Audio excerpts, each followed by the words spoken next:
Merci, Joe. Amen.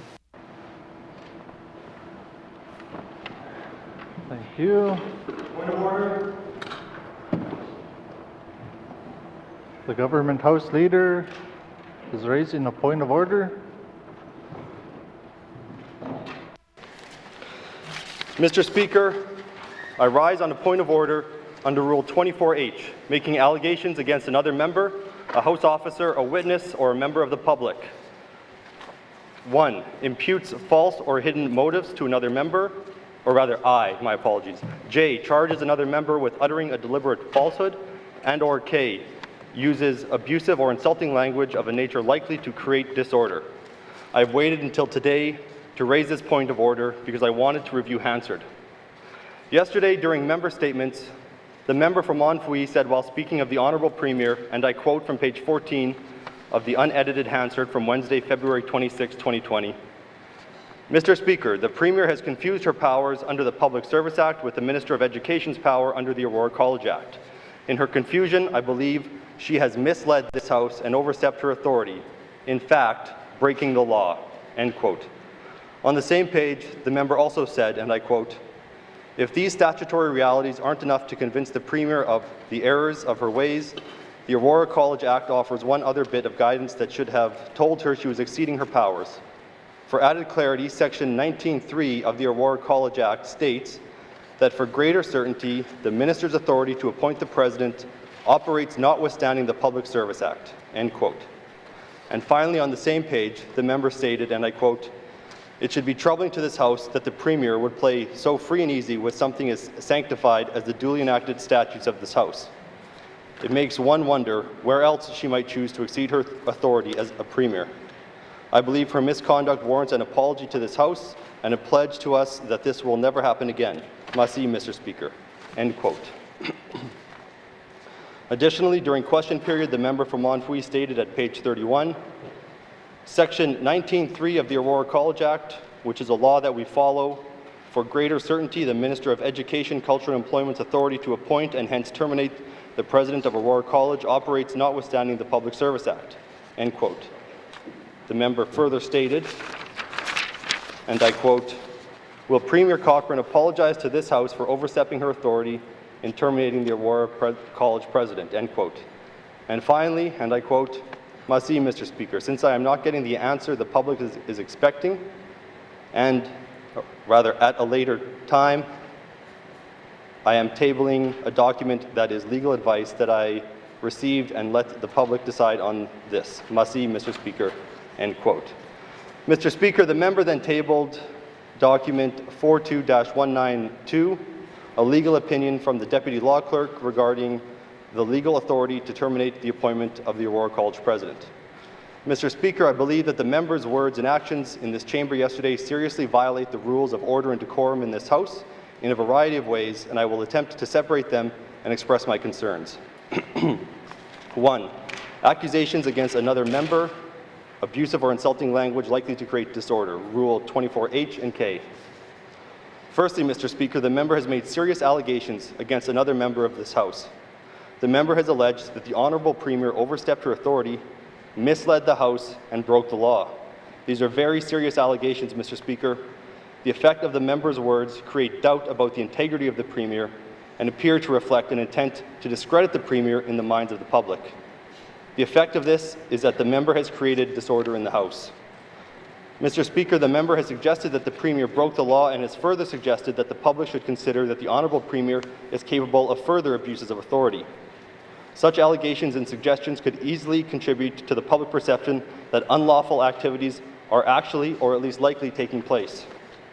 These allegations are serious, Mr. Speaker. Public confidence in good governance is essential. We must take these allegations very seriously as a government. The Premier, members of the Executive Council, and in fact all members of this Legislative Assembly are required to operate within the confines of the law. In addition, our members are bound by a code of ethics that they have agreed to follow. Mr. Speaker, the remarks from the member from Monfouille seem to suggest a deep mistrust of government and specifically the Premier that I don't believe are helpful in advancing the business of the Assembly or maintaining a positive working relationship in this House. In fact, Mr. Speaker, the members' remarks are so serious that they are likely to create disorder in the House. Maintaining a positive working relationship in this House is critical to the success of the operation of a consensus government. In fact, Mr. Speaker, our own guiding principles of consensus government in the N.W.T state that, as with all parliamentary systems of government, a healthy level of tension must exist between Cabinet and regular members. While the ultimate goal of the regular members is not to defeat or discredit Cabinet, it is their job, responsibility to review and monitor the leadership and direction of Cabinet and hold it to account. Mr. Speaker, the members' accusations against the Premier crossed the line. The member for Montfouille went well beyond merely holding the Premier to account, and instead, it appears as though the remarks were intended to discredit the Premier in the eyes of the public. Mr. Speaker, I believe the member's remarks use unparliamentary language and violate the established rules and practices of this Assembly. Furthermore, Mr. Speaker, in dealing with unparliamentary language, it is not just the words that matter. In the second edition of the House of Commons Procedure and Practice 2009, it is noted at page 619 that the tone, manner, and intention of the member speaking and whether the remarks create disorder in the chamber also matter. I believe that anyone listening to the member's statement and questions yesterday would conclude that he was accusing the Premier of misleading the House and breaking the law.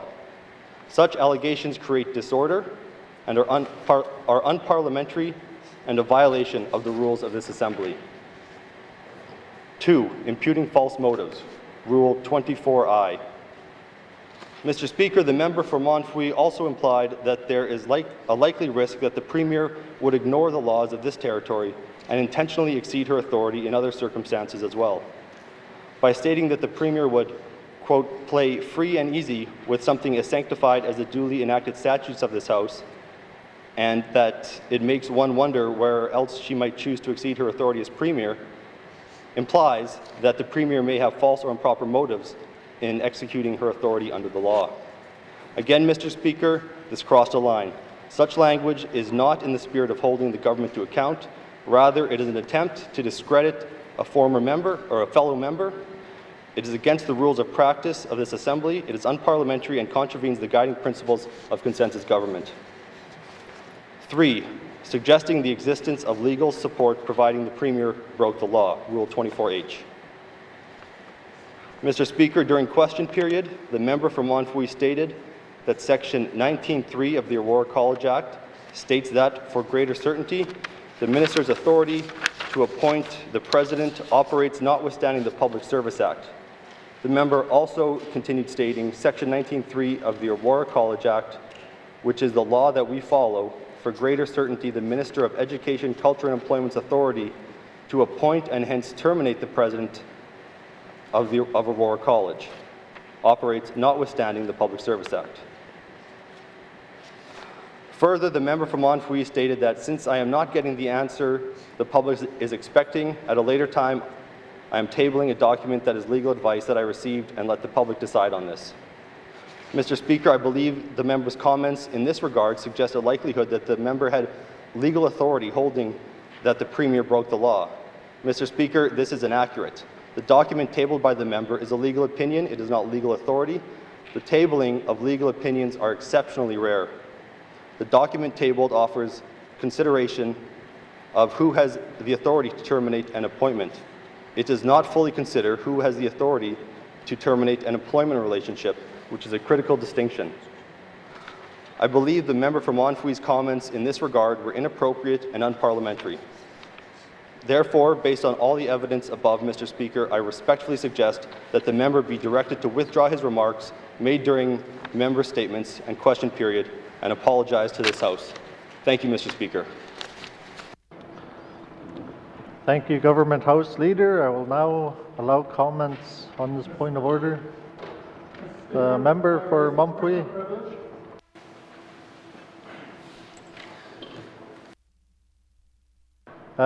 To the point of order first, and then we'll deal with the point of privilege. Anybody will allow debate on the point of order, and then once we conclude that, we'll do the point of privilege. Member for Moncrief. Speaker. Mr. Speaker, Mr. Speaker, today we are talking about something very important regarding these regulations. We have a big issue in front of us. When we talk about legislation, it's the law that we follow by. This is the law we follow, but when we take a look at this, when we say Aurora College Act, it looks like we did not follow the rules. Section 19.1, it states that the minister supposed to speak to the board first, and they were supposed to make that decision. That was the process. Although I don't know all the evidence of this, but that is the question I questioned. And I had a legal opinion regarding the Legislative Assembly. That is what was given to me. When I received this statement, that is what I made a statement on. Regarding the Aurora College president, who was the one to make that decision? In my opinion, it's supposed to be the minister's right. And the associate deputy minister is a separate issue. And it may be up to the premier regarding that position. But the president has its own regulation. It's this 19 members here that we make a statement on that. We want everyone to know. I understand this is a big issue now. It's something very important in front of us. And now we have to make a decision on this, to take a look at all the whole process of what happened. I want to get to the bottom of it. There's a lot of people in the Northwest Territories, 33 communities in the Northwest Territory. There's approximately 40,000 members. We like to hear what people think. We know we want to be accountable and transparent to all our membership. That is how this government is supposed to work. We're supposed to be accountable to each the people of the Northwest Territories. If we have an issue, we try to resolve it as soon as possible. We talk about transparency as well. We want everything to be open. Sometimes it's not like that.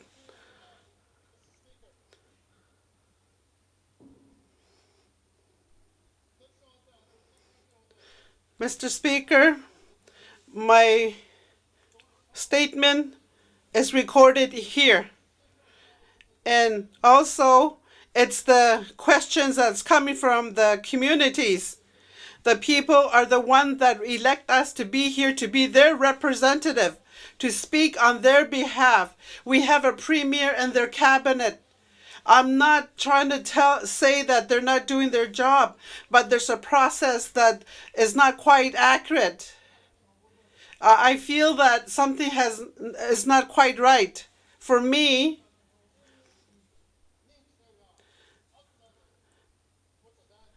if everything went the way it's supposed to go, following all these regulations, I would have no problem. But the way I see it, there's some things that's not quite right. Mr. Speaker, it will be up to you now to make a decision on this point of order.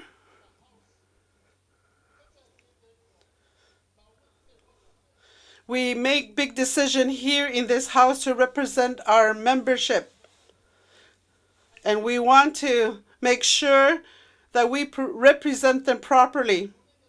And to make a good decision for our people, we're trying to make the best decision and make it right.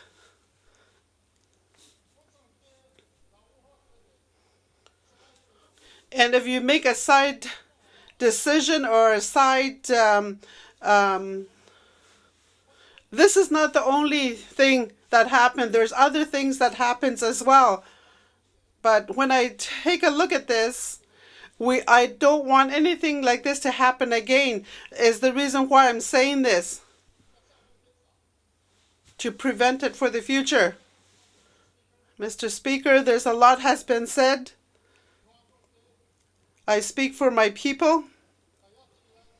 I cannot sit back and say nothing because I want the truth to come out. I also will table a document and I will make a statement on it. But today, I was not expecting this point of order. They did not tell us this was going to happen. And I was going to table a document, and I did let the Premier notify her that I was going to do this. And sometimes things are done without our knowledge, and we were not notified, and I don't agree with that. We need to have respect for each other, and it seems like it's not happening now. Mr. Speaker, that would be my statement. I've said a lot of things. My words are recorded as well. People are concerned about this. There's a lot of things, a lot of people that don't agree with this. I don't know this president personally. Maybe I met him once or twice. I'm not really supporting what they done to him, but what I'm trying to make a point is that the whole process of hiring and firing, these are the laws that we were supposed to follow. So that's what I'm speaking on this. This is the opinion of the lawyer.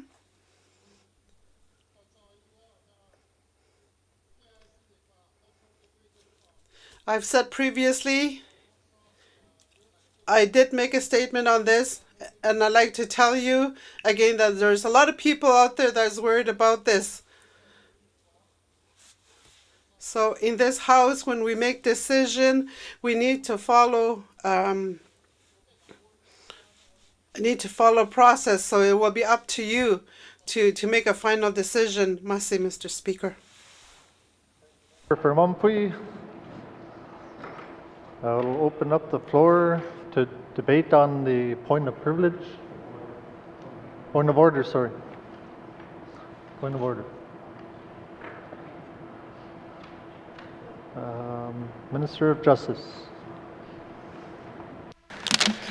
Thank you, Mr. Speaker. Mr. Speaker, the laws in the Northwest Territories aren't one above another. They are meant to work as a whole. They're meant to work as a unit. They're meant to be read together, Mr. Speaker, and they're meant to work together, which is not to say that they don't necessarily sometimes come into conflict one with another, and that we're asked to interpret them in order to then find back a way to read them in concert one with another. Laws of a jurisdiction, any jurisdiction in Canada, are meant to be interpreted in a way that they are consistent one with another. Rules of statutory interpretation help guide that exercise. They help provide us the ground rules around which we can interpret what sometimes seem like conflicting pieces of legislation, sometimes conflicting parts within legislation. Lawyers are often called upon to apply those rules and to try to provide opinions that in fact can help us understand what conflicting provisions mean, what specific provisions mean, and can help understand how to apply those different provisions depending on the circumstances. But Mr. Speaker, a legal opinion is just that. It is an opinion at the end of the day, based on one's professional judgment and best efforts, but it is still just an opinion. Mr. Speaker, the final authority on any legal interpretation is done by the judiciary. It's done by the judicial branch of government, not by the executive or the legislative, and not by any lawyer. That's part of the division of responsibilities that we have. And one of the examples of a piece of legislation or parts within a legislation that has perhaps led to quite a bit of challenge within the House, Mr. Speaker, in fact, is of course the Public Service Act and the Aurora College Act, or in specific provisions around the hiring of the President. Mr. Speaker, these two acts deal with two very different things. The Public Service Act, at its core, of course, deals with the provisions around hiring and governance of the public service. And more specifically, Section 16.1 of the Public Service Act confers an exclusive authority on the Premier to make a recommendation for the appointment of all Deputy Minister roles. In other words, Mr. Speaker, it is only the Premier who can hire or terminate someone within a role of a Deputy Minister. Meanwhile, Mr. Speaker, the Aurora College Act, in their Section 19, confers on the Minister of Education an authority with consultation of the board to appoint a president of the Aurora College. Section 2 makes the president of the Aurora College a public servant. That's important, Mr. Speaker, because most employees of the Aurora College are not public servants. And then Section 3 of that, Section 19 sub 3 says that this is okay, that this happens notwithstanding what is in the Public Service Act, which makes some sense, Mr. Speaker, because of course, as I've said earlier, it's the Public Service Act generally that would govern creating any kind of employment relationship within the public service. Whereas in this case, someone who is the President becomes a public servant. However, Mr. Speaker, someone who becomes a public servant by appointment as President does not become a Deputy Minister. The Deputy Minister authority, again, that lies exclusively on the recommendation of the Premier. And so unfortunately is maybe a bit too strong, the reality is that you have sort of two different things happening, Mr. Speaker. You have Deputy Ministers being appointed under the exclusive recommendation of the Premier, and meanwhile, Mr. Speaker, you have the President of the Aurora College being appointed under the Aurora College Act. The President becomes a member of the public servants, but not every public servant is a Deputy Minister. And certainly not every Deputy Minister becomes a President of Aurora College. And unfortunately in this case, Mr. Speaker, this has certainly given rise to a fair bit of confusion perhaps, and uncertainty, and led to a lot of attempts to explain in this House what has occurred when someone who was holding those two dual roles has ultimately been terminated, and whether in fact the Premier had the authority to terminate someone in the role of a Deputy Minister. But Mr. Speaker, in my view, someone who is in the role of a Deputy Minister can only be terminated by the Premier, which is separate and apart from the fact that someone who happens to hold a statutory appointment as President of Aurora College, that statutory appointment would be terminated by the Minister responsible. But it doesn't change or impede or take away from the authority of the Premier to terminate a Deputy Minister, or to make the recommendation rather to terminate a Deputy Minister, because again, that is the only role that has that authority to make that judgment, to do that thing, and that is exactly what the Premier had done in this case, and has described having done in this case. Thank you, Mr. Speaker. Thank you, Minister of Justice. Colleagues, we are dealing with the point of order raised by the Government House Leader. We are not debating who had the authority to dismiss who. Did the member for Mumphy breach the rules in his comments yesterday? That is what we're debating at the moment. So it's still open. If there's no further comments, member for N.W.T. Thank you, Mr. Speaker. Mr. Speaker, when we come and represent our people in the floor of the House, we're are passionate about what we're doing here. We want to be here to help.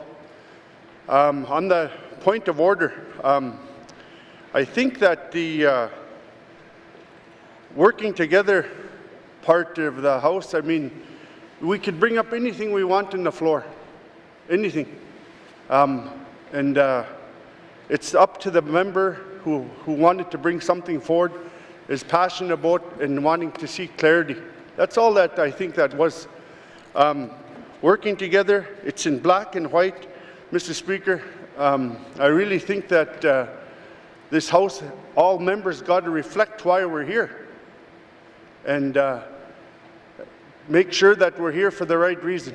And for myself, I really think that my colleague, Mr. Lafferty, is compassionate in, for doing his job, and he's good at what he does. And I think that we have to take a step back and try to get through this, because we've got another 4 weeks, and try to make the best of what we got while we're sitting here and not wasting the House time. But it's in black and white on what happened. And I leave that up to your discretion, Mr. Speaker. This is your House. Thank you.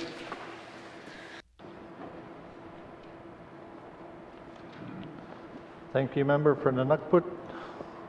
Any other debate? Member for Frame Lake.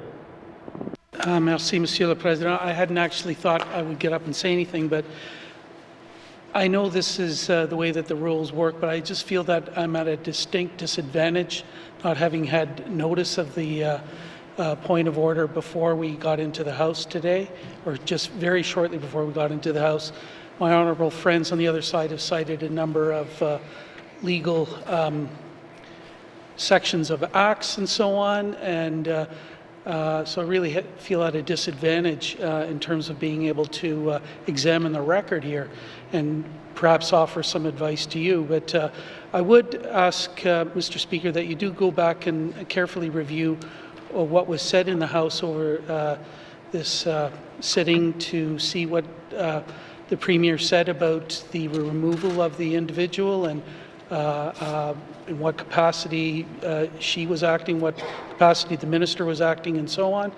I do think that there is a point of public interest in this, and I have every confidence that you will review the record very carefully, but I would prefer that we have more notice on this side of the House of these sort of matters, so that we can actually offer some informed advice to you in carrying out your role. Merci, Mr. Speaker. Thank you, Member for Frame Lake. Any other debate? Member for Untitled Chapter. Thank you, Mr. Speaker. My thoughts on this, echoing what member from Lake said about getting notice for the point of order. I think we as members, when we first got to the House, we were going to work together. I think we got to continue doing that, and not to surprise each other, because we give that courtesy across the other side, and we expect the same thing in return. We did not get that today. That is not right. On that note, about this whole issue, for me personally, it wasn't too much on my radar, but the more I thought about it, I have 4 tenets, and I kind of have a couple other things that I go by when something comes across my desk. 1, is it legal? 2, is it practical? 3, is it ethical? 4, is it affordable? Anytime I see a document come across my desk, I look at that, and I think we should all look at that in the same light. And another further thing I like to look at is, 1, is it beneficial for my constituents? Most importantly, is it beneficial for this territory? So we should think about that when we go about looking about this issue. So that's what I'd like to say about this, and I think we should try to be as objective as possible, and again, work with each other, and remember who we're serving. Merci, Chair. Thank you, Member for Untitled. Any further debate on the point of order? Seeing none. Thank you. I will take the point of order on advisement, and I will get back to the House on the ruling as soon as possible. Thank you. Member for Mumpuy. Merci, Mr. Speaker. Mr. Speaker, the point. Mr. Speaker, I have a point of privilege. Thank you for giving me this opportunity to speak on my point of privilege. When we look at the position of the Premier, it's a big position. It's a huge job. And also the President of Aurora College has their own rules and regulations in place. And the decision the Premier has made, we want to know exactly what happened. the way we have these recorded information, I will read it in English because I want it properly recorded. We do have a really good interpreter, but I will say this one in English. Speaker, I have a point of privilege affecting this assembly. The Premier has acted outside her statutory authority by terminating the appointment of the President of our college without the statutory authority to do so. The Premier's actions are in direct contravention of Section 19 of the Our College Act. In doing so, she has breached the collective privileges of this House as a front against the dignity and authority of this Assembly, as per Rule 20 of the Rules of Legislative Assembly. Mr. Speaker, I bring this question to the Assembly, to the attention of this Assembly at the earliest opportunity to do so, as from an independent counsel that was laid before the House yesterday when I tabled the document 40-19(2). And upon review of the Premier's response to my questions in answer from yesterday's proceedings. Mr. Speaker, the rule of law is commonly defined as the principles whereby all members of a society, including those in government, are considered equally subject to publicly disclosed legal codes and processes.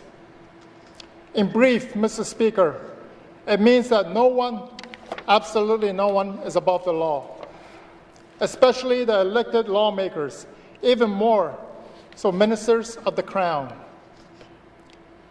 So when the Premier decided to take the statutory role of the Minister of Education on the administration of the Our College Act, she violated this fundamental principle of our society, Mr. Speaker.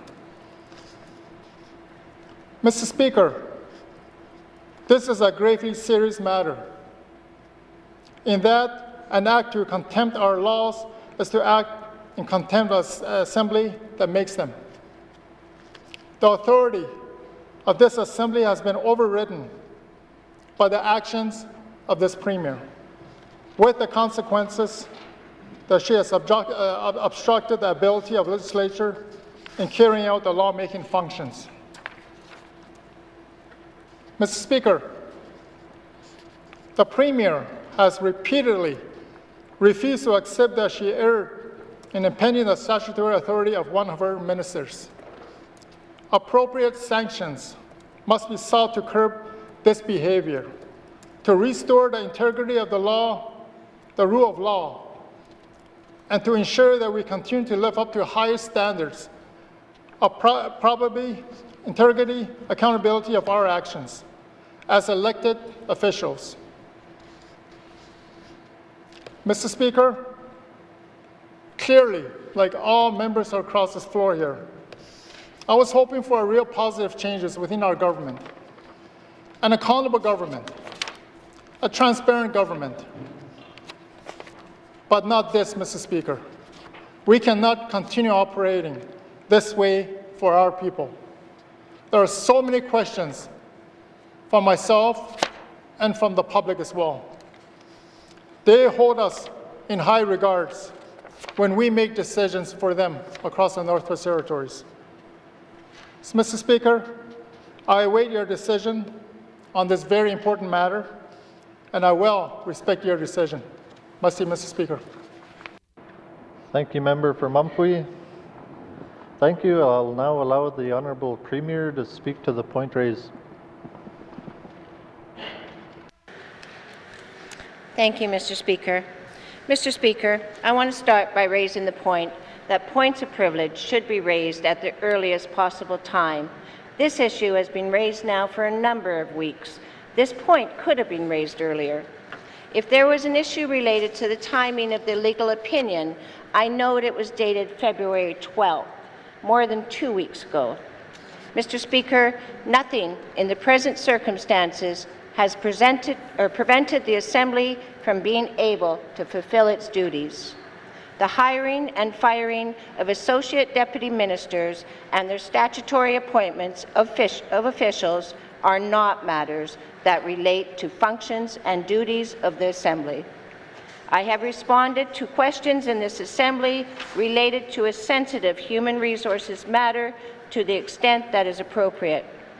Mr. Speaker, I have even offered briefings to help the member better understand the steps and processes involved in ending an employment relationship.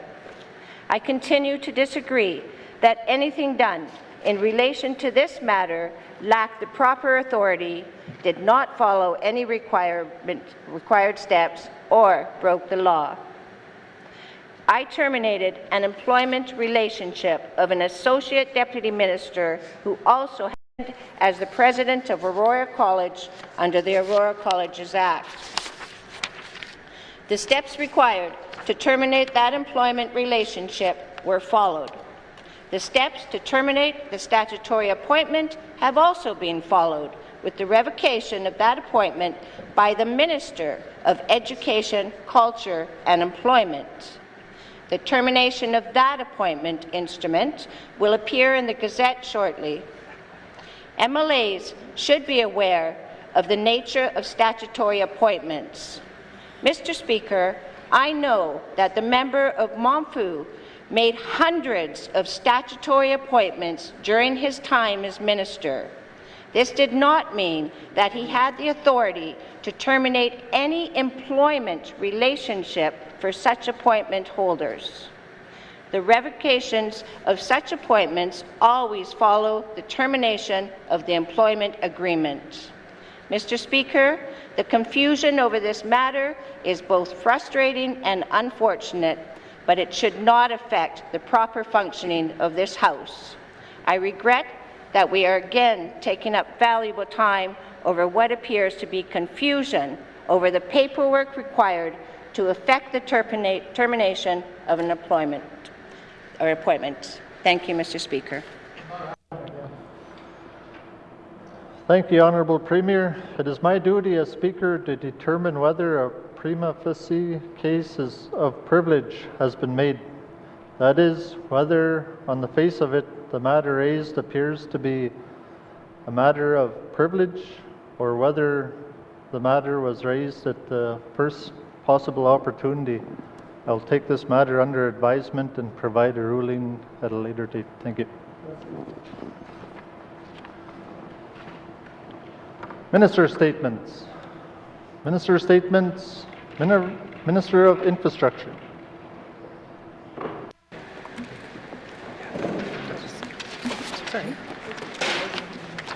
Sorry, my apologies.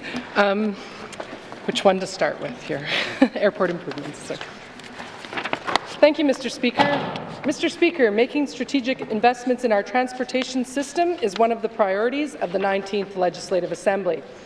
Investing in airport improvements will keep our communities connected while reducing the cost of living and supporting economic opportunities. Given our vast territory and dispersed communities, air travel is essential for Northern residents, businesses, and tourists. The Government of the Northwest Territories manages 27 public airports that support vital services, including community resupply, air ambulance, search and rescue, forest fire response, and much more. Investing in our airports not only improves the delivery of safe and efficient transportation, but also provides jobs, skills, training, and beneficial economic opportunities for communities and residents. In fact, a total of 158 Northerners are directly employed through our airports.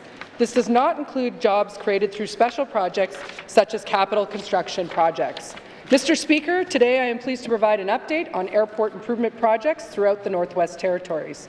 Beginning in Inuvik, there are 3 major projects planned for the Mike Zubko Airport. These include a new air terminal building, improvements to help protect permafrost and improve runway drainage, and the design of an extension to the existing runway. When the new air terminal building is completed, travelers will notice an improved passenger experience and an airport that better fits their needs. This includes upgraded public spaces, baggage systems, food concessions, airline operations, and improved accessibility. The Government of the Northwest Territories is working to keep the public informed and to provide opportunities for dialogue with residents and businesses.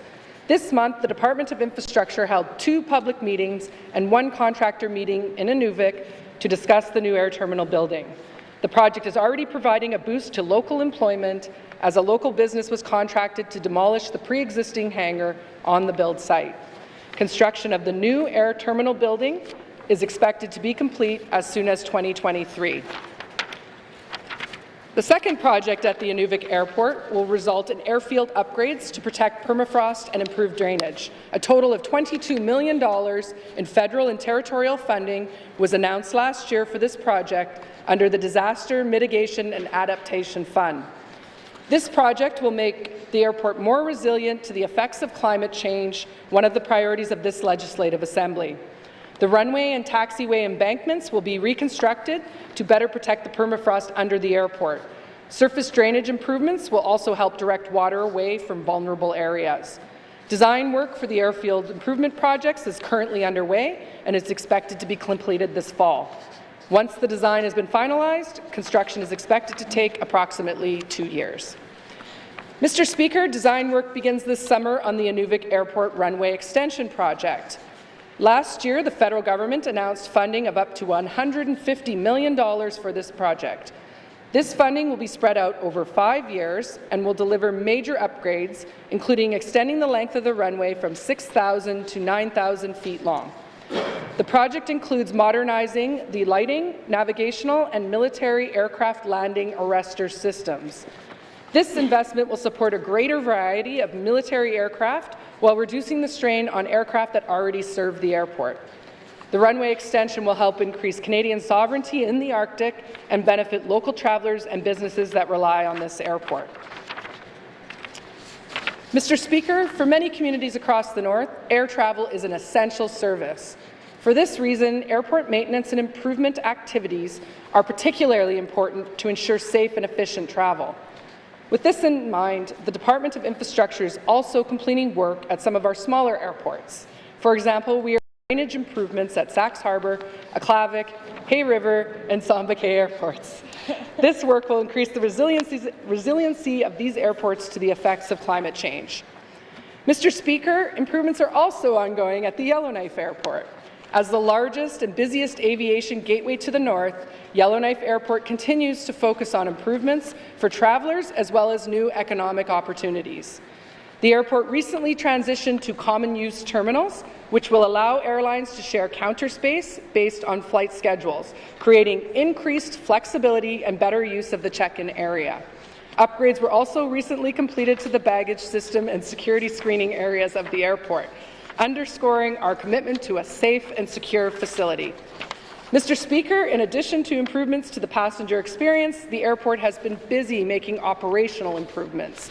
While not always visible to the public, these investments are crucial to the safe and efficient operation of airports. To help define long-term goals at the Yellowknife Airport, a 20-year master plan will be finalized in the coming months.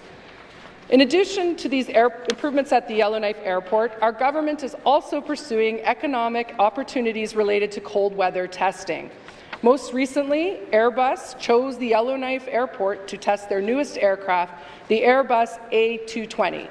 Our frigid temperatures make us the perfect destination for this type of testing. The A220 is already certified to -35 Celsius, but Airbus wants to certify the jet for -40 Celsius, which is why they brought it to Yellowknife. Airbus officials indicated the weather was ideal during their visit, and I thank the many northern businesses and support groups who worked to make this opportunity possible. Going forward, the airport is focused on attracting more cold weather testing opportunities.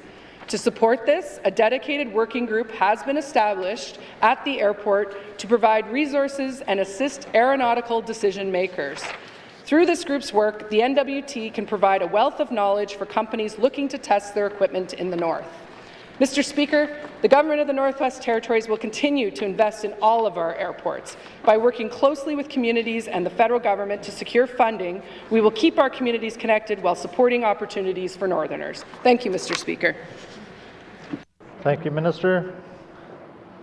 Minister statements. Minister statements. Minister for Industry, Tourism and Investment. Thank you, Mr. Speaker. Because I didn't talk enough already, here's my next presentation here. Mr. Speaker, the 19th Legislative Assembly has identified increasing resource exploration and development for the benefit of the people of the Northwest Territories as a priority of this government.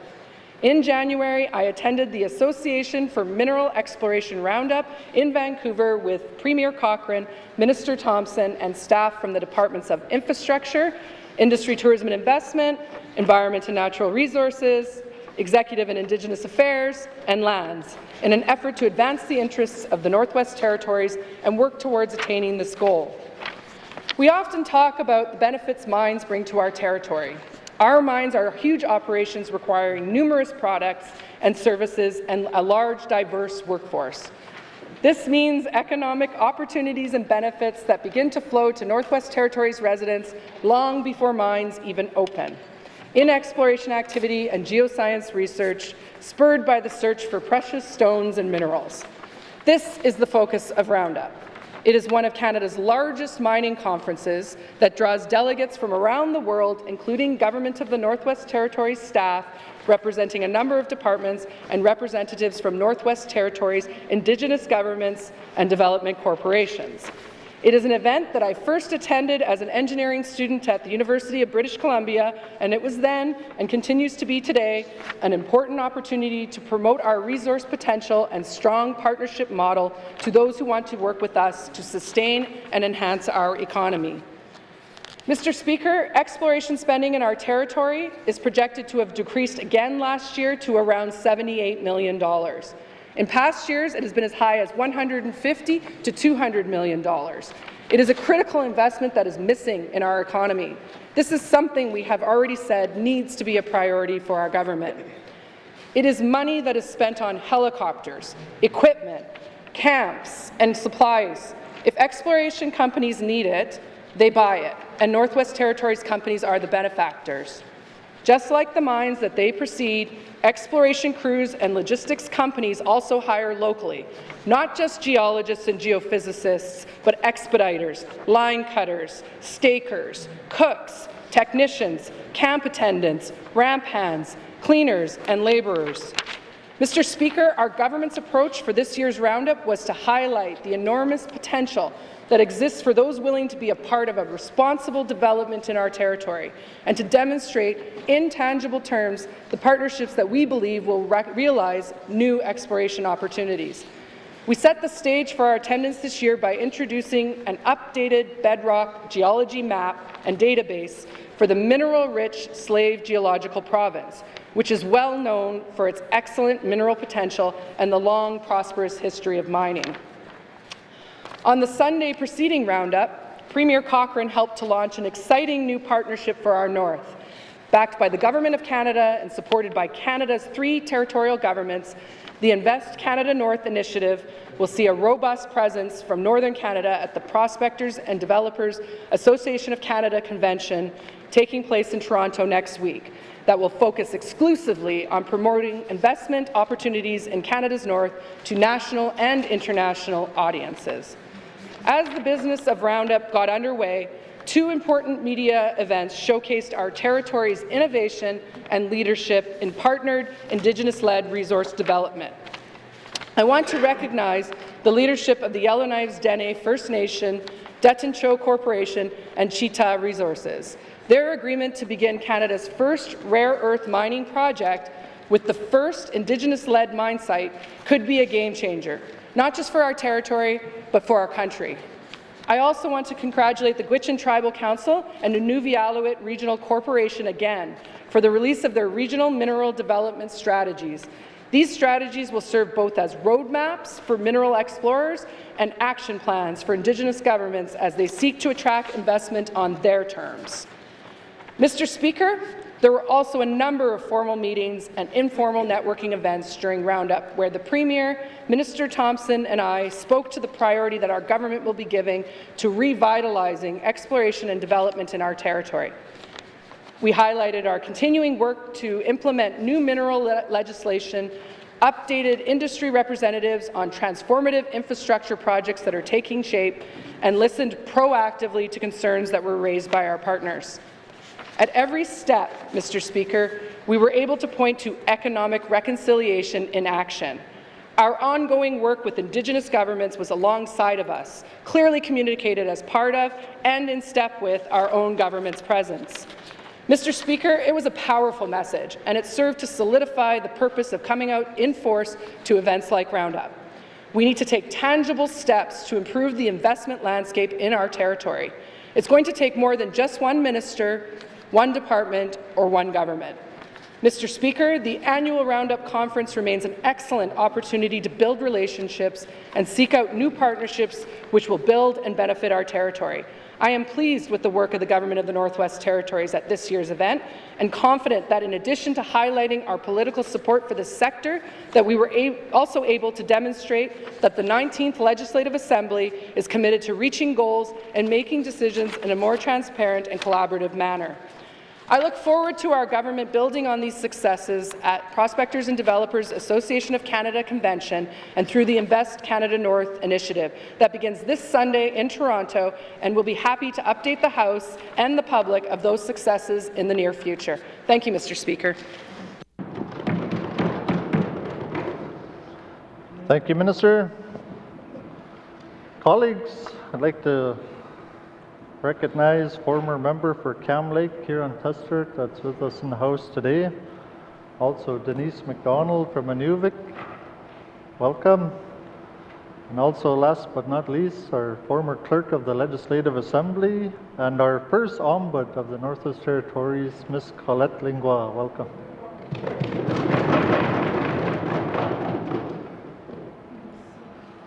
Member statements.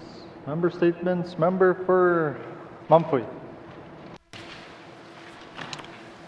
Mr. Speaker. Mr. Speaker, Mr. Speaker, I want to talk about bridge, the Decho Bridge. And I believe that we're going to create a big bridge in the Chinchon Nation. And now it's been almost 50 years since we have a winter road that a lot of people are using, and this is a statement I want to make today. Since the Decho Bridge is now completed and well used today I would like to highlight and also talk about the Clinchon Bridge, also known as the Frank Chandler Bridge. Mr. Speaker, the Frank Chandler Bridge is a vital part of the highway, lifeline connecting Yellowknife and the North Slave region to the rest of the territory and to southern Canada. All cars and truck traffics into the territorial capital must pass through this bridge that we have, Frank Chandler Bridge. In excess of 20,000 people depend on this bridge for groceries, fuel, building materials, and other essentials of life, not to mention the needs of industry, especially the diamond mines. Mr. Speaker, the Frank Chandler Bridge is more than half a century old, well past its prime. Mr. Speaker, that I suspect not a single bolt or girder of the original structure remains. So much of it has been replaced over the years. But Mr. Speaker, there comes a time when Band-Aids on Band-Aids no longer work. And for Frank Chandler Bridge, that time has come. Mr. Speaker, this is a very important infrastructure for our territory and for my region as well. It does connect us to the south, and it's a main gateway. So this is a very important infrastructure, not only for my region, for the whole territory. So I will have questions for Minister of Infrastructure at the appropriate time. Masi. Thank you, Member. Thank you, Member for Mumfui. Member statements. Member statements. Member for Frame Lake. Merci, Monsieur le Président. In the last Assembly, the Minister of Justice agreed to carry out a comprehensive review of victim services. There are basically three programs. The Victim Assistance Fund, which receives the victims of crime surcharges which are then used for application-based projects. This program is working well, although there is an opening balance of $351,000 as of April 1st, 2019, as shown in the most recent annual report tabled in this House. The second program is the network of victim services coordinators that are funded through contribution agreements with the Department of Justice. This system has been in place since 1996, and there are currently 8 community-based victim service coordinators with outreach positions in Hay River and Inuvik, dedicated to serving communities without resident victim service providers. These coordinators, other service providers, and volunteers provide victims of crime in their communities with information, assistance, support, and referrals to community support services. Support is also supposed to be available to victims of crime in surrounding communities by phone. It is my understanding that the number of service contacts with victims has more than doubled over the last 5 years. Given that this program is delivered through contribution agreements, there appears to be some issues with regard to consistency of support for the coordinators themselves, access to resources to support victims, and thus the need for a comprehensive review along with more funding to complete the network and provide services to all of our communities. The third program is the Victims of Crime Emergency Fund, which provides financial assistance to victims of serious violent crime. Although the program has eligibility criteria, there is apparently some discretion for justice officials. I understand that about $40,000 per year is available for the victims of serious violent crime. I have questions for the Minister of Justice on the status of the review of victim services and how this government intends to improve support for the victims of family violence and other crimes. Mussy, Mr. Speaker. Thank you, Member for Frame Lake. Member statements. Member statements. Member for N.W.T. Thank you, Mr. Speaker. Mr. Speaker, in 2015, Aurora Research Institute did a study in a request for N.W.T seniors. The influences of quality of life for elders and older in the Northwest Territories.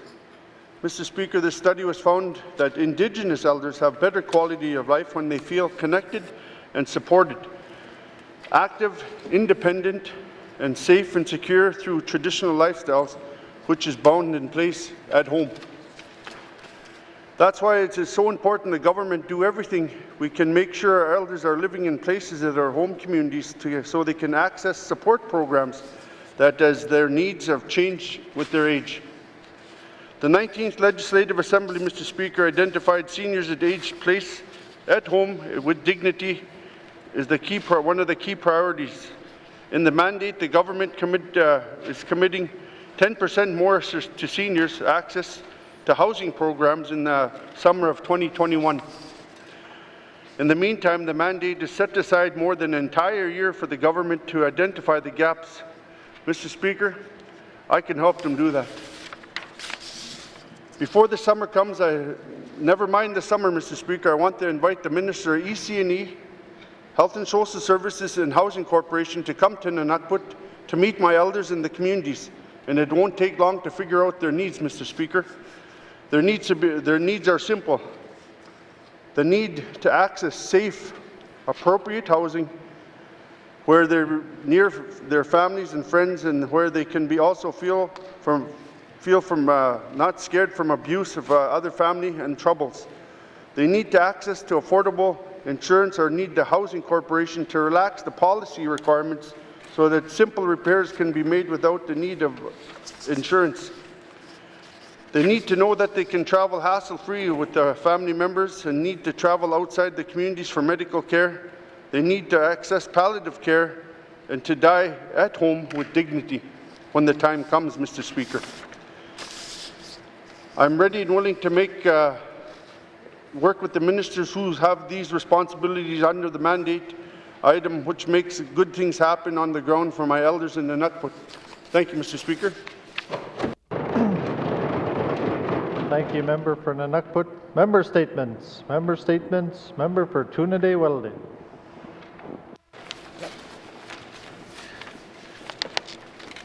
Mr. Speaker. Mr. Speaker, today I'd like to speak about medical travel services with the Department of Health and Social Services. Mr. Speaker, it seems that medical travel is quickly becoming one of the top issues that my constituents have to deal with. I'm constantly, almost on a daily basis, hearing from constituents about various issues they've experienced in regards to medical travel. Among the issues I've seen, there seems to be confusion about the filing of paperwork. It's too complicated. The reimbursement of claims taking excessive amounts of time to return to the residents. And of course, there's the issue of medical escorts being denied. Mr. Speaker, I can understand the reasons for a minor waiting period between the date of submission of a reimbursement claim and the date of reimbursement is received by the resident. However, there's several cases I've seen within my riding alone where this waiting period is simply too long for some people. I have many constituents who are on a very tight budget and income, as it is in a lot of our small communities. So even the slightest deviation from their regular spending habits can affect them for months on end. So simply put, the long waiting periods for residents to receive their medical travel reimbursements is too long. And in some cases, it is harmful. Mr. Speaker, I strongly and respectfully urge the Department of Health and Social Services to review this element of their medical travel program. The waiting period, because some of our vulnerable people are once again falling through the cracks. In addition, Mr. Speaker, I'm told by constituents that some of the forms associated with medical travel and medical escorts can be difficult to understand. In other words, the forms are not usually user-friendly enough and could be simplified a little more and be more accessible for people. It seems like, sometimes you'll have to sit there and go and sit with a CGA or a certified general accountant just to get through some of these forms when it should not be that way. And there's one example here where we had to help one constituent fill out their medical travel paperwork. And there's one form that she needed which is not ready available for them. And it took several hours for the Department of Health to obtain a copy for this form for her. I think these type of barriers can be easily fixed by our government and can potentially save time and resources in the future by not having to walk through all the medical paperwork with residents as much as we do today. I'll have questions for the Minister of Health and Social Services later today. Mr. Speaker. Thank you, Member for Tunde Welde. Member statements. Member for Decho. Mr. Speaker.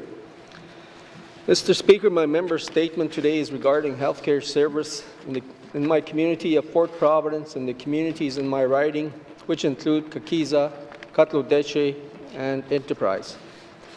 This may also go for the other communities in the Northwest Territories, which may or may not have health centres. I believe the level of health care is concerning for residents of the Northwest Territories.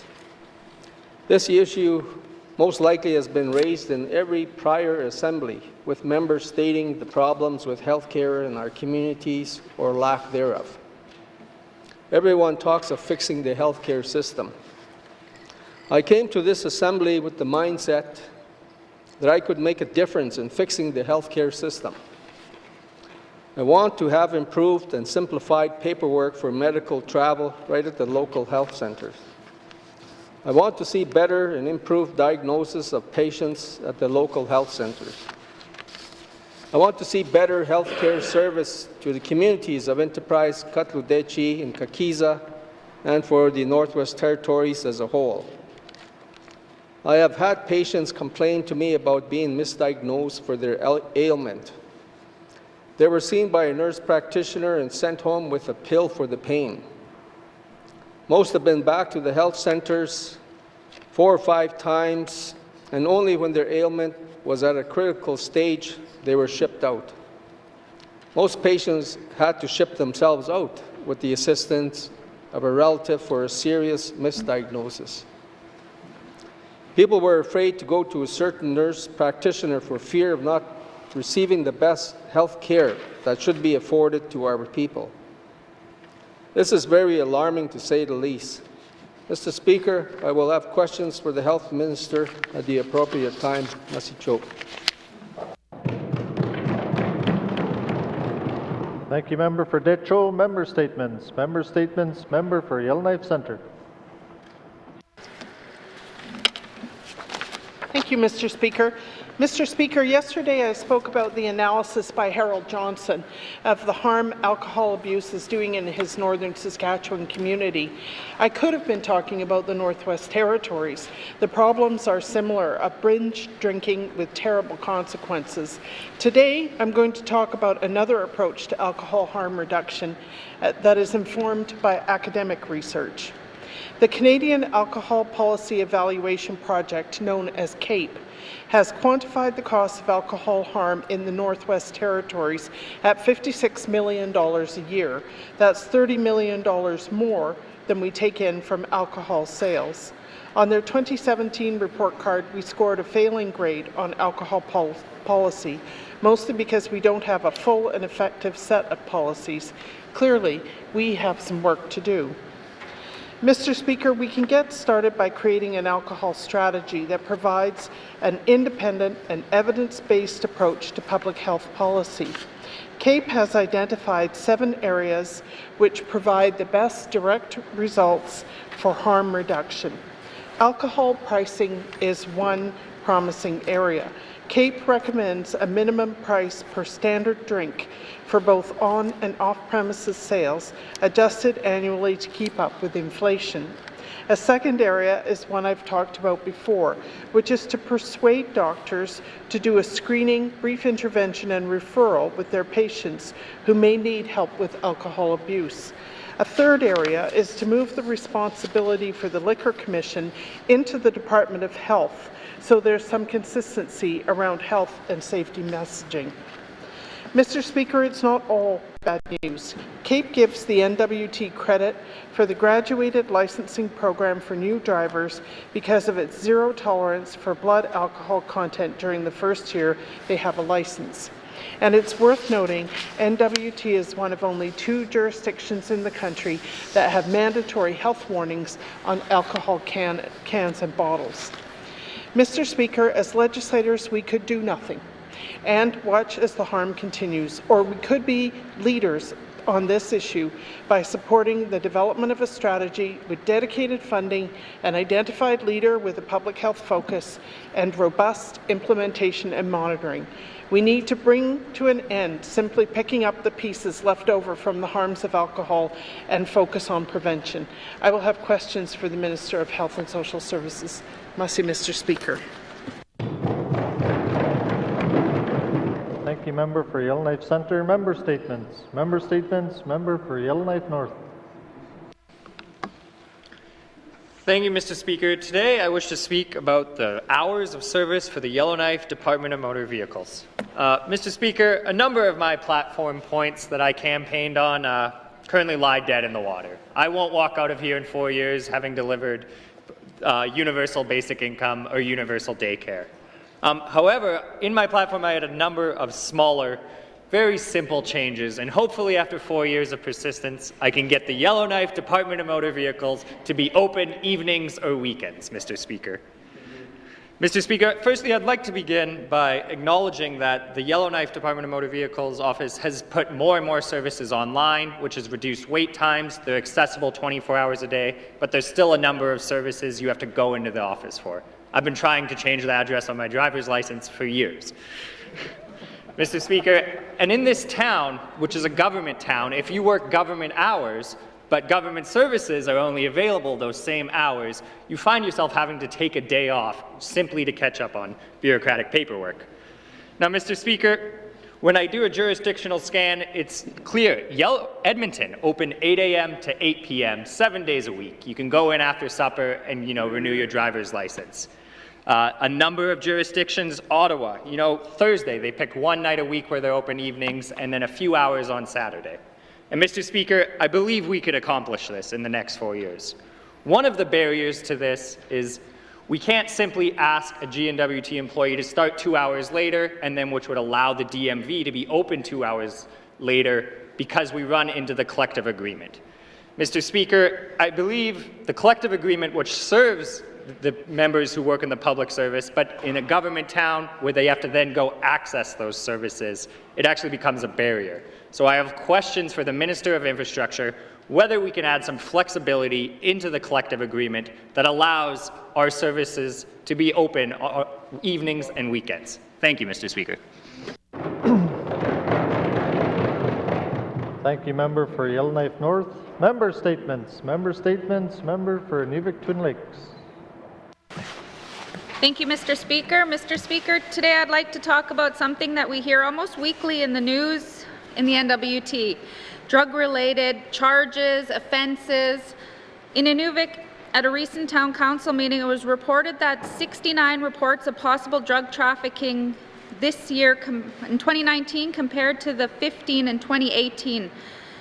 This was according to the RCMP stats in January. In an article February 13th, CBC quoted Member Constable Chris Main out of Inuvik. In recent years, the Northwest Territories as a whole has seen dramatic increase in the presence of drug trafficking, and in Inuvik has been no exception to this. And reports to Inuvik RCMP of alleged drug trafficking shot up in 29, more than quadrupling the number from the year before. He also said the jump in this is a direct result of people choosing to alert the police about specific drug traffickers. Reports from the public work as a compass, he said. They help direct police towards certain locations or people. Traffickers are coming up from provinces. Main stated criminal organizations, often from provinces, have set up operations in a number of N.W.T communities. These groups rotate in and out of the communities, often with one drug trafficker replacing another, he said, adding they mostly deal in crack cocaine and powder cocaine. Particularly troubling for the police, said Main, is that the traffickers are regularly using people's homes as bases for their operations, exploiting residents who are already living with addictions and poverty. Traffickers, he added, will seek out people who are isolated and who won't speak out against them. I would like to thank the RCMP in our community that are taking action on this, as well as the residents who are brave in reporting this to the RCMP. Mr. Speaker, these drugs are coming in by road, by air. How can we as a government stop this? I don't know, but I do know that it's a problem, and I see that the RCMP are doing their part and the residents are doing their part. If we can provide locally cultural relevant healing and focus aftercare and support for our residents who are struggling with addictions, we may see less and less of these news release headlines and do our part as government. Thank you, Mr. Speaker.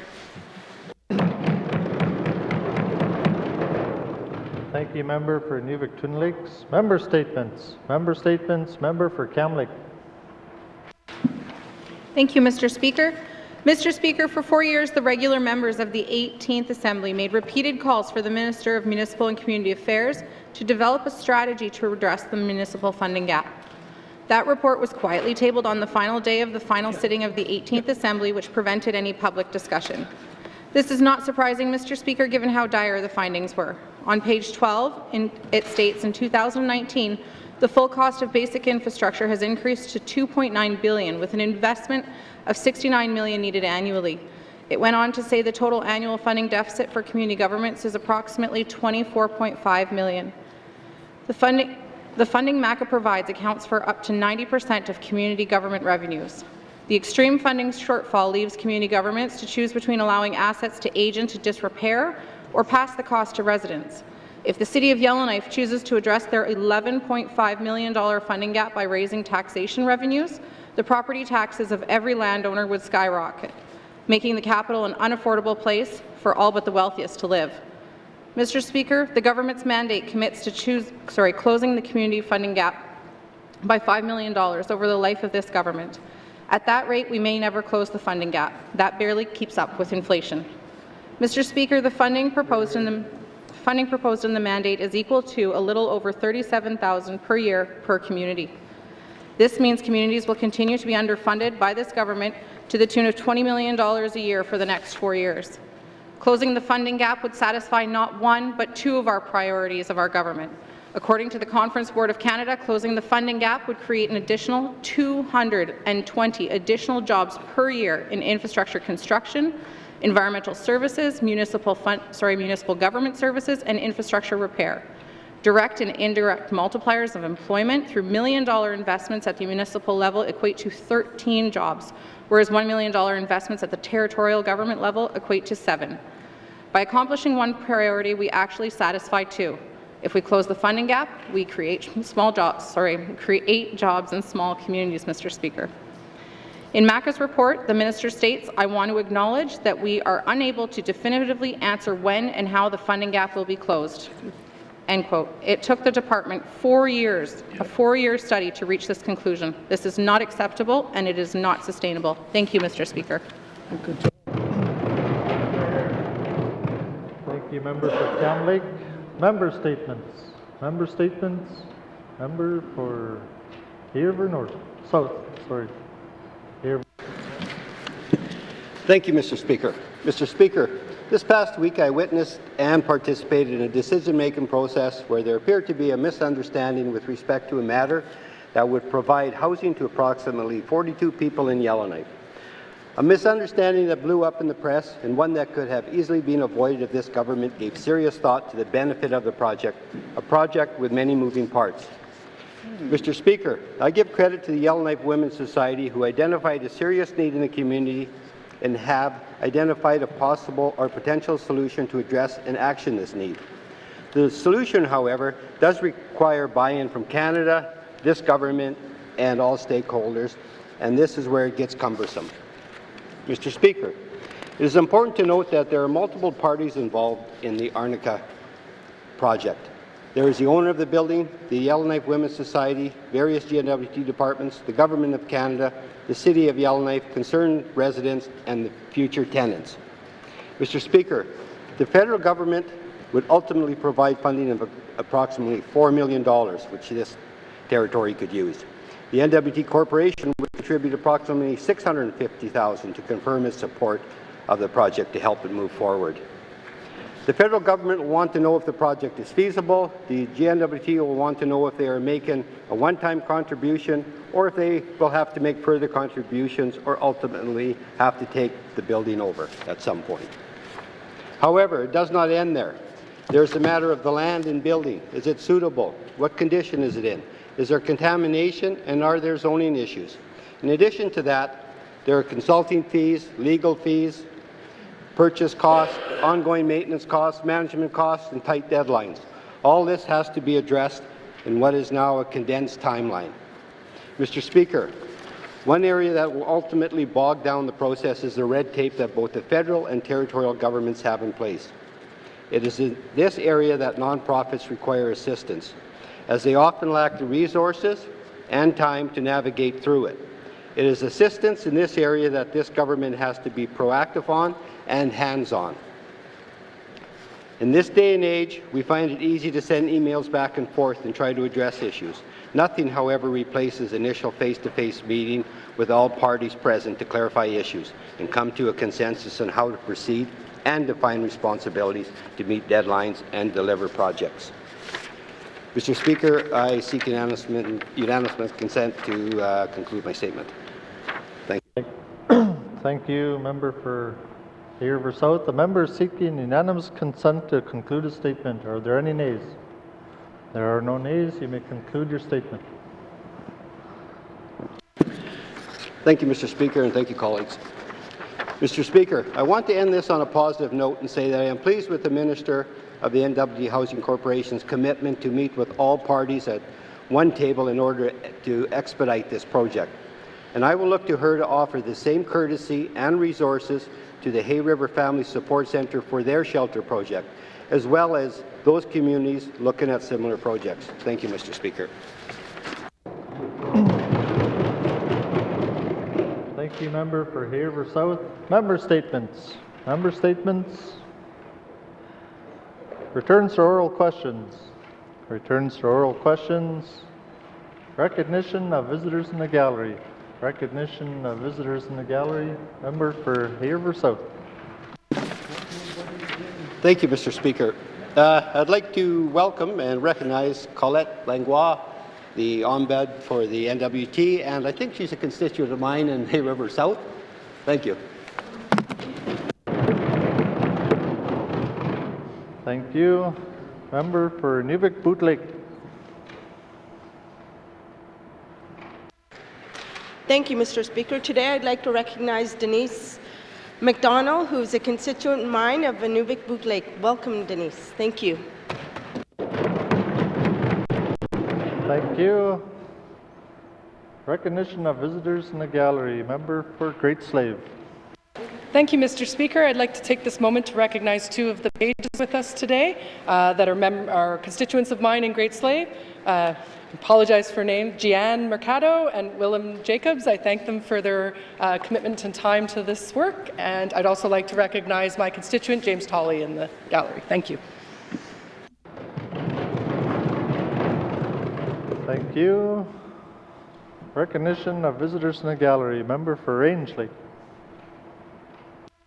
Thank you, Mr. Speaker. I'd like to recognize Mr. Kieran Testard, who was a constituent of Range Lake Riding and was also a one-time MLA in the 18th Legislative Assembly. Thank you, Mr. Speaker. Thank you, Member for Honourable Premier. Recognition of visitors in the gallery. Recognition of visitors in the gallery. If we have missed anyone in the gallery today, welcome to the chamber, and I hope you are enjoying our proceedings. It's always nice to have an audience with us. Thank you. Replies to the budget address. Replies to the budget address. 3 of 7. Acknowledgments. Acknowledgments. Oral questions. Member for N.W.T. Mr. Speaker, under the mandate we're going to be approving here, enabling our seniors to live at place at home with dignity, the 3 ministers that are given responsibilities of Minister of EC&E, the Housing Corporation, Health and Social Services, are their responsibilities separate as our ministers, or are they going to be working together? And questions for the Premier. Thank you, Mr. Speaker. Thank you, Member for N.W.T. Honourable Premier. Thank you, Mr. Speaker. Absolutely. This government is actually working closer than what I understand from any other government before. All 3 ministers will be working on these projects. Thank you, Mr. Speaker. Thank you, Honourable Premier. Member for N.W.T. Thank you, Mr. Speaker. Since they're working so fast and working together, can we move up the timeline in regards to getting into our communities and in collaboration in a coordinated visit and to move up for the elders in our communities. Thank you, Mr. Speaker. Thank you, Member for N.W.T. Honourable Premier. Thank you, Mr. Speaker. My ministers are willing to visit constituents as people invite them. Unfortunately, though, I can't make a commitment on what time because they all have schedules that they'll have to coordinate. But invite us and we will come. Thank you, Mr. Speaker. Thank you, Honourable Premier. Member for N.W.T. Mr. Speaker, April 4th. Mr. Speaker, this government is open considering a pilot project in N.W.T. to make the improvements to help my seniors age in place. If so, I'd be happy to work with the appropriate minister on the proposal as it follows on a go forward. I think that's with the Minister of Health. Thank you, Mr. Speaker. Thank you, Member for N.W.T. Honourable Premier. Thank you, Mr. Speaker. Again, all ministers are more than willing to work with our members across the hall. Please contact our minister, and I'm sure that they'll make arrangements to work with you. Thank you, Mr. Speaker. Thank you, Honourable Premier. Oral questions. Oral questions. Member for Haver South. Thank you, Mr. Speaker. The Arnica project is a good project in that it brings in federal dollars. And the other thing it does is it creates employment, or will create employment, and also probably provide some opportunity for contractors.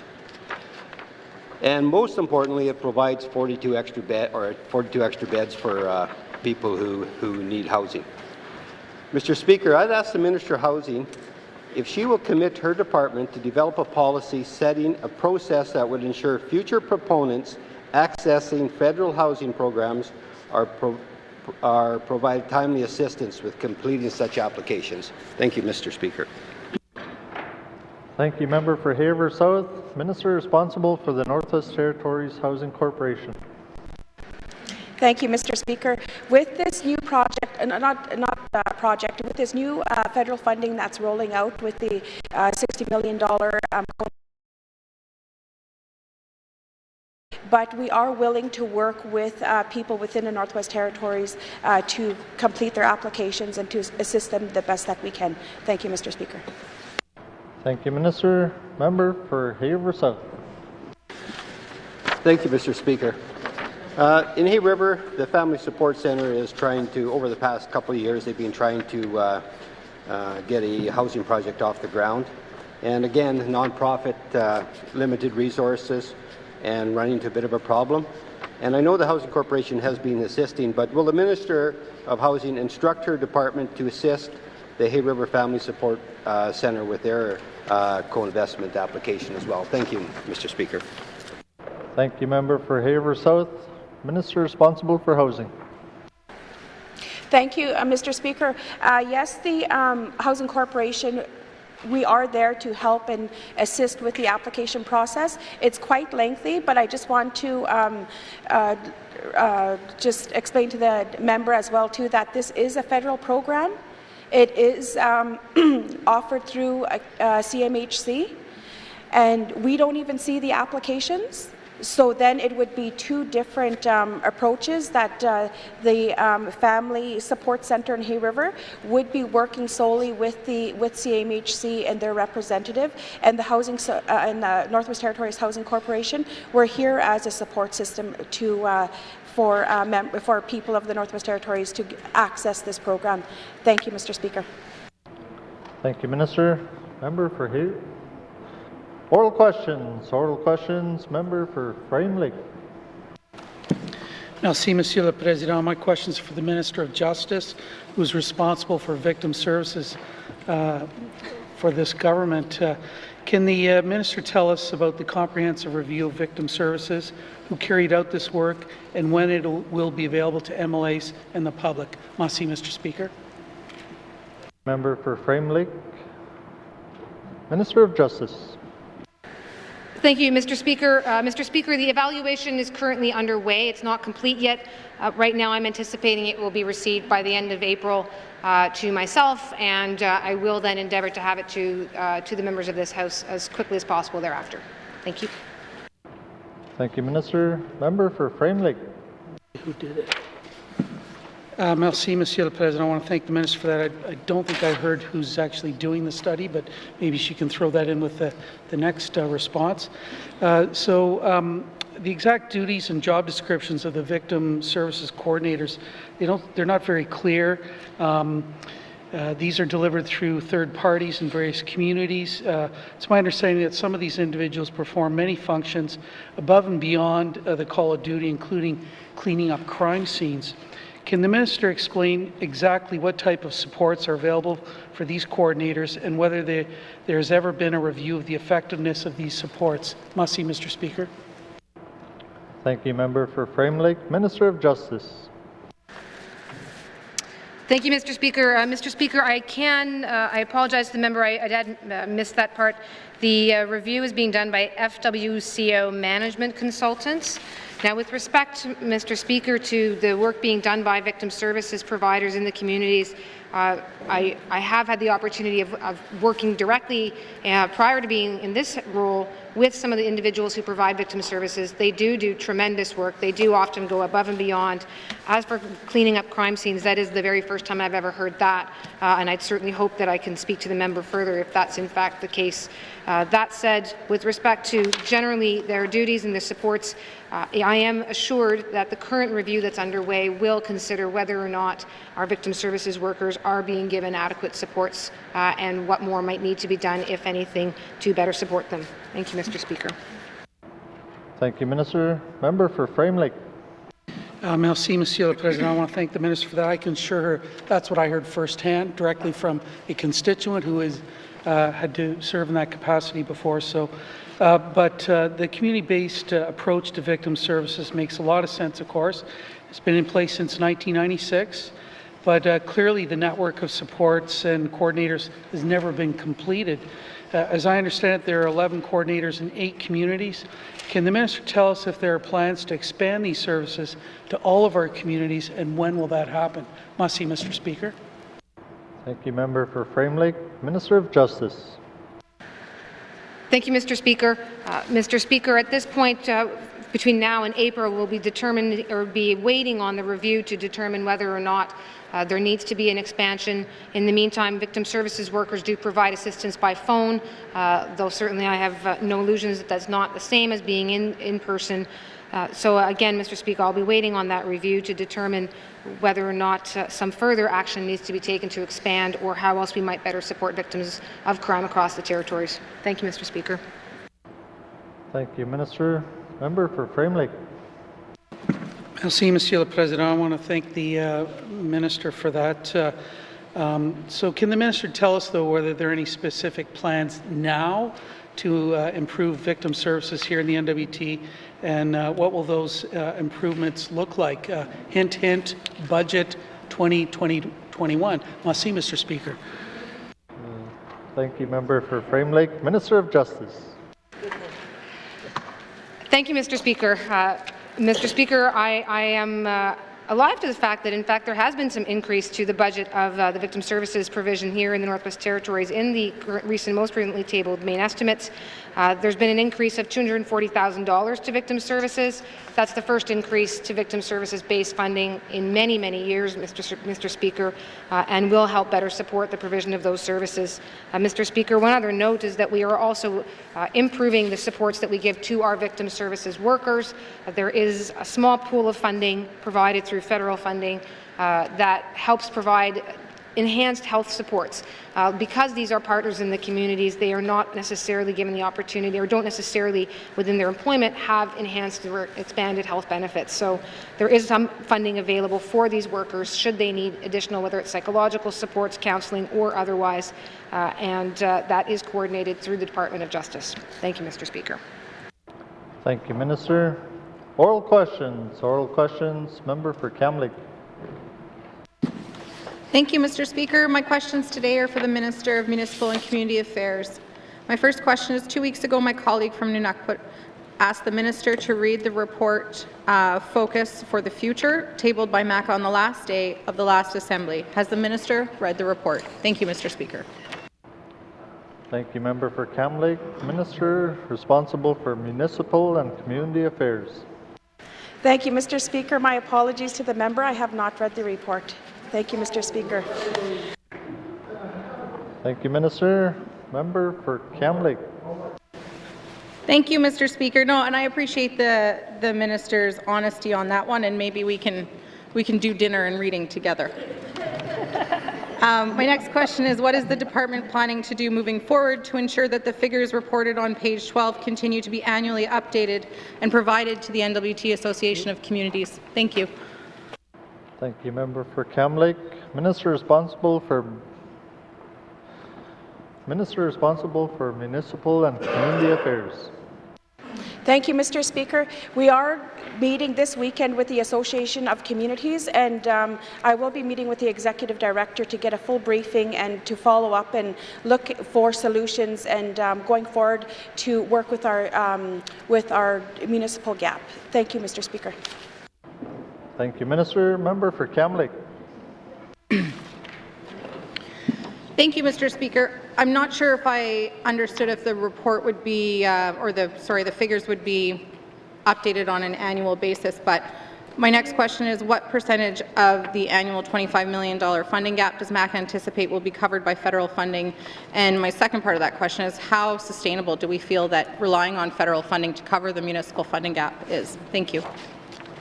Thank you, Member for Kamloops. Minister of Municipal and Community Affairs. Thank you, Mr. Speaker. I don't have those answers right now. I will follow up with the member, but I'd like to also express that we are looking at initiatives at the community level and specifically looking at a land transfer for municipalities and working with them to try to work with the municipal gap that is currently we have right now. And going forward with our priorities, we have set aside $5 million to work with that. But strategically, I will be working closely with my department, and I will have answers for the. I will follow up with the member. Thank you, Mr. Speaker. Thank you, Minister. Final supplementary, member for Kamloops. Thank you, Mr. Speaker. No, I'm definitely game to sit down with the minister anytime. One thing that I routinely have heard lately from my constituents is that the government seemed to very easily find the extra $4.5 million to cover the taxation error for the Stanton Territorial Hospital. It was a very expensive oversight that could have almost doubled the amount of funding that the mandate proposes to include to close the municipal funding gap over the next 4 years. So I'm wondering if the minister will at least commit to including the rate of inflation in the $5 million mandate commitment for closing the funding gap. Thank you. Thank you, member for Kamloops. Minister responsible for municipal and community affairs. Thank you, Mr. Speaker. Unfortunately, I will have to follow up with the member, and looking at the $1.5 million that we had paid out for grant in lieu and property taxes, that was that came across as a surprise as the Stanton Hospital was constructed, but we did not forecast and we did not budget for that increase in property taxes. But I will follow up with the member. Thank you, Mr. Speaker. Thank you, Minister. Oral questions. Oral questions. Member for Tunadee-Wellesley. Mr. Speaker. My question is for the Minister of Health and Social Services. The medical travel expense claim form in their current format are not user-friendly, and has reported to me that they're hard to understand and to fill out, causing unnecessary delays. And I have it here in front of me, and in looking at it, I mean, I walked through with one of my constituents. It was a very difficult process. I think it would have been far easier to go take their claims and go to H&R Block and go fill it out. But I don't think we want to do that with our constituents to do these forms. But I think we should make it more user-friendly and more easy to go through and streamlined. So my question to the minister is, can the minister commit to having this form reviewed and redesigned? Thank you.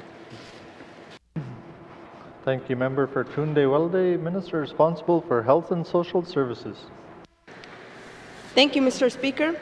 Thank you to the member for asking this question. Medical travel in Northwest Territories is it's a big program.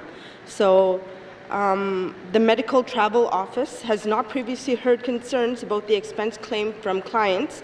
However, the form serves two purposes. So number one, the Medical Travel Office needs certain information about the expenses being claimed to ensure expenses align with travel to an approved appointment in order to authorize payment. That's number one. Number two is the Department of Finance also needs that form as part of the backup payment under the government's accounting system. I am open to meeting with the member to hear any suggestions he may have to simplify the form. However, the information on the form needs to be collected in enough detail to be financially accountable to standards and to satisfy also the requirements of the non-insured health benefits program as well as third parties. Thank you, Mr. Speaker. Thank you, Minister. Oral questions. Member for Tunadee-Wellesley. Mr. Speaker, and thank you for the response from the Minister. Again, not quite what I wanted to hear, but it's at least we could. I'm glad she's opened up for some dialogue to listen to my suggestions. I do have some suggestions, but that'll be for another time. And you did mention new accounting software. I believe that she's referring to SAM, that a lot of departments are moving on towards. So I know that a lot of my constituents are complaining about some of the delays that are happening with this new software. So with this new transition, how long can current claimants expect to wait for their claims to be reimbursed? Thank you, member for Tunadee-Wellesley. Minister responsible for Health and Social Services. Thank you, Mr. Speaker. The member is correct. On January 27, 2020, the Northwest Territories Health Social Services Authority had transitioned to the N.W.T's Service Accountability and Management, which is called SAM. This brought 6 of our different financial systems carried over from the previous regional health authorities to align to a coordinated system. Prior to this change, payments were processed from within the health authority, and now the N.W.T's Financial and Employment Shared Systems, FES, centers with the Department of Finance process payments. The centers provide Northwest Territories Health Social Service Authorities with a convenient one-stop shop for processing all its financial transactions. And this is the same system used by other departments within the N.W.T. This change is meant to provide more consistency in the payment processing and a better financial information across the health and social service system. As with any system implementation, the Northwest Territories Health Social Service Authority and the Department of Finance are currently going through a period of change. As with this move, there are 1,500 employees that have transitioned into this new system. New process, new systems take time and refine, and staff to require time to adjust this new way of working. So during this adjustment period, we expect there are going to be delays, but our staff is working hard to ensure that the target time for processing meets within the 30 days. Thank you, Mr. Speaker. Thank you, Minister. Oral questions, member for Tunde Welde. Thank you, Mr. Speaker, and thank you, Minister, for that very lengthy and detailed answer. By the form here, it says 4 to 6 weeks, so I guess I didn't really quite get an answer with that. So in addition to this 4 to 6 weeks that's currently that states on the forms, is there an additional delay for claimants? Thank you, Mr. Speaker.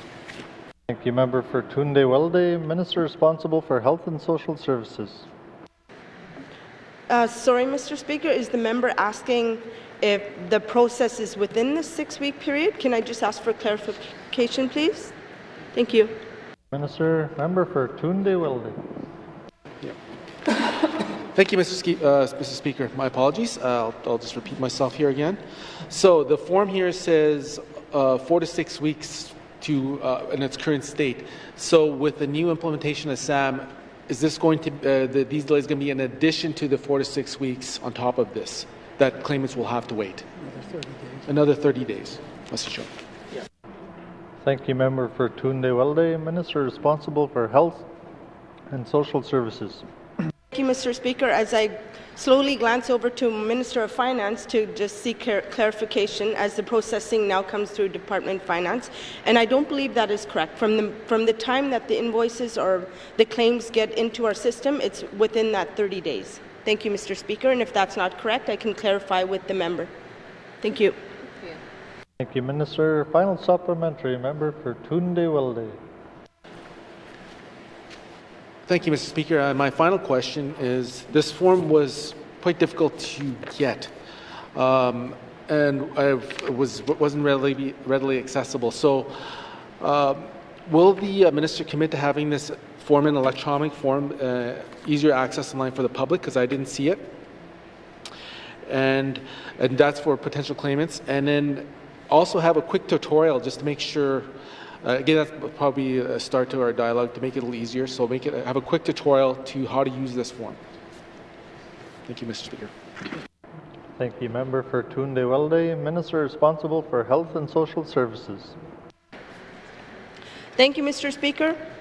I'd like to thank the member again for this suggestion. The form is usually provided prior to travel, as it is required to be signed by the clinician as confirmation proof of attendance to their appointment.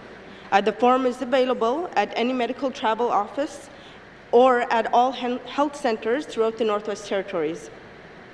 However, based on the feedback, I will advise the Northwest Territories Health and Social Service Authority to post the medical travel expense claim to their website to ensure that there's one available online. In addition, If clients have difficulty completing their expense form, I would encourage them to reach out to the health centre or to the regional medical travel office for support. Thank you, Mr. Speaker. Thank you, Minister. Oral questions. Oral questions. Member for Decho. Merci, Mr. Speaker.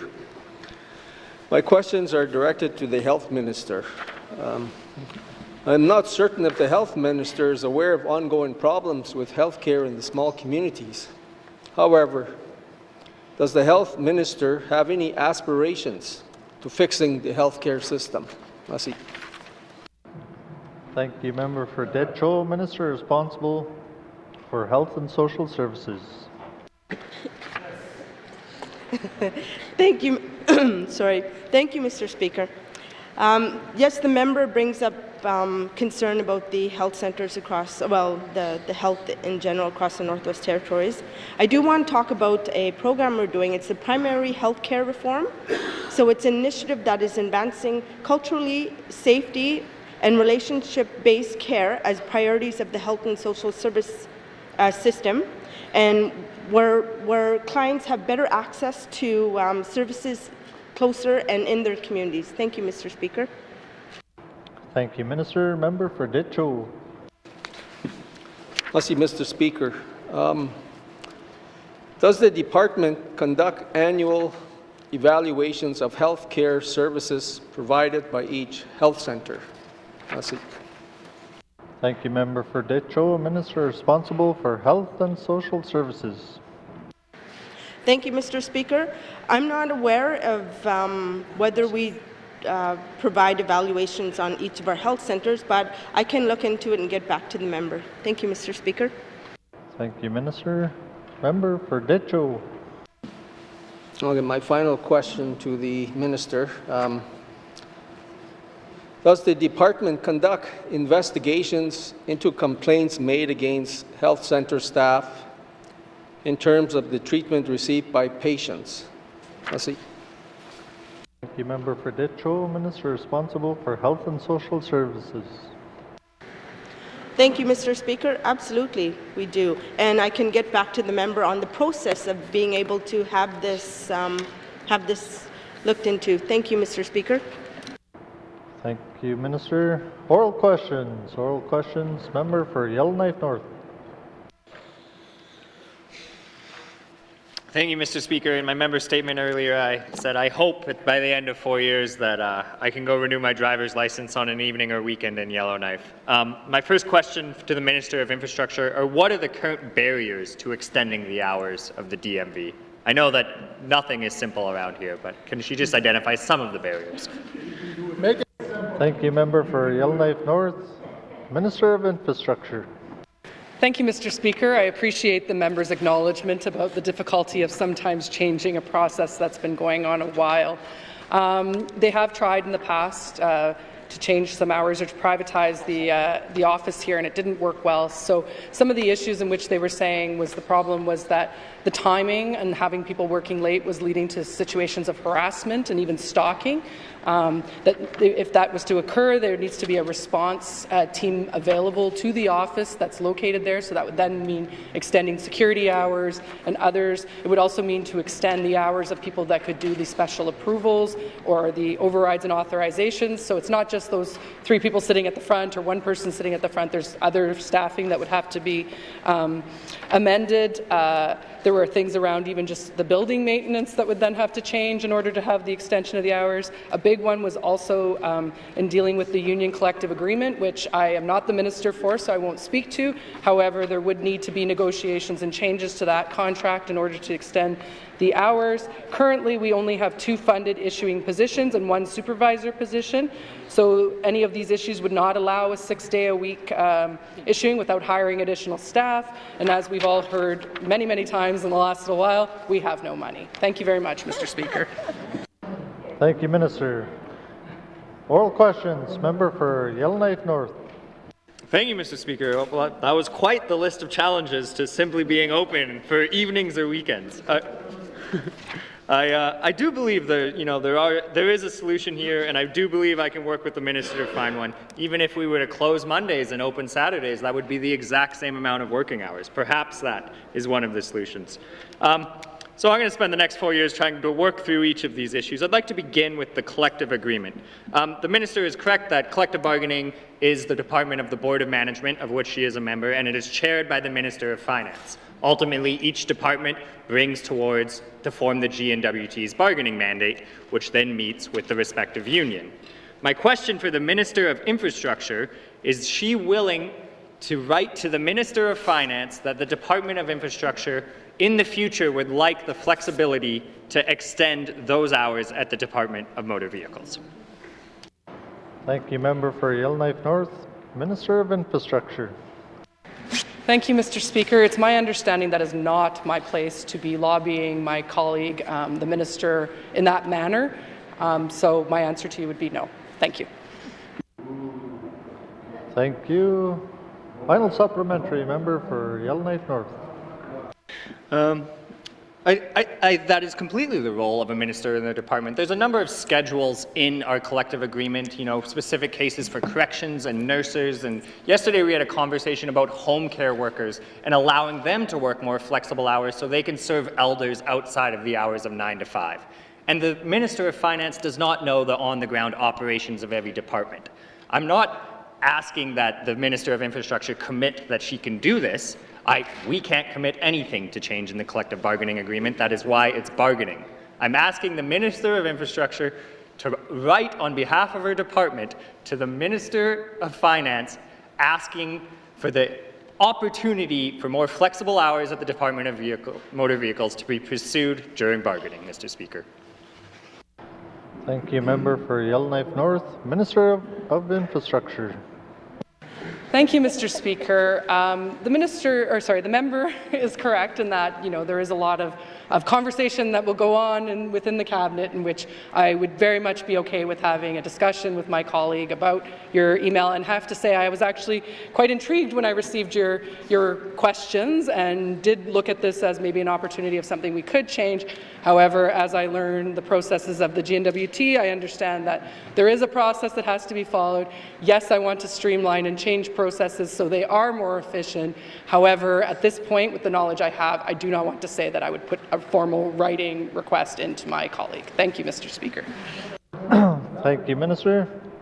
Oral questions. Oral questions. Member for Yellowknife Centre. Thank you, Mr. Speaker. Mr. Speaker, my questions are for the Minister of Health and Social Services.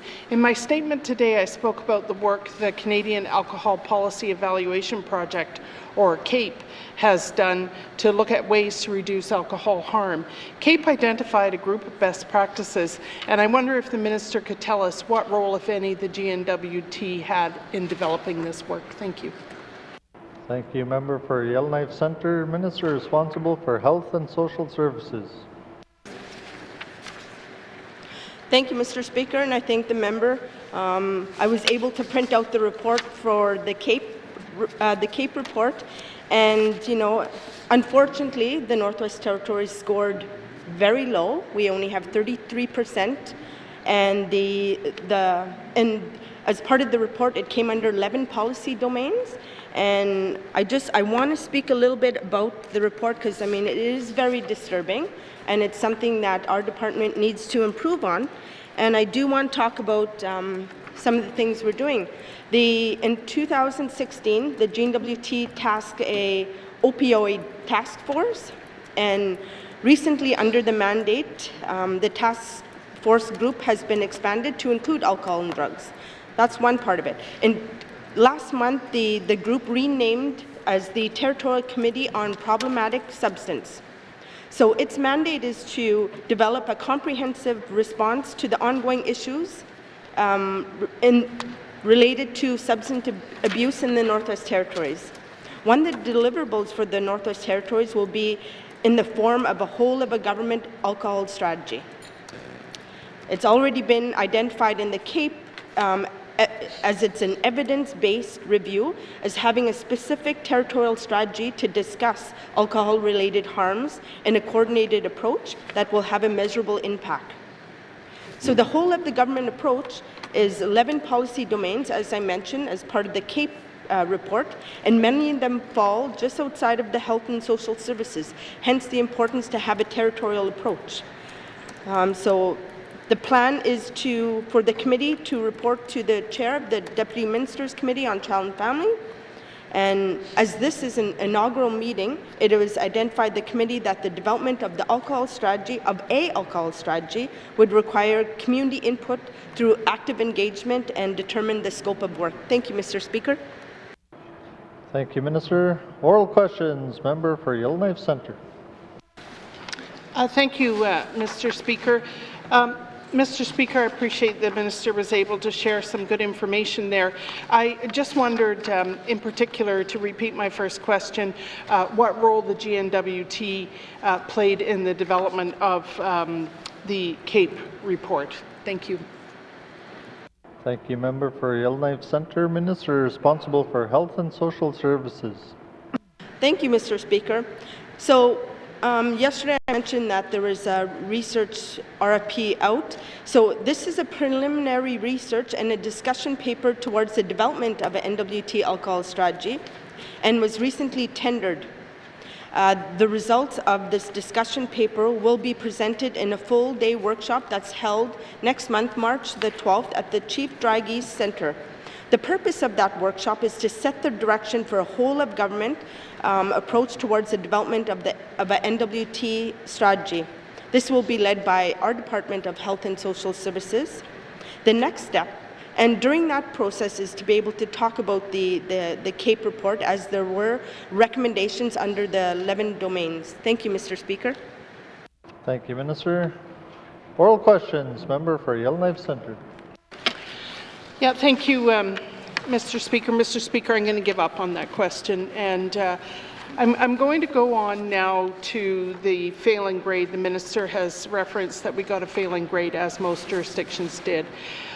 What are the barriers that government is facing right now to developing better alcohol policies as outlined in the CAPE report? Thank you.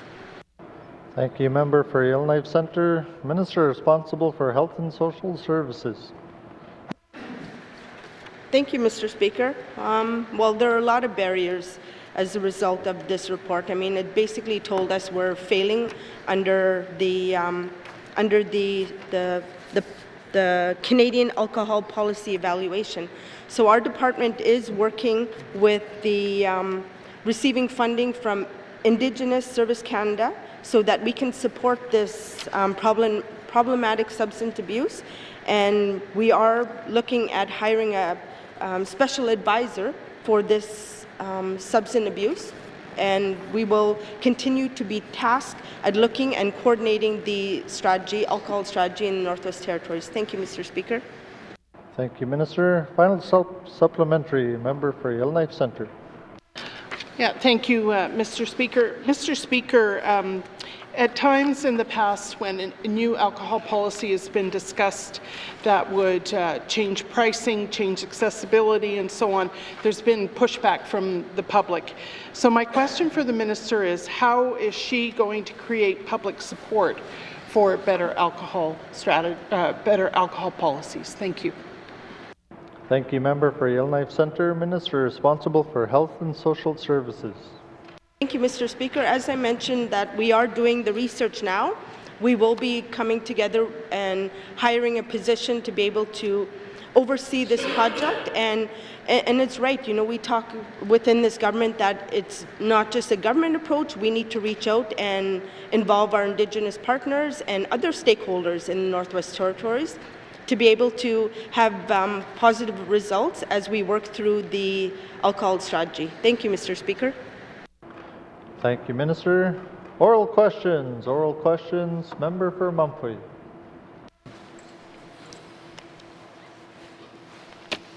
Mr. Speaker. Mr. Speaker, Mr. Speaker, there is a major bridge on our lands. It's called Frank Channel Bridge. Without that bridge, we know that we won't be able to transport a lot of things. and it's really old. Going to have questions for infrastructure. Vital part of the North Slaves Highway lifeline to the rest of the territory and also to the south. It is 50+ years old and badly aging. Mr. Speaker, question to Minister of Infrastructure. Where does a new Frank Channel Bridge rank in the capital plan of the Minister's Infrastructure Department? Mussey. Thank you, Member for Mumfui. Minister responsible for infrastructure. Thank you, Mr. Speaker. I'm not sure of any sort of ranking structure within our capital plan, but I could definitely look to see if there is one. The department fully acknowledges that the Frank Channel Bridge does need to be replaced. In fact, we've been applying for funding, federal funding to replace the bridge, and instead have actually been turned down the last times that we have tried. We have not been successful. However, we do feel that the next application has a good shot of being approved by the Canadian government, so that's our next steps. We've had early engagement with industry about the planned rehabilitation work, and industry representatives at the time told us that they did want the replacement of the bridge and the elimination of the overhead structure, so that would allow for the strangely shaped and oversized loads to get on the bridge. We're currently engaging with the community of Betchico and the Clecho government on the replacement of the bridge. The pre-engineering and environmental baseline work to prepare for its replacement. We'll have a request for proposals out for the bridge design this year. And the department is continuing to do internal work to advance the project and secure the funding for the construction of the bridge. Thank you. Thank you, Minister. Oral questions. Member for Mumfui. Mr. Speaker. Mr. Speaker, I understand the proposal was submitted in the 18th Assembly to replace the Frank Channel Bridge, but unfortunately it failed and fell off the secure funding. I understand there's a federal counterpart to this. So is there a plan, new plan to seeking federal assistance on the Frank Channel Bridge? Like, what kind of schedule are we looking at, Mr. Speaker? Thank you, Member for Mumfui. Minister responsible for infrastructure. Thank you, Mr. Speaker. I'm just looking through my notes here to see when the next application will go in for the federal funding. After the my understanding is it will happen after the federal budget is passed in the in the House. So the intent is to move this project forward as quickly as possible. There's definitely been issues with the bridge. We do understand. However, I should point out that the bridge is safe. It is currently inspected by engineers. And there was an interim measure to preserve the bridge until the project funding could be secured, and concrete deck repairs were carried out in September of 2018 and June of 2019. Thank you, Mr. Speaker. Thank you, Minister. Oral questions. Member for Mumfui. Mr. Speaker. Mr. Speaker, this is a very important project, and my understanding is that the proposal has not really been submitted yet, unfortunately. I want to ask the Minister, what discussion has this Minister of Infrastructure had with her federal counterparts regarding the funding for this very important project, Frank Channel Bridge? Mr. Speaker. Thank you, Member for Mumfui. Minister responsible for infrastructure. Thank you, Mr. Speaker. As I'm currently new to this role, I have not yet had a chance to speak to my federal counterparts on this specific project. I believe the government of the Northwest Territories is doing a good job, or we're trying very much to get in front of the federal government to impress upon them our infrastructure deficit. When you ask me about ranking, I believe all of the deficits we have in our infrastructure are all critical pieces that need to be funded, and we need to get them going. So there is a process. We plan to resubmit the plan as soon as we can. We have been applying actively on funding for this project. This is a critical piece of infrastructure that allows our mining industry to go forward, our resupply of goods and services, things to Yellowknife and communities beyond. So this piece of infrastructure is very, very important and high on the department's radar. Thank you, Mr. Speaker. Thank you, Minister. Final supplementary. Member for Mumfui. Mr. Speaker. Mr. Speaker, I'd like to see more of an action-oriented instead of talking about this particular project. Our MP also asked me where the proposal was, has it been submitted? And at that point in time, that was a few months ago, I said I imagine it has been with a new government. unfortunately, is not there at this point. I'm afraid that we're going to miss the opportunity again because we fell out the funding criteria last time. This is through the National Trade Corridors Fund, I believe. And I would highly encourage the minister to get a hold of our MP and also the federal counterpart. When could that happen? I would assume, I hope will be immediately after we had our session here, Mr. Speaker. Mussy. Thank you, Member for Mumfwee. Minister responsible for infrastructure. Thank you, Mr. Speaker. As mentioned, there is a process that needs to be followed. The federal government also just recently had an election, and therefore we were waiting for that to happen, as well as their budgets to go through, and then we would be making the application again. As stated, we have consistently been trying to get this funding, so this is not falling off my department's radar, and in fact it is one of the things that we are moving forward. I have met with MP MacLeod, and we've started to have discussions about the infrastructure deficit that the Northwest Territories is facing. I sat down and had a specific meeting with the MP on this issue, not at the moment. However, that's been more of a scheduling issue, and we have been talking about getting our offices together to have the more infrastructure-focused conversation rather than the larger conversation we've been having with the MP as a cabinet. Thank you, Mr. Speaker. Thank you, Minister. Oral questions. Oral questions. Member for Inuvik-Twin Lakes. Thank you, Mr. Speaker. My questions are for the Minister of Health in regards to my statement, knowing that we have a lot of hard drugs that have been reported. Will the Minister of Health ensure that we are not working in silos in our community and make sure that her department, the mental health, addiction counselors, public health, is working in partnership with education, RCMP, victim services, both the Indigenous governments to provide education on drugs, especially the drugs that are circulating in our community to all our youth in our community. Thank you, Mr. Speaker. Thank you, Member for Inuvik-Twin Lakes. Minister responsible for Health and Social Services. Thank you, Mr. Speaker. Absolutely. You know, this is something that our department will continue doing.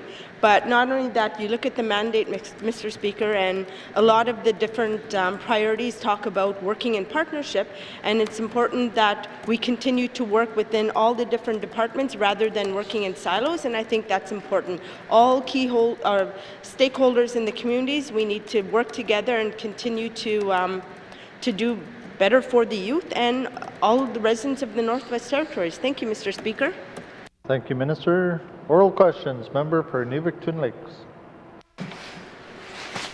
Thank you, Mr. Speaker. Would the Minister agree that power is knowledge, and by empowering our youth with the education on drugs and alcohol more than once a year in their school class, that this should be provided? Thank you, Mr. Speaker.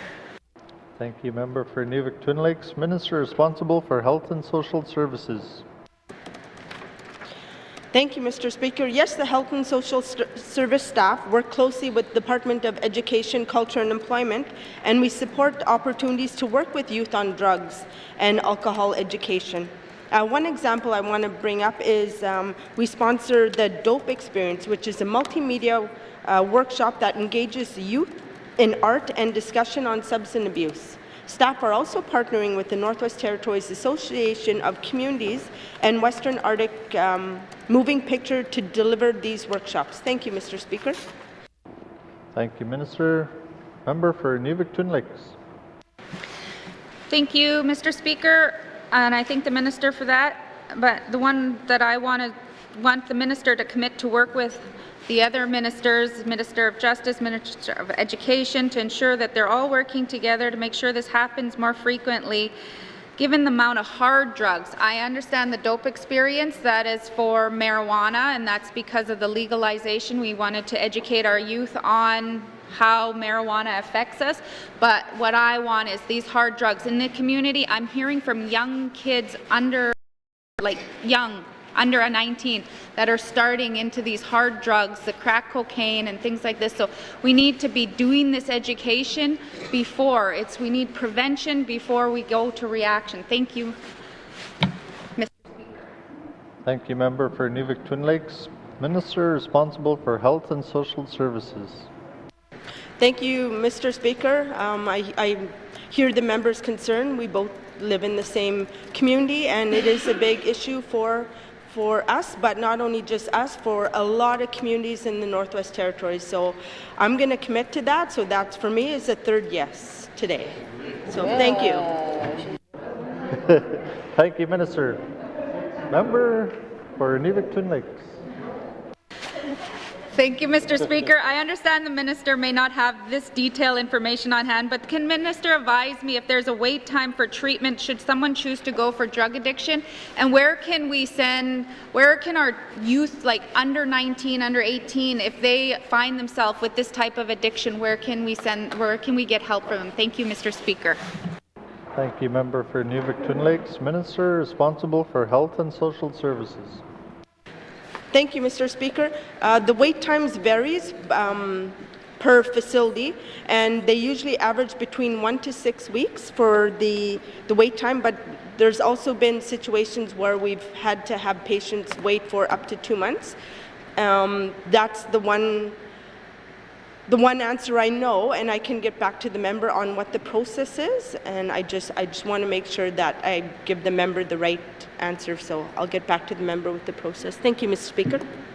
Thank you, Mr. Oral questions. Oral questions.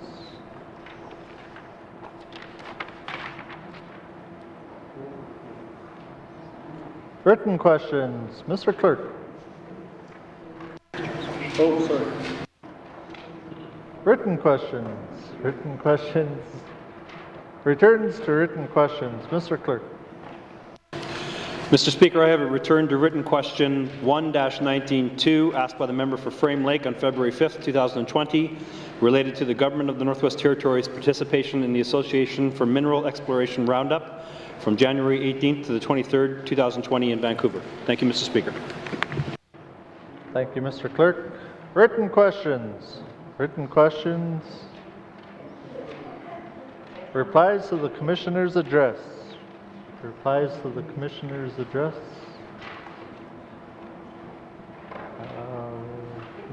Member for Frame Lake.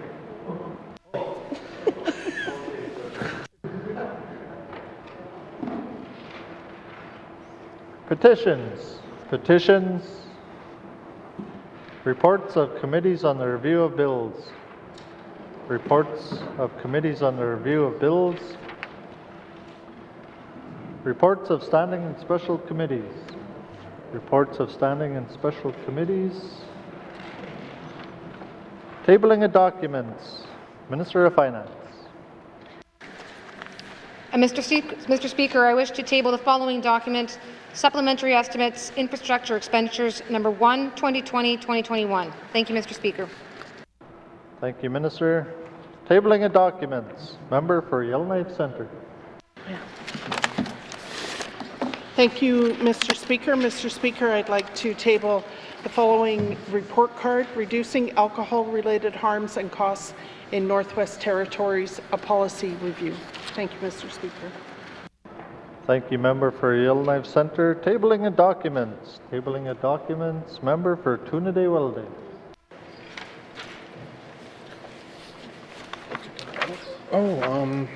Yes, actually, I do. Yeah, thank you, Mr. Speaker. I thought I was going to do this tomorrow, but I will do this now. I'd like to table the medical travel expense claim form for the record, Mr. Chair. Thank you, Member for Tunadee-Welde. Tabling of documents. Tabling of documents. Notices of motion. Notices of motion. Motions. Motions. Notices of motion for the first reading of bills. Minister of Finance. Oh, sorry. First reading of bills. Minister of Finance. Thank you, Mr. Speaker. Mr. Speaker, I move, seconded by the Honourable Member for the Saw-2, that Bill 2, Supplementary Appropriations Act, Operations Expenditures, number 4, 2019-2020, be read for the first time. Thank you, Mr. Speaker. Thank you, Minister of Finance. A motion is on the floor and is non-debatable. All those in favour? All those opposed? The motion is carried. Bill 2 has had first reading. Second reading of bills. Second reading of bills. Minister of Finance. Thank you, Mr. Speaker. Mr. Speaker, I move, seconded by the Honourable Member for the Sawtooth, that Bill 2, Supplementary Appropriations Act, Operations Expenditures Number 4, 2019-2020, be read for the second time. This bill makes supplementary appropriations for operations expenditures of the Government of the Northwest Territories for the 2019-2020 fiscal year. Thank you, Mr. Speaker. Thank you, Minister of Finance. To the principle of the bill. Question has been called. All those in favour? All those opposed? The motion is carried. Bill 2 has had second reading. Consideration in Committee of the Whole of Bills and Other Matters, the table document 12-19 brackets 2, 2019 to 2023 mandate of the Government of the Northwest Territories, table document 30-19 brackets 2, main estimates 2020-2021, and table document 43-19 brackets 2 with by the authority given to me as Speaker by motion 1-19 brackets 2, I hereby authorize the House to sit beyond the daily hours of adjournment to consider the business before the House with member for Nuvik-Tunlakeson.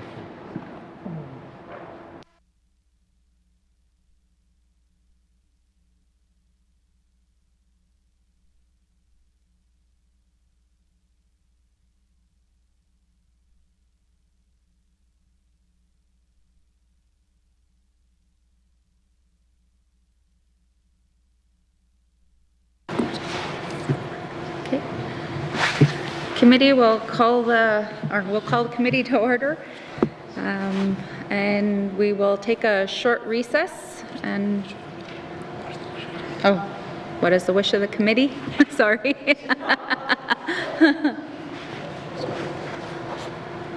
Mr. Norn.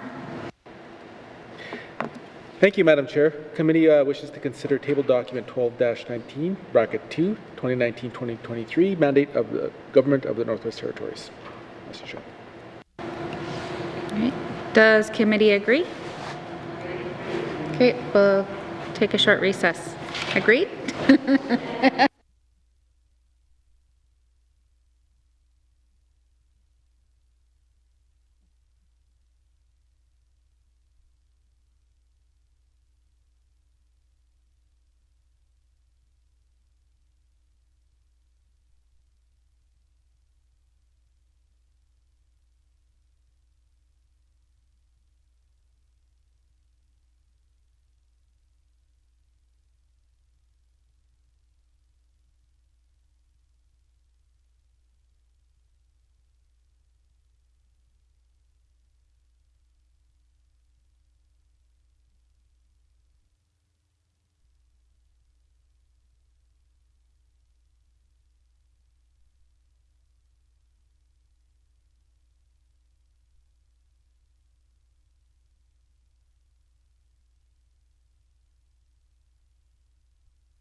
call committee back to order. Oh, sorry. Got to turn the bells off. Committee, we have agreed to consider table document 12-19 2019-2023 mandate of the Government of Northwest Territories, and we will return to page 30. Does the Premier, Madam Premier, wish to bring in any witnesses into the House? Thank you, Madam Chair. I'd like to bring in a witness. Thank you. Sergeant at Arms, please escort the witness to the chamber.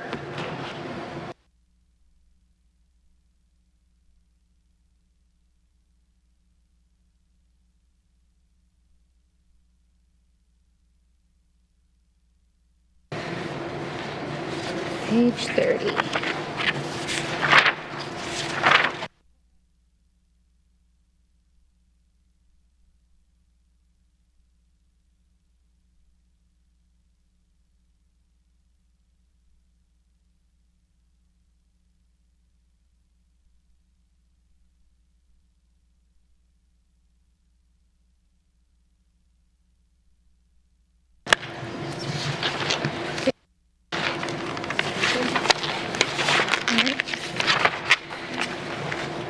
Would the Minister, or would the Premier please introduce her witness?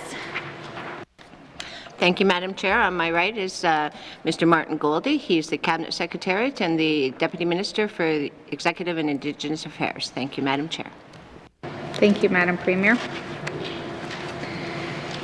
Just to go back to what we decided to go through the mandate, members, you'll have 10 minutes per priority, and I will start. We are going back to increase food security through locally produced, harvested, affordable food. Questions?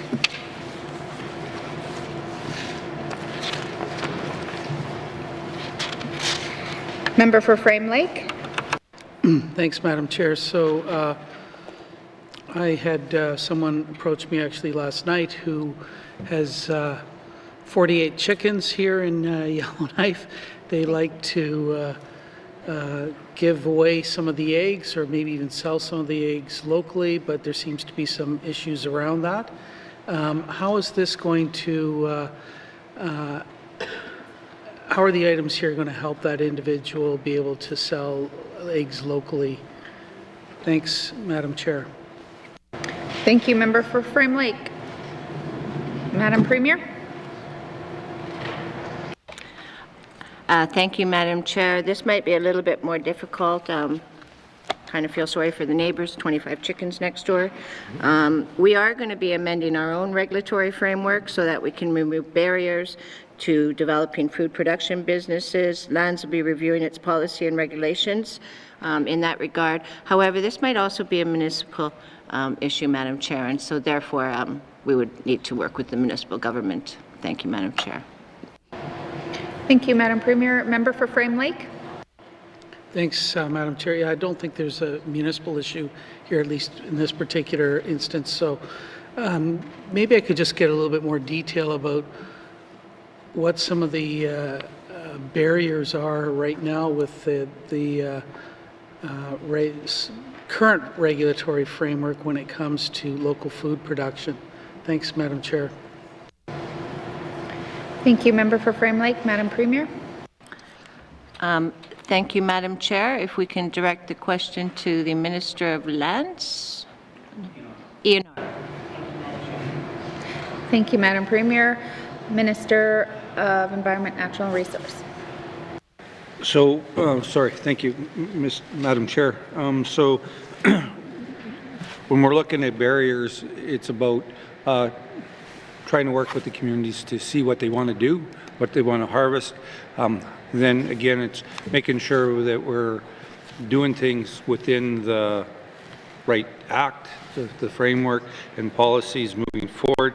And again, it's about also training some of the staff. It's a mentoring process to it. It's, again, these are some of the challenges from the ENR's aspect of it. It's about how we work with the government.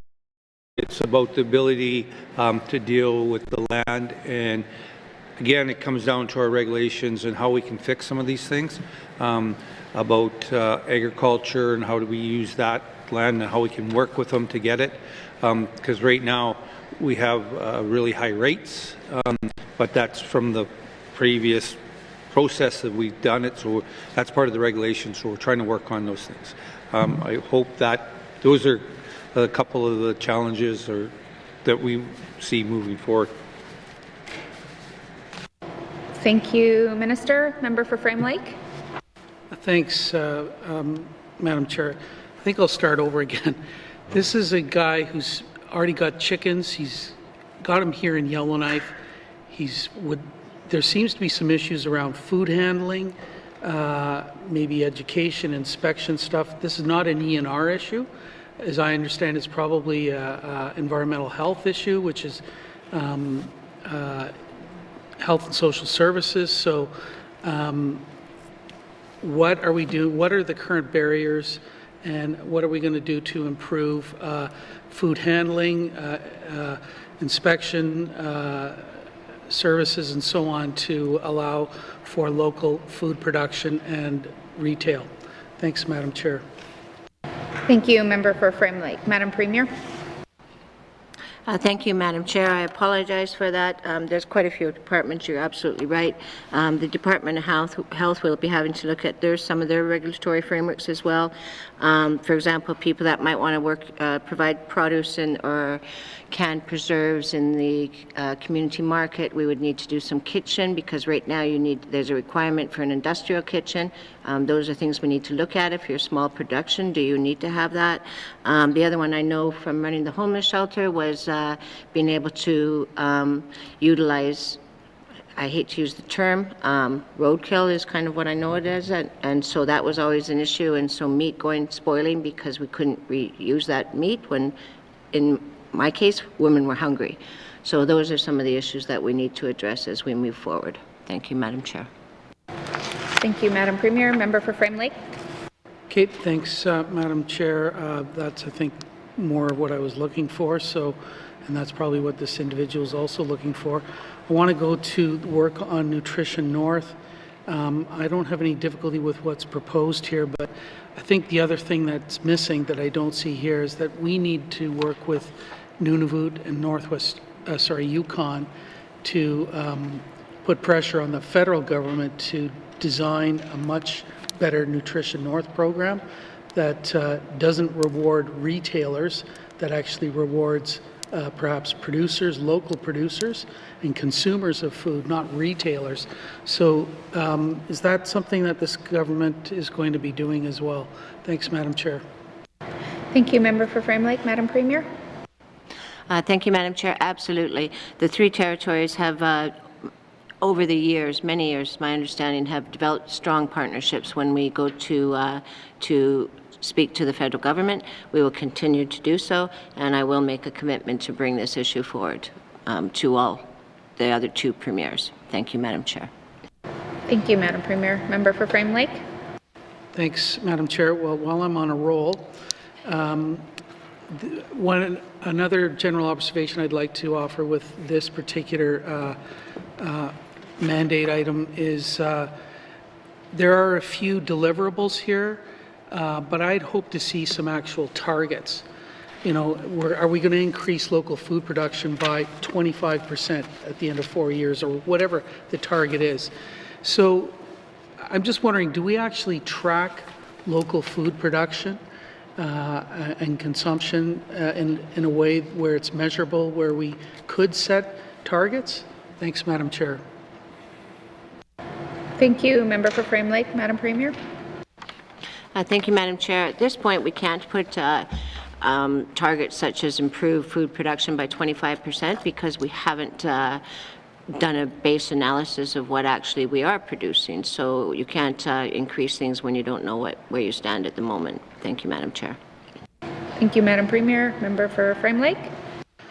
Thanks, Madam Chair. Yeah, okay, then that's clearly something we need to do. And it needs to be in here. Unfortunately, we can't change this right now. but I would really encourage then that we develop a system of measuring local food production.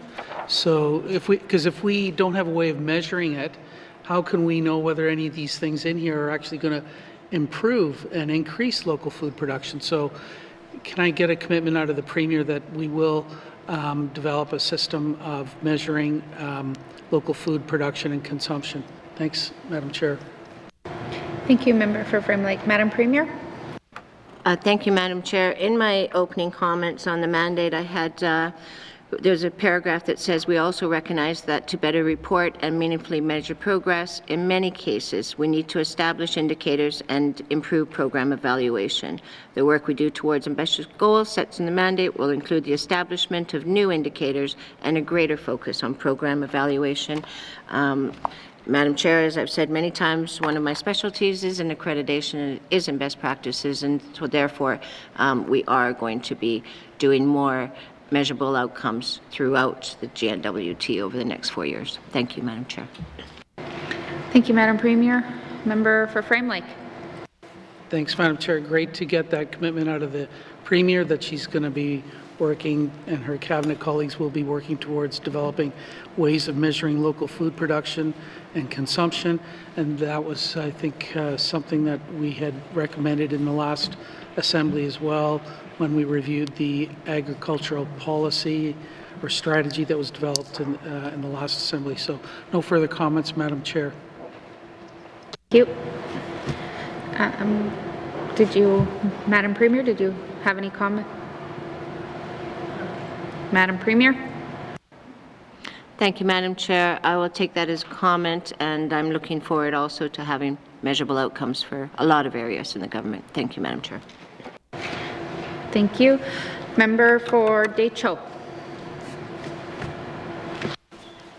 Merci, Madam Chair. I'm really encouraged by this mandate because it just says small communities, you know, the small community harvesters. You know, they have harvesters programs that help people go out on the road, and and yes, we do have roadkill in Fort Providence. We get the bison, and I've had it myself. We made dry meat out of it, so it was all good. Because this would really help, you know, if you had a survey of the hospitals or centers, institutions, of the type of food that the people that attend those institutions, what type of food they would like, because it's different all over, you know, for the Dene people. The New Valuit, they got certain type of taste. But even for the small communities, because I really hope that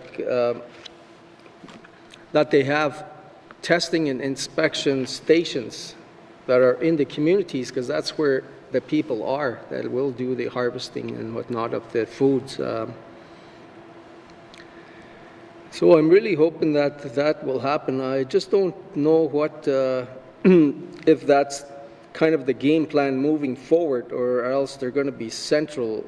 They're going to be a central station you got to send your meat to, so it's harvested somewhere else and not in the small communities where you have a lot of harvesters there. Because you know, we get lots of people that go out on the river and they can make the dry fish too, the dry meat out on the river.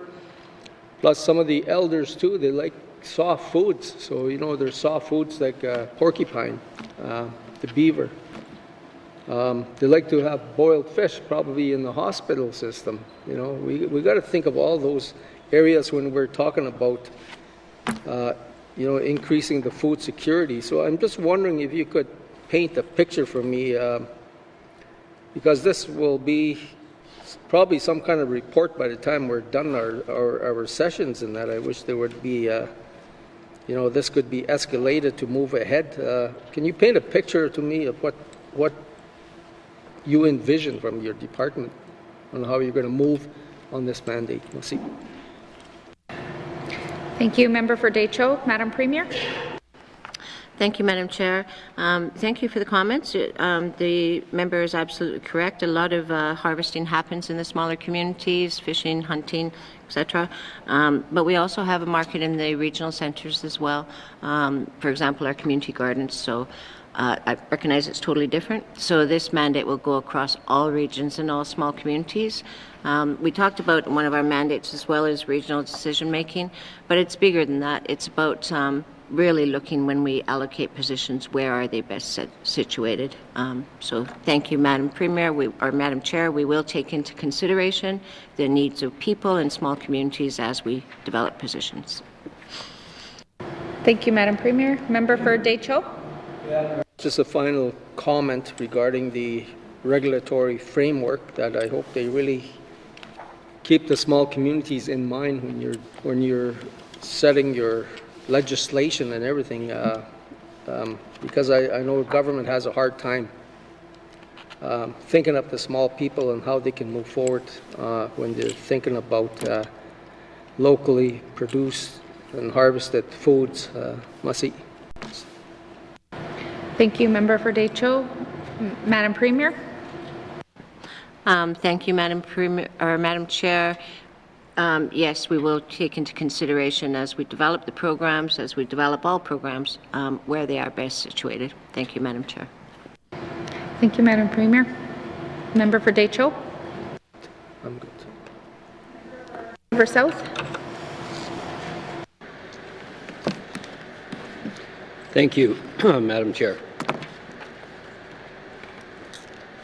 I just want to, with respect to the meat inspection, in the past we had a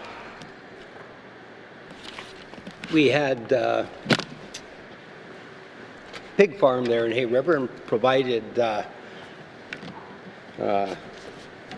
for sale, and there was regulations in place at that time. Are those regs still relevant to what we have in this mandate? Thank you.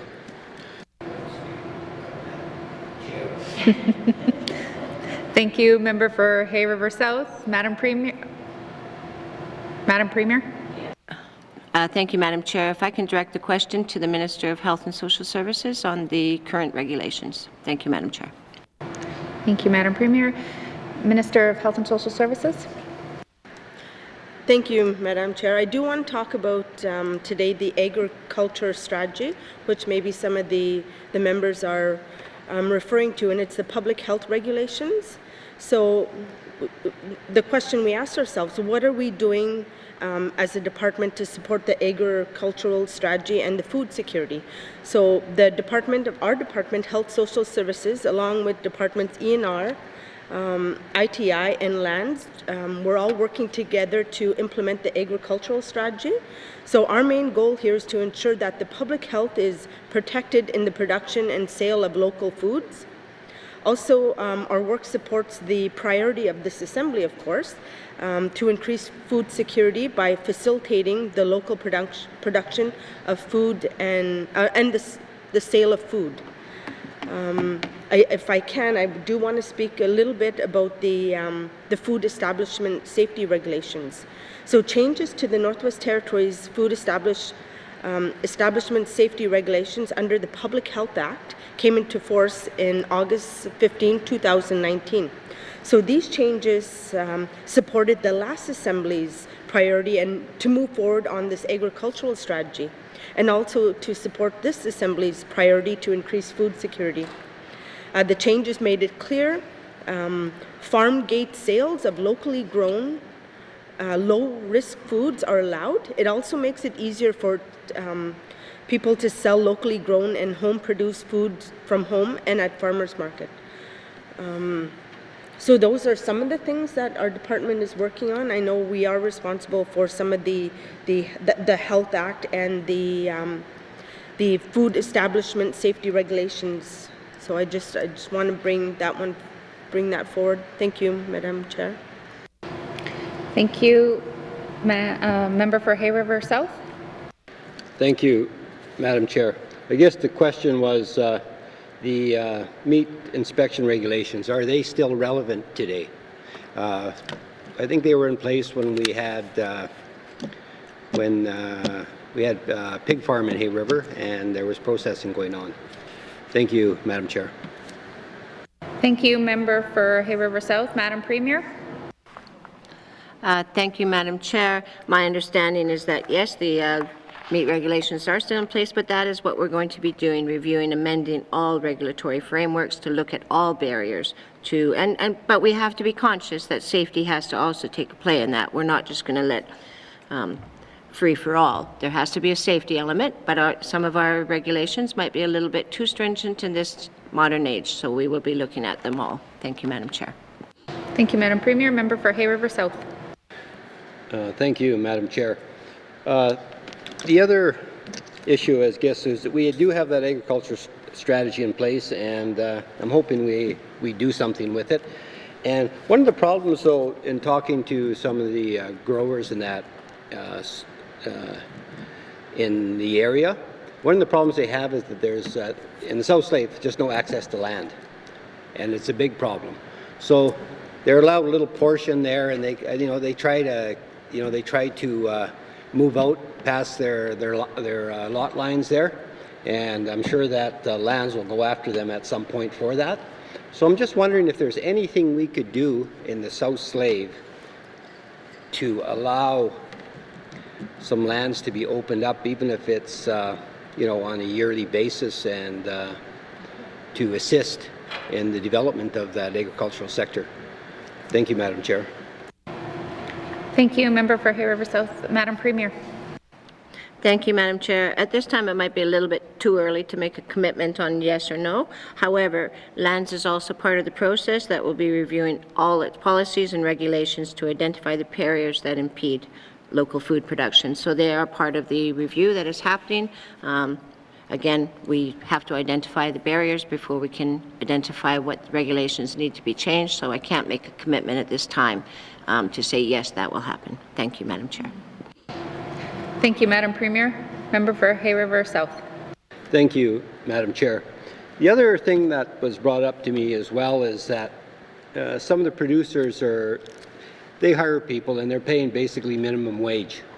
And they're wondering if there's any financial assistance they can get to offset those wages for workers. And the workers may not be there, may not be there 8 hours a day, but they're just looking for some options. Thank you, Madam Speaker. Thank you, member for Hay River South. Madam Premier. Thank you, Madam Chair. I know there might be, I'm trying to think of the run here. I believe there may be some work supplement things happening. If not, Madam Chair, I know that anyone that is under a certain income level, even if they're working, can still qualify for income support. If people are low income, I really recommend that they go in and apply to see if there's any support we can give them within the N.W.T. Thank you, Madam Chair. Thank you, Madam Premier. Member for Hay River South. Thank you, Madam Chair. I guess before my time runs out, I better talk about the fish plant. So basically, where are we on the construction of that? Are we making any headway, or have we began looking at it again? Thank you, Madam Chair. Thank you, member for Hay River South. Madam Premier. Madam Chair, I'd like to transfer it to the Minister of ITI, but if we could ask the member to repeat his question for the Minister, that would be helpful. Thank you. Member for Hay River South, could you repeat your question?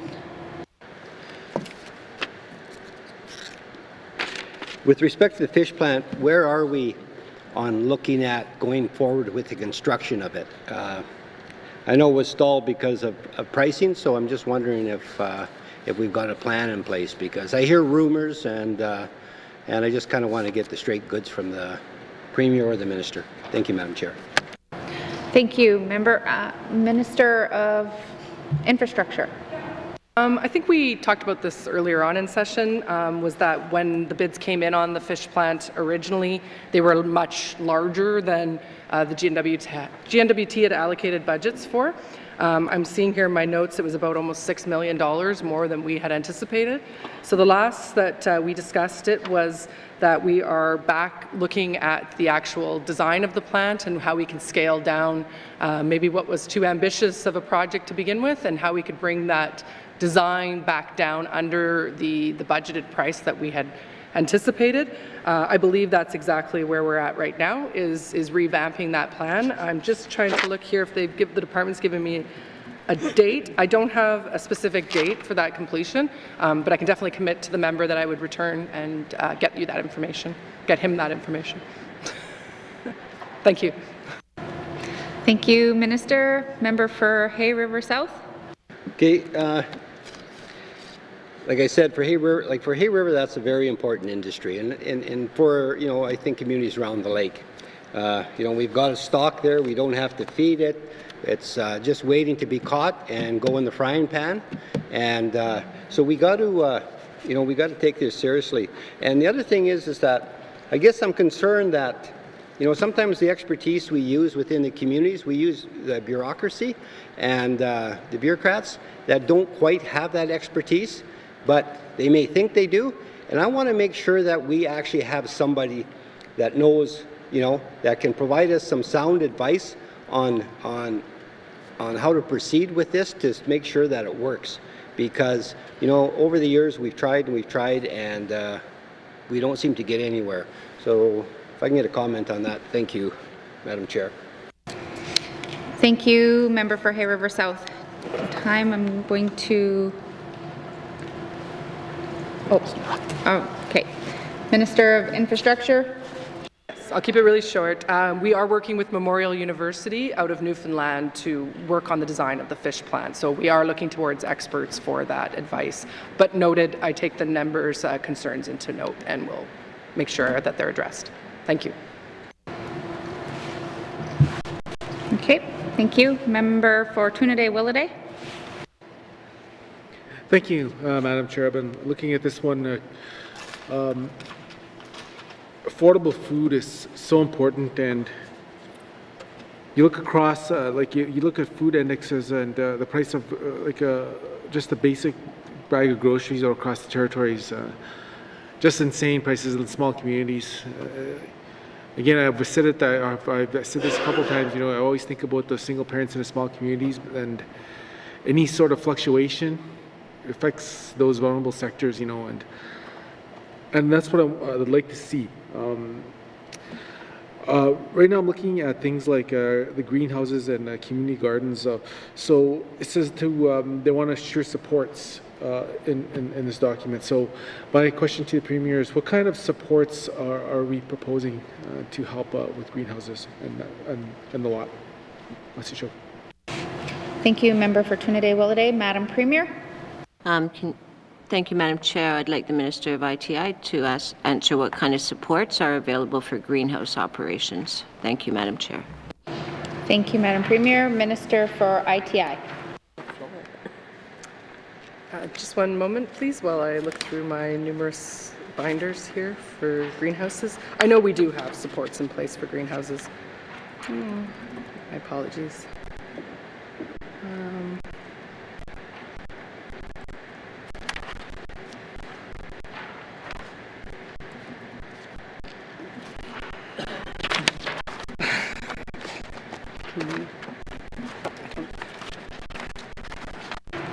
Madam Premier. Thank you, Madam Chair. At this point, we don't have the information, but we can get back to the member on the exact type of supports that are available. There's in every community. I don't know the exact support, but we will reply. Thank you, Madam Chair. Thank you, Madam Premier. Member for Tunaday-Willaday. Okay, thank you. I appreciate that. Thank you, Madam Chair. Thank you for the response. It's good to hear some just to find out what we can get. Any sort of, I think the way I look at it, any sort of ways we could lower the cost of living and groceries. And I keep on going back to the example, if we're a struggling family and you only have like $100 to spend on groceries, it's so much easier to get unhealthy foods. And it would be nearly impossible to feed a small family with $100 and try to follow the canned food guide.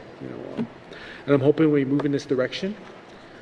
This is not so much a question, but more of a comment, and I hope we keep on moving in that direction, keep chipping away at the costs for our vulnerable sectors. And what I mean by that is the single families, single parent families, our elders, disabled. And it'll be, if we help those, it'll be good for everybody across the board. And I hope we keep moving in that direction. And that's all I have to say. Thank you. Thank you, Member for Trinidad Willaday. I'll take that as a comment. All right. So, are there any further questions on increased food security through locally produced, harvested, and affordable food? Member for Yellowknife North. Thank you, Madam Chair. Can I just get some clarification? The government confuses me. We have a What We Heard report for agriculture, and now we have an agricultural strategy that goes to 2022. Has that agricultural strategy been implemented, or is there plans to develop an action plan? We see that's not in here. Can I just clarify also, perhaps, whether whenever we have a strategy, if the next step is then an action plan? Thank you. Thank you, Member for Yellowknife North. Madam Premier. Thank you, Madam Chair. Personally, I'm not big on strategies, action plans, the new strategy, new framework, and new action plans, but I am open to feedback from all members. So if the member is recommending that we would do an action plan, then I'm open to hearing those comments. Thank you, Madam Chair. Thank you, Madam Premier. Member for Yellowknife North. No, I guess what I'm asking for is perhaps for EIA to bring some consistency across departments, especially in this one, which is led by ITI, Health, ENR, and Lands. And I'm looking at the agricultural strategy, and I believe it covers off almost everything that's in here. There's a lot of amazing recommendations. It's clear a lot of them have not been accomplished. It goes to 2022. Would the Premier be able to provide an update on the status of the recommendations in our agricultural strategy? Thank you. Thank you, Member for Yellowknife North. Madam Premier. Thank you, Madam Chair. Absolutely, we'll have the Department of ITI offer a briefing to Standing Committee. Thank you, Madam Chair. Thank you, Madam Premier. All right. Are there any further questions on increased food security through locally produced, harvested, and affordable food? Seeing none, committee will move to page 32. Increase the number and variety of culturally respectful, community-based mental health addiction programs, including aftercare. Questions? Member for Cam Lake. Thank you, Madam Chair. I have a few questions on this page. I'll start maybe right in the middle. So in the second section, under how we will do it, it reads, establish medical detox and managed alcohol programming. I'm wondering if the Premier can speak to where Cabinet sees those being located, if they'll be central to Yellowknife, or if these services will also be available in the communities across the Northwest Territories. Thank you. Thank you, Member for Cam Lake. Madam Premier. Okay. Thank you, Madam Chair. This will have to be determined as we move forward with implementing the program. However, I do want to say that medical detox and managed alcohol are very specific programs that have to be monitored properly by medical professions. This isn't just giving out free drinks to everyone and hoping that they survive it. So it would have to be in places that they have the capacity, the health centers that have the capacity to be able to do this. But at this point, we haven't defined exactly where. Thank you, Madam Chair. Thank you, Madam Premier. Member for Cam Lake. Thank you, Madam Chair. My next question is in the same section. In the last column, it reads 9 transitional housing units added in several communities. I'm wondering how Cabinet will decide where those transitional housing units will be located. Thank you. Thank you, Member for Cam Lake. Madam Premier. Okay, Madam Chair, again, these are new mandate issues. These were developed within Cabinet within the last couple of months, and so the actual identity of where the transitional housing haven't been determined yet, but we are willing, as soon as we identify them, then we can bring it forward to committee.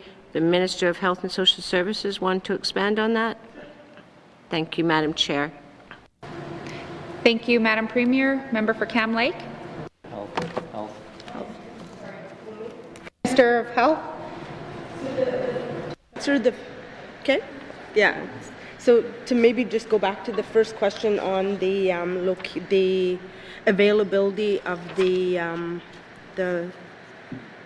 models, is the examining models before determining locations is to answer the first question. But I do want to talk about the transitional housing options. So department will review leading practices on and research on transitional housing models aimed at supporting individuals returning from facility-based addictions treatments. So that means consulting with communities and Indigenous leaders to identify regional and community needs for transitional housing. We'll also be doing a needs assessment with individuals who are attending these facilities for their treatments to better understand their barriers to housing recovery, and then develop some options for partnerships with other governments.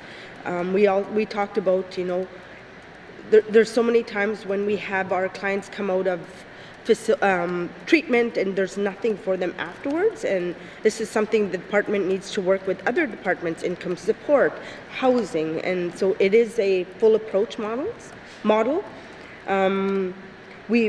We also see this work as a priority because of the availability of the safe sobering housing is also a key piece of the recovery.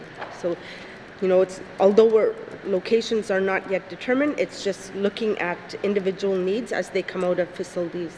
Thank you. Thank you, Minister. Member for Cam Lake.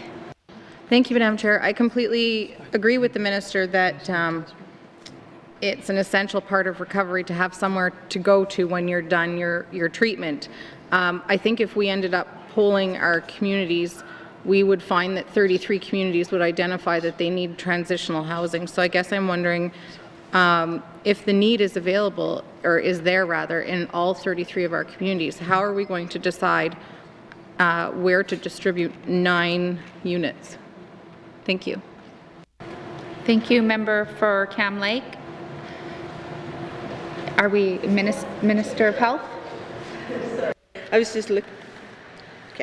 was looking at my notes. The locations have not been determined yet, but it is something that we would have to do a needs assessment. So although it is in our timeline and in our mandate to be able to look at, okay, where is it best suited for the individuals, and again working with my colleagues in housing, because this is infrastructure, it's transitional housing. So I understand that we've recognized it as a priority. We just need to do further work in finding out where's the best locations, who's the target groups, and so that is work that we need to do, Madam Chair. Thank you, Minister. Member for Cam Lake. Thank you for that. My next question is in regards, it's actually the very last line on the page, reduce wait times for access to treatment centers, to treatment, we'll just call it treatment right across the board.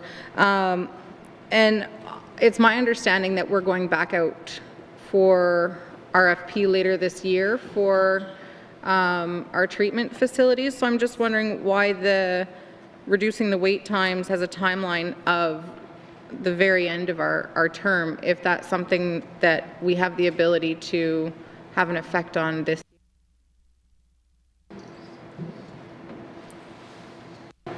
Thank you, Member for Cam Lake. Madam Premier. Thank you, Madam Chair.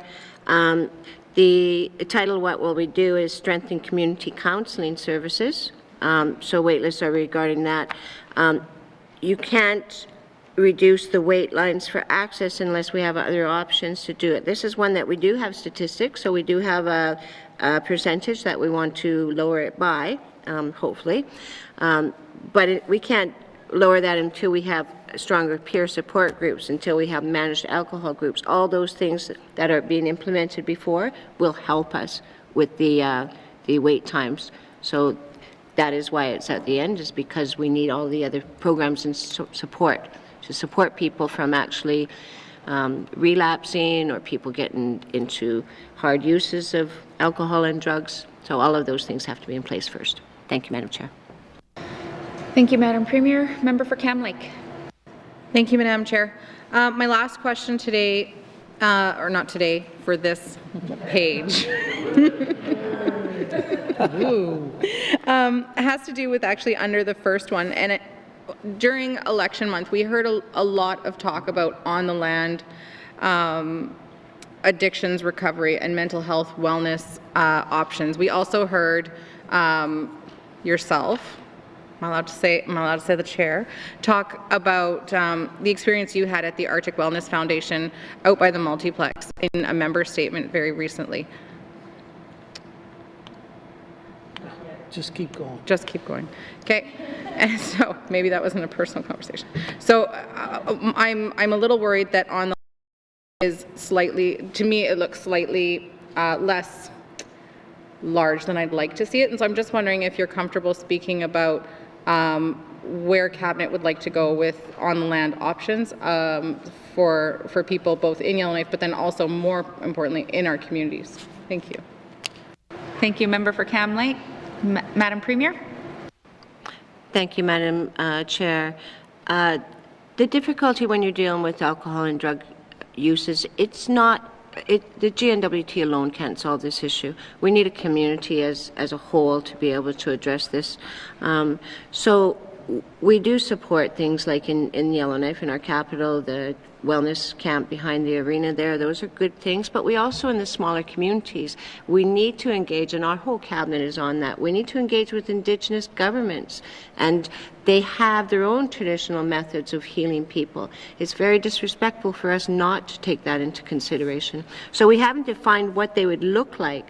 More so, we've defined that we need to work with Indigenous governments. It's appropriate. They know their people, they know their communities, they will tell us what they need. Thank you, Madam Chair.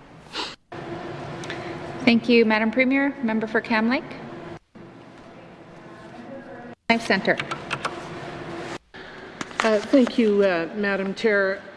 Madam Chair, in the last Assembly, the Social Development Committee spent quite a bit of time on the issue of aftercare for people returning from treatment in the South. And one of the things that we grappled with, and I don't see here but is an important part, is how to measure success. There are people who, as you know, go and start treatment and don't complete it.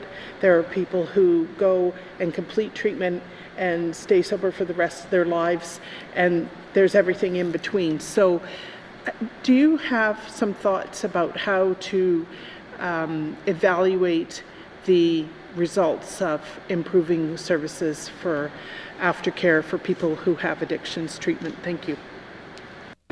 Thank you, Member for Yellowknife Centre. Madam Premier. Thank you, Madam Chair. Again, measuring success is really a objective kind of philosophy. For a young child, perhaps coming from a family of parents who drank frequently, success was one day sober. For other people, it might be longer. So what we've done with one of ours is the number of individuals requiring a return to treatment is reduced, and the length of time between treatment is increased, are the ways that we will measure. But I do want to qualify that success may not mean that less people have more time before rehab treatment. Again, those things might not be the success. I think it's an individual family measurement of success. Thank you, Madam Chair. Thank you, Madam Premier. Member for Yellowknife Centre. Yeah, thank you. I think that's an interesting philosophical discussion about what success is in this case. So one possibility is who goes to treatment and have they been before. But I think there are still more nuanced questions that are available, which may have to be learned through interviewing people. That is, they consent to being interviewed and they talk about what kind of triggers led them to relapse or what kind of services were very helpful and so on. So I think that this is an area that, that could really use a special focus on evaluation and monitoring so that we're clear that for all the services that we now provide and want to provide in the future, that they are providing the best amount of help possible for those individuals. My next question has to do with the 9 transitional housing units. I'm not clear where 9 comes from. Why 9 and not 99? Thank you. Thank you. Member for Yellowknife Centre, Madam Premier. Thank you, ma'am. Madam Chair, the 9 comes from just trying to be reasonable about what we feel that we can accomplish in this, the life of this assembly. And I'll use, when we first put out distance learning, which wasn't during my term, but I did take part in it, they were wise in that they said they would do 5 a year. And that way they were able to keep that commitment. And so this year you'll see that there'll be 20. So if we would have said 99, we wouldn't have made it. So start with 9. Each year we'll try to improve. And if we break this, this is not a stone, this is not our Bible. This does not mean that if we only do 9 and we're only in 2 years that we won't look at more. This is our minimum, hopefully minimum. Thank you, Madam Chair. Thank you, Madam Premier. Member for Yellowknife Centre. Yeah, thank you, Madam Chair. I can see potential, for example, to having, let's say, the sale of the Arnica goes through to the Yellowknife Women's Society, of having a number of spaces available there to people returning from treatment, and you know, that would be a start on stabilizing people who are returning for treatment. I mean, what we hear and what you know from your own work life is that when people return from treatment and they go back to couch surfing, that they are more likely than not to relapse because they don't really have the positive reinforcement for the changes they're trying to make.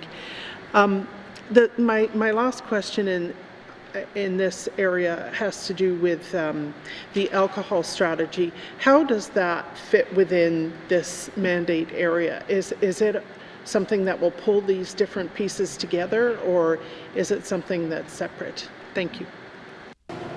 Thank you. Member for Yellowknife Centre, Madam Premier. Thank you, Madam Chair. So 2 things. One, like I said earlier, we can't do this alone, so we are open to partnerships. If something like the Arnica Inn came and they were offering something, or an Indigenous government, we would be open to partner with that, so we might do it. The other thing, the managed alcohol, is kind of on its own. It kind of combines, but and yet it's on its own. And I'm going to try to be politically correct because I respect the people that I spent 20 years working with, is that there are people, Madam Chair, that that the level of addiction and the damage that has happened is so astute that to ask them to go from using constantly from they wake up till they go to bed to actually going to rehab, you're looking at medical problems then. What's DTs called? Okay, detox and okay, so the withdrawal from it is going to be huge. So managed alcohol has been utilized in many different jurisdictions. It has been shown to work. I think in the last assembly I was fortunate to go with the Minister of Health. We went down to a program, I believe it was in Toronto, it could be a different city. They took us there. People that were chronic users were finding success with that. So they had to start. They started with the managed alcohol, and then because that was monitored, they eventually got to a place where they could use less. It's part of the answer. It's not the whole answer. But you can't put one treatment for every person. We have to stop doing that. That's what people have done all through centuries. Best practice says you don't make people fit models, you make models fit people. Use what works for all the people that you see. Thank you, Madam Chair. Thank you, Madam Premier. Member for Yellowknife Centre. Yeah, thank you. I have also done some reading on managed alcohol programming, and I think that it benefits the individuals, and it also benefits the community, there's a lot of criminality that goes with feeding addictions that would be addressed by a managed alcohol program. And I guess my last comment in this area is that I realized from the amount of time that I've spent with people who are with chronic addictions that not everyone wants to be sober. There are people who are perfectly content to not be sober for the rest of their lives. And so obviously all of this needs to be driven by individuals who want change, and we help them to obtain that change. But I think we also have to recognize that we have people who have alcoholism as a chronic health issue, not as a moral failing, but as a health issue, and we need to take care of them until the end of their lives. And managed alcohol may be one dimension of that. Thank you. Thank you. Member for Yellowknife Centre, Madam Premier. Absolutely. I couldn't say it better than the member said herself. Managed alcohol program isn't only about getting people off of addictions, it's about harm reduction. The amount of people I've seen in my career that have done horrible things that I won't speak about in this House to actually be able to get a $5 bottle of beer are horrible stories that I've heard. These people will actually benefit from this program. They may, but they don't have to resort to those methods to feed their addiction. Thank you, Madam Chair. Thank you, Madam Premier. Member for Yellowknife Centre. Nothing further. Thank you, Madam Chair. Member for Tunaday, Willaday.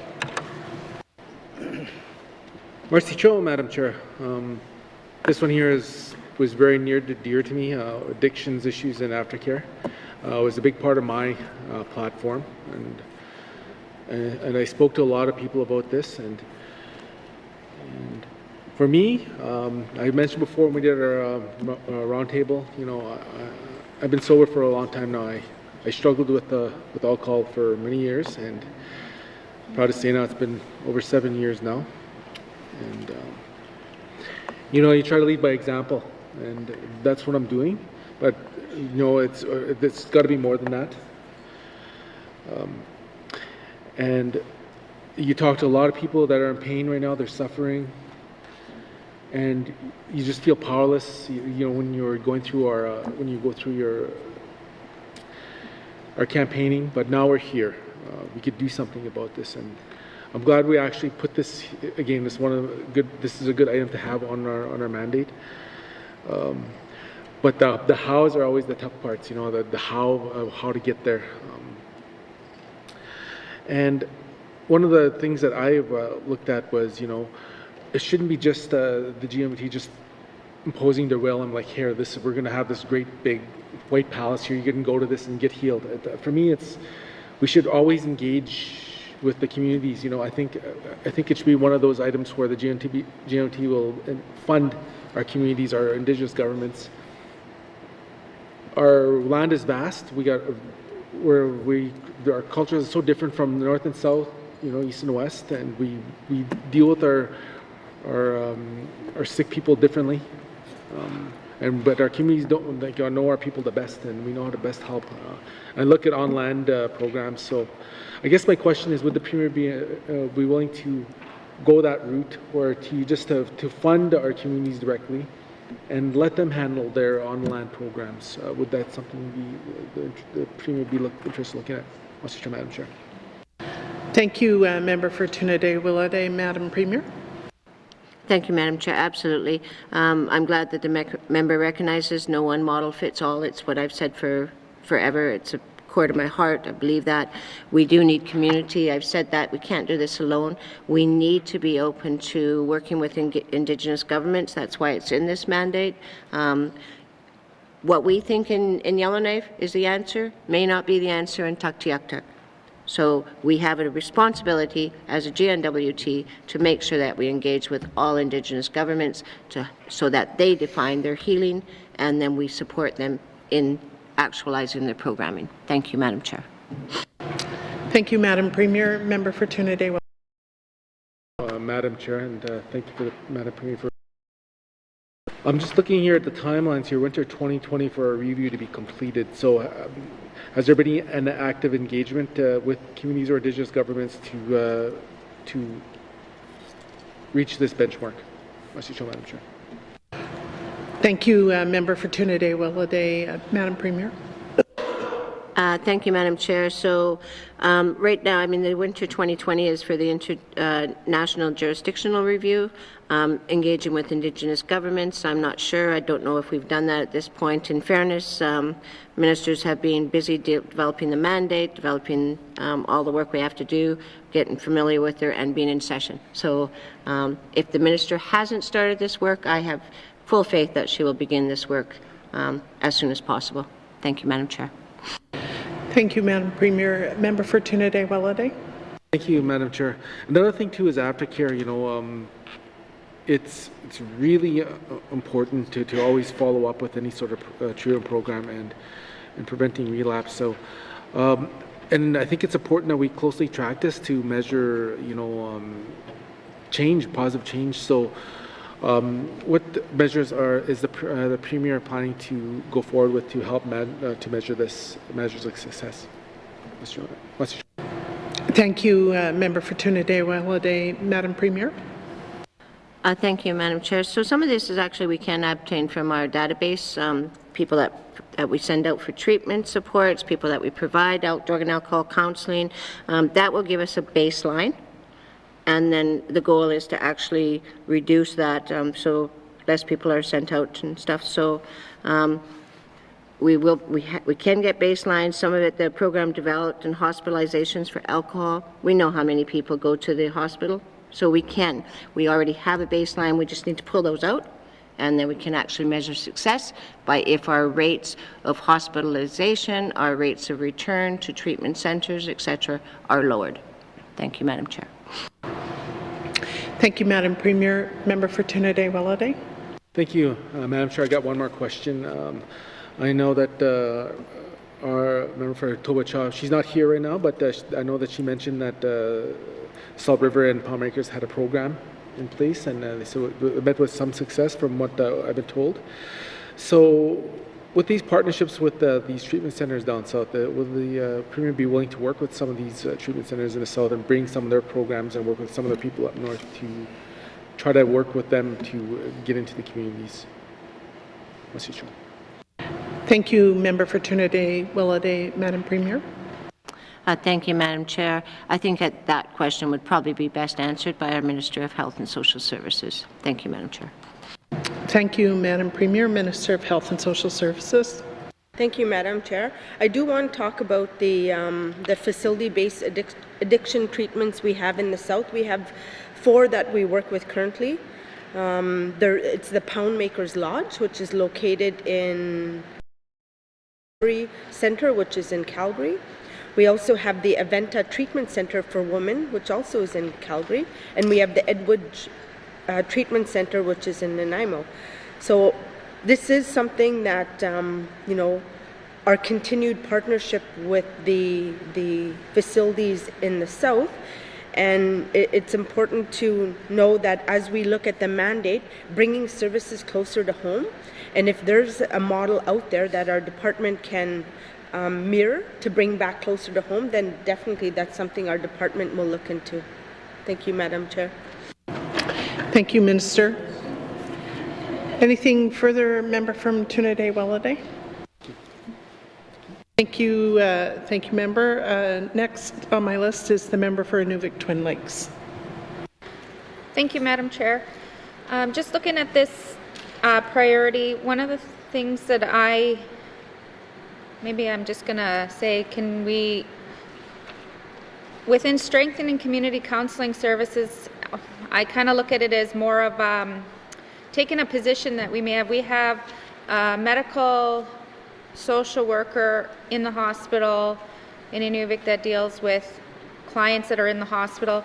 We have child welfare social workers, but we don't have caseworkers or outreach workers in our community, at least anyway. I don't know how it is in Yellowknife, for our vulnerable population, for our homeless, for our people with addictions, for our people that are having housing issues. And so if they were to go for treatment, coming back, these would be their, we have mental health addiction counselors that send them off and then they come back, but they're not really linked with housing and all those types of things, and I'm just trying to figure out a way that maybe we, with increasing some of this work, the social workers, to have an adult outreach social worker for our homeless population fit in here, or training a specific social worker to work with these populations. That's an outreach. So they don't have to go into this hospital. They're at the homeless shelter, they're at the wet shelter.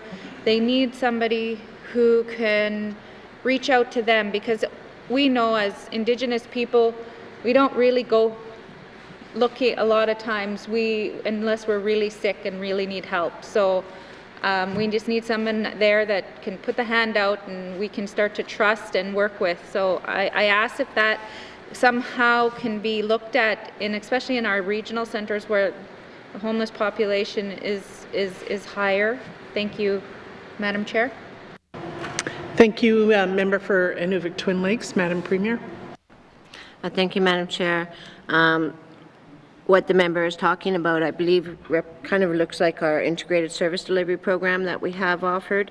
It is the model that we're moving towards. It's not going to happen overnight. I mean, there's financial limitations, professional ability, training, all those things. However, we are working closer within departments at direction. And some things are already happening that wasn't in here, but because we didn't put everything that in here, and we also don't have things going, but our child and youth mental health workers that are going into schools, I am ecstatic that that's happening. That is the start.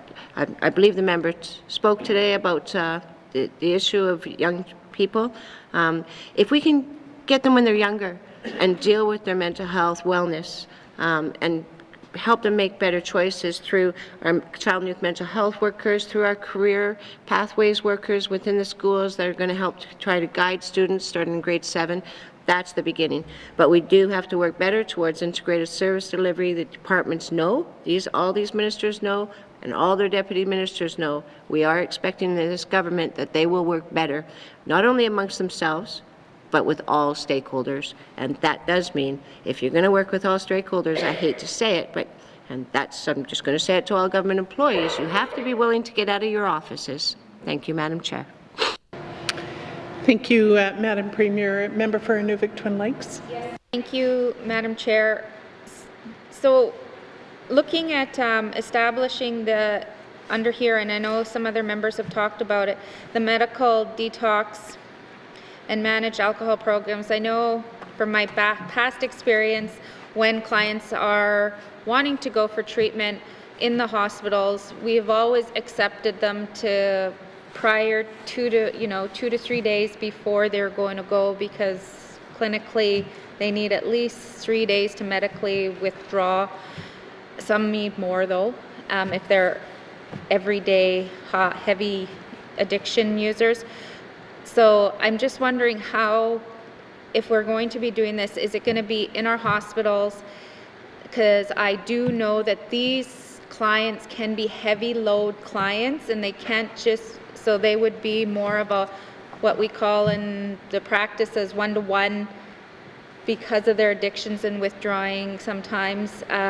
This will be a heavy burden on the budget in a hospital setting. So I'm just wondering, just if you could elaborate a little bit how this might look, or if it's going to be in the hospital. Thank you, Madam Chair.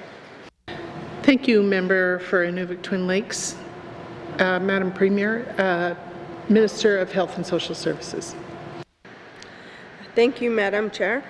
So I do want to talk a little bit about what are we proposing to do around the medical detox. So the department is exploring some options for medical detox in the Northwest Territories. We are in the process of developing a terms of reference for some of the consultation and research. We will be consulting with residents and Indigenous organizations, as well as healthcare providers. In addition to that, having a jurisdictional scan to see how detox is offered in other provinces or territories, and research some of the best practices for the delivery of these medical detox. Once this has been determined, reviewing the results of our research, and then consult and identify options to move forward for the delivery of the medical detox. whether it's through a centralized facility or is it by using our health centers or other creative options. I mean, that's the whole intent of doing a jurisdictional scan, find best options and have a look at them and just really come up with the implementation plan. So that's some of the things our department is doing in terms of the medical detox. Thank you, Minister. Member for Inuvik Twin Lakes. Thank you, Madam Chair. I hear the Minister talk about research, and I think one thing that people get tired of every time we sit down around a table and from my past sitting around watching around this table is we're going to do a research project, we're going to do a scan, we're going to do this. And the money that it takes to do that, we could just use to pay the staff that we don't have a detox place. We're not going to have an ideal detox place in the Northwest Territories because we have regional centers where usually the clients end up, and the only place that has trained professionals is in the hospital. So would we not just write a policy on territorial policy on how we are going to do detox in our hospitals for clients, so that way doctors are knowing that they can do this and they can write a prescription or they can do an admission, and nurses know that they have a standard of practice on what they need to do while they're detoxing, and they can go off to treatment if needed, instead of always doing these scans and spending money on that. I just feel like it's better for our clients to spend that money on them than to do more research. Thank you, Madam Chair. Thank you, Member for Inuvik Twin Lakes. Madam Premier. Okay, I'll do it. Thank you, Madam Chair. So some of this, I mean, I am in agreement in that I'm the last person. I'm more action-focused than research-focused, and that comes from the NGO where you don't have the time or the money to actually do all the research-focused. You end up just dealing with it. However, when we're talking, especially around the managed alcohol programming, we haven't had any experience in that in the Northwest Territories. It would be inappropriate of us to actually take that on and just say, we're opening it up, we're going to start giving you 3 ounces a day, and then in a month we'll give you 2 ounces, and in a month we'll give you 3 ounces. We need to look on that model and to find out how that works before we implement that model. So the medical detox might be a little bit easier. We have had some experience. It might just be a policy change, but the managed alcohol programming, for sure, I would say that we need to do the research on that program. Thank you, Madam Chair. Thank you. Thank you, Madam Premier. Member for Inuvik Twin Lakes. Yeah, that's kind of what I would agree, because I know we don't have a managed alcohol, and I don't know how that's going to work either in all my years, and who's going to distribute that and where it's going to be distributed from. But I do feel like I think we're already doing detox. We just need to legitimately say this is what we're doing, and as it evolves, it's kind of like I look at e-learning. Or northern distance learning. It evolved from, and so let's provide this, and let's get it on the books that we're doing this, and so, thank you. Thank you, Member for Inuvik Twin Lakes. Your time is up, so I'm going to go to the member for Nunakput. Thank you, Madam Chair. Just in regards, Madam Premier, in regards to the, I guess we have a lot of kids that are needing, more in my writing, help in regards to, I guess, the whole number of individuals for getting seen by proper health care, for talking, because when you're talking to youth these days, it's they're in a tough, they have it tough because we're, like Lisa said earlier today, we're having a problem with all the new drugs that are coming into the Delta, the stuff that's happening there. We have to basically try to strengthen our community, and then regards to counseling services. The councillors that we have are overworked, and they really need help. Is there any way that are you looking at, or the departments looking at, increasing councillors coming into the communities, outlying communities, to talk to not only to our youth but to our to the people that with residential school and all these other stuff that we have to deal with that need help? Thank you, Madam Chair. Thank you, Member for Nanakput. Madam Premier. Thank you, Madam Chair. Absolutely. One of our mandates, if you see, is strengthen community counselling services, and the bullet is to increase support and counselling training opportunities for staff. That'll go across. But I do want to again promote the child and youth counselors and the Pathways program that are going into our schools. Like I said before, if we can catch our youth, you're right, our youth are most at jeopardy. If we can catch them when they're younger, deal with their mental wellness, if we can give them alternatives, show them that there is hope out there, perhaps we'll have less people. I don't believe that people, when they're young, decide one of their career choices, I'm going to be an alcoholic or a hard drug user. That isn't, I've never heard a child say that. So that tells me that somewhere in between their childhood and their adolescence and adulthood, they make bad decisions, and so we need to interact then. Thank you, Madam Chair. Thank you, Madam Premier. Member for Nanakput. Thank you, Madam Chair. Just on the timeline, fall 2022, is there any chance of that moving up to getting our the people that frontline workers help in regards into the small communities? They're overworked now, and they need help, and it's not so much training, it's just maybe extra person to give them a hand. Thank you, Madam Chair. Thank you, Member for Nanakput. Madam Premier. Thank you, Madam Chair. I know that the minister didn't want, or the member didn't want training, but I mean the training is spring 2021. We're doing standardized screening and assessment tools to help people, to assess people. These timelines, we did try to, the timelines were defined between be conservative because we're going to get slaughtered, we don't have enough money, to be bold because we want to see some progress. It was kind of an in-between. So if we can get these, some of these mandates we're already working on, departments are already on, so if we can get them done sooner, I would be the strongest advocate to get them done sooner. Thank you, Madam Chair. Thank you, Madam Premier. Member for Nanakput, just wait till your light goes on and go ahead. Thank you, Madam Chair. So, improving services for individuals with addictions.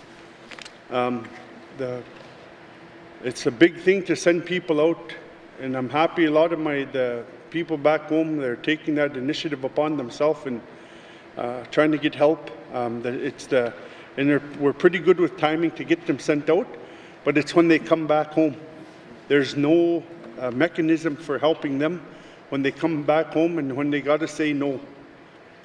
Is there any plans to work with the communities or even with our community corporations in regards to helping our people that we have with addictions that come home, a support mechanism either on the land or from the south with the 4 facilities that there are 4 people or 4 places that they do go. Thank you, Madam Chair. Thank you, Member for Nanakput. Madam Premier.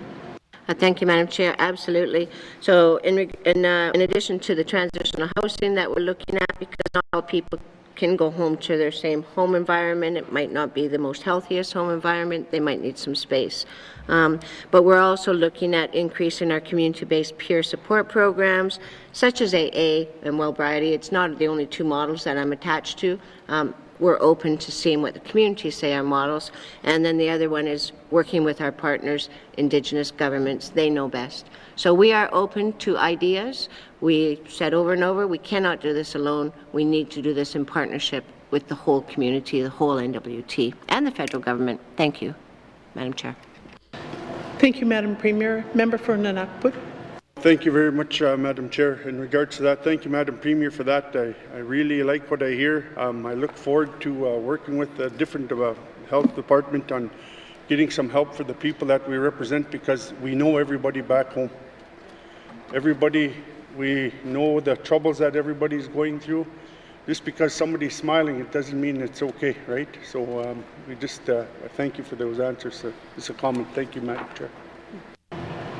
Thank you, Member for Nunakput. Are there any further comments on the mandate item, increase the number and variety of culturally respectful, community-based mental health and addictions programs, including aftercare? Member for Hay River South. Thank you, Madam Chair. Most of my life I've been business, so this is going to kind of be business related, is that I don't hear anything in here with respect to providing support to people who have addictions but are employed and working in small business, because small businesses don't have the money to provide the support that may be required, and sometimes that support is good to, I guess I put myself as an employer, and the people I had working for me, they felt comfortable enough to come and talk to me about their problems and their issues, and hopefully throughout life I've helped a few people, and I guess we've got training dollars out there for the trades and whatever else, but it would be nice to see something, I guess, to assist employers to maybe bring somebody in once in a while just to have talks with employees, and we've tried that before, and it seems to work. But I think that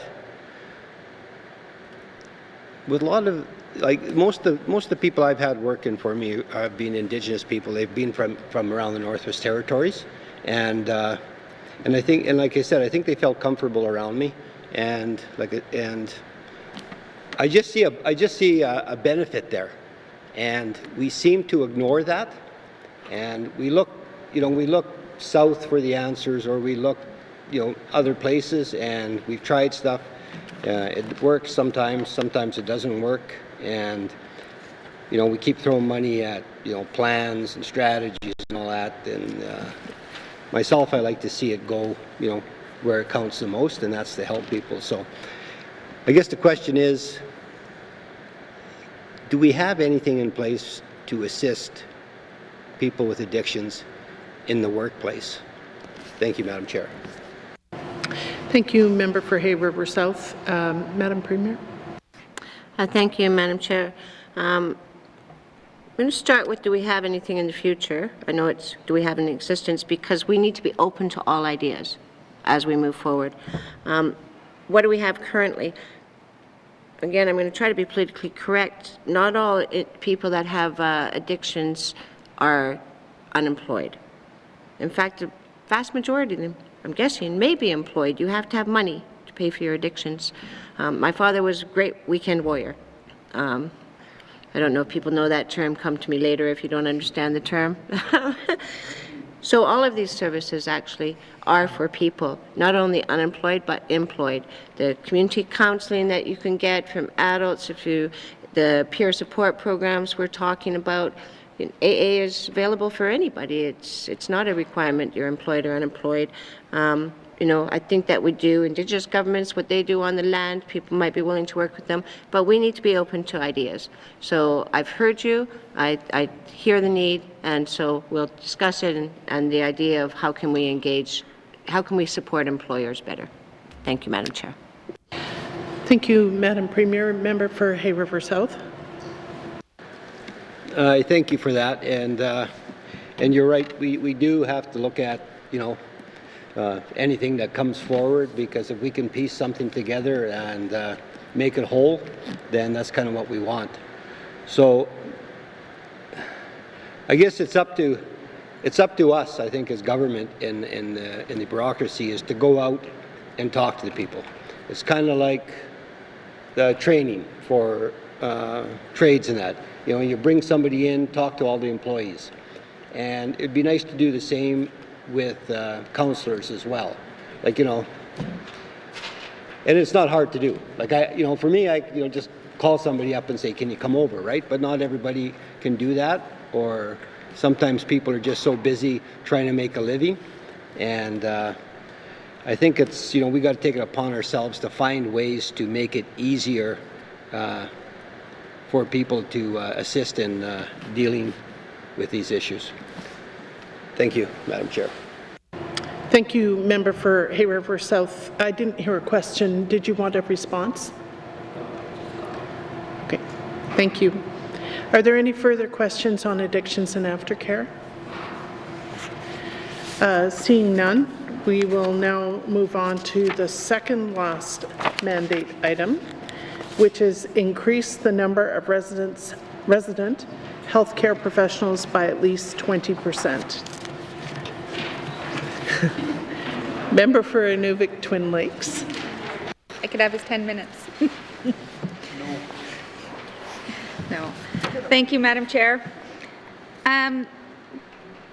One of the hardest things I think working in healthcare is when you're working with clients and you're working with patients and you're coming in and you're leaving and you're from another province or you're another territory or another hospital, it's so hard as any nurses that are permanent already here, signed on to, and I don't even think it's nurses, it's lab techs, it's all of them that having a rotating co-workers that you're having to basically do your job, orientate at almost every shift. It feels like you're constantly orientating. So you're doing the job of two all the time. And so by meeting the needs of the numbers, sometimes we're doing that, but we're also burning out our own staff that are here and dedicated and living here, and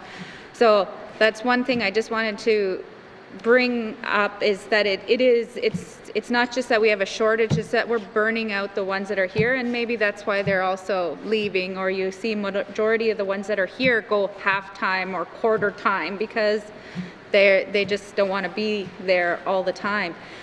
The other thing I want to ask is, would the Premier, I guess, or the Minister commit to making sure that in this, or if it's HR, to doing exit interviews with all healthcare staff that are leaving to make sure that they are being done, because I know that might be a way to capture it. And April 1st is coming up, and if we could do a scan of all the health professionals that are leaving, that were permanent, and maybe do a scan of job shares that we have to see why they won't sign on or stay. And I mean, I could probably give you some answers, but it would be good to have that stuff documented. So over the next year, if we were able to do that, then we would have some concrete reasons why we can't keep them, they're leaving, so that's one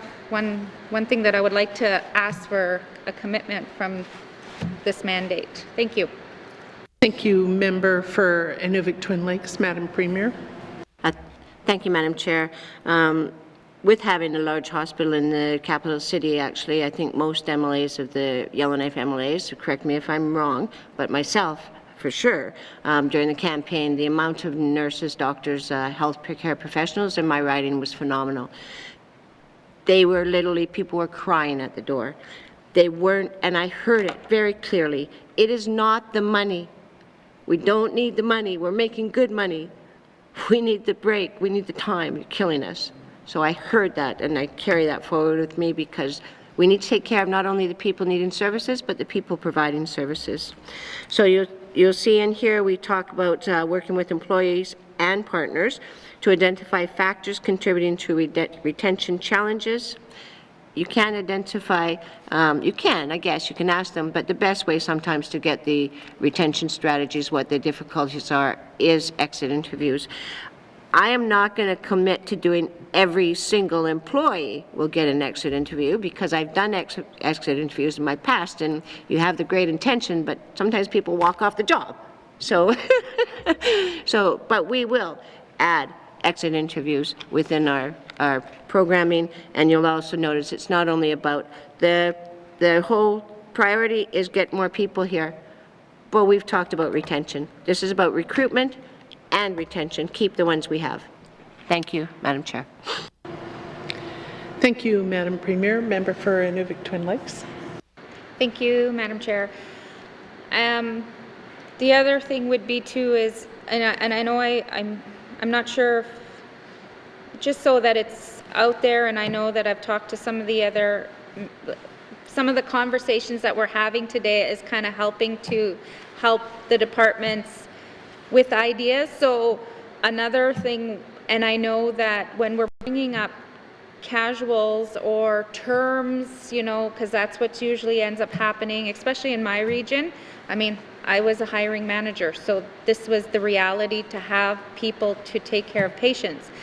But the permanent staff, again, were very frustrated because they never couldn't get their holiday. Like, it was, you work, and if you've been there for 20 years, you can get up, if you've been there for 8, I think it's after 7 years, you can get up to 6 weeks of vacation time, but you're very limited on when you can use it, and a lot of these people are permanent, so it's like, well, I can give you 2 weeks or 3 weeks in the summer, you know, you can't use any more than that. Or sometimes it means we don't have any staff, you're not getting holidays, but you're permanent. But then we have casuals that are just picking and choosing, terms that can pick and choose when they want to come, and we have no control over that.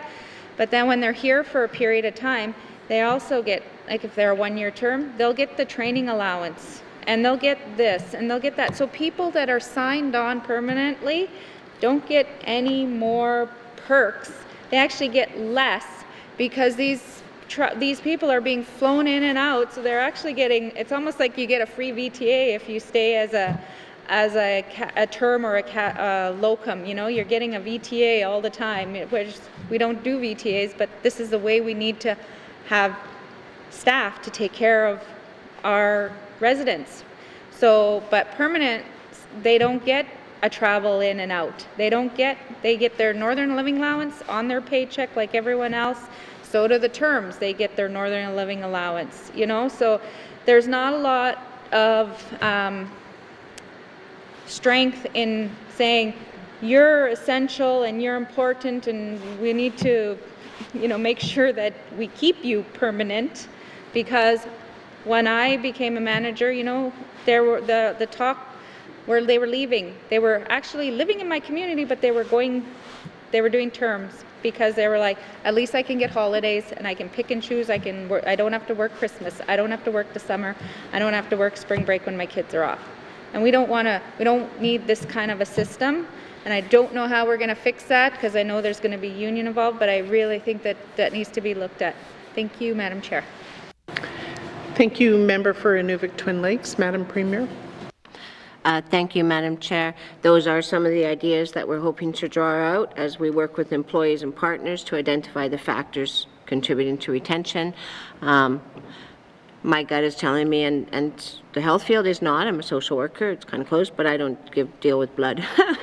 So the reality is I'm thinking that it might be a lot about the fact that we don't have enough healthcare professionals might be one of the biggest issues that we have with that. People do need to have holidays, we do need to keep them. And I do believe that N.W.T has strict policies on those things. If we're saying you can't, it's because we don't have enough staff. So we need to get staff in, we need to figure out how we're getting them here. Thank you, Madam Chair. Thank you, Madam Premier. Member for Inuvik Twin Lakes. Thank you, Madam Chair. And I see it in a lot of the fields. Like we have ultrasound. We can't even get, you know, we get this big influx of all people that need to have an ultrasound when we get an ultrasound tech. You know, so I think since we've had our permanent radiologist, X-ray tech leave, we haven't been able to secure one in our region permanently. And I don't, you know, they're on call 24 hours a day, 7 days a week, especially if and then working during the day. So it's just a really not unhealthy situation to be a staff in that. So I look forward to this mandate growing legs and getting moving. Thank you. Thank you, Member for Inuvik Twin Lakes. Did you want a response to that? Okay. That's a great image. Thank you, Member for Inuvik Twin Lakes. Member for Nunavut. Thank you, Madam Chair. Just in regards to the nursings and nursing problems that we're having in our communities with locums and stuff, I mean, the more locums I guess we could get, the better, because I have about a 2.5 inches of paper, yellow sheets I get faxed to me every day, core reduction of core services in our community, and that's always with healthcare for being overworked. Is there any plan, like in regards to getting more nurses, going out on hiring forums or something like that to get more nurses for the communities? Thank you, Madam Chair. Thank you, Member for Nunakput. Madam Premier. Thank you, Madam Chair. That is part of the recruitment strategy. Absolutely. We need to get down there and start. We need to have a strategy, but we need to start getting down into places like universities, colleges, that we can actually attain things. When I did my degree in social work, one of the best things I seen every year was having people come and say, we have jobs for you, come and get a job. My sons, both of them are in post-secondary now, and the same thing. They're saying this is one of the best things about us. So there are places out there. We need to figure out what we're doing, and we need to get out there, and we need to attract those people that are just graduating. Of course, taking people that are in the field already, selling the quality of life in the north, because they're not competing with the wages across Canada. It's an issue. However, we have special things in the north, promoting what we have and getting into those universities and colleges where we can actually get the new workers. Thank you, Madam Chair. Thank you, Madam Premier. Member for Nunakput. Thank you, Madam Chair. Just in regards to that, Madam Premier, is there a way that, from the hospitals, like say in the Beaufort Delta and Inuvik, like for loaning nursing staff to our communities, to get that, to making sure that people are being seen, because the lack of, when it's being shut down, you have to make appointments in the small communities, staff's overworked, but the appointment part that people have to be seen, and is there any way that they could help out, I guess, on the HR side? Thank you, Madam Chair. Thank you, Member for Nunakput. Minister of Health and Social Services. Thank you, Madam Chair.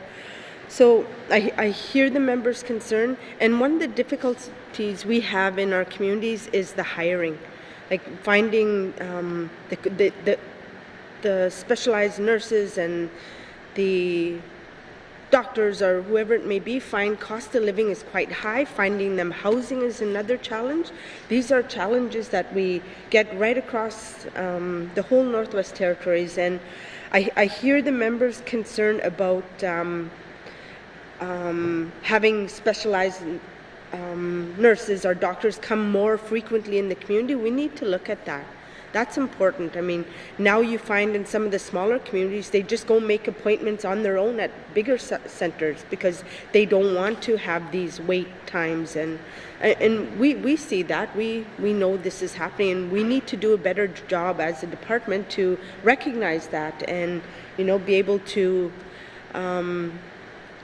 look at different ways on making sure our patients are seen quicker. So, I mean, that is important. I would like to speak about the member's previous concern about the recruitment. So what we're doing as a department is we're developing 3 talent pools.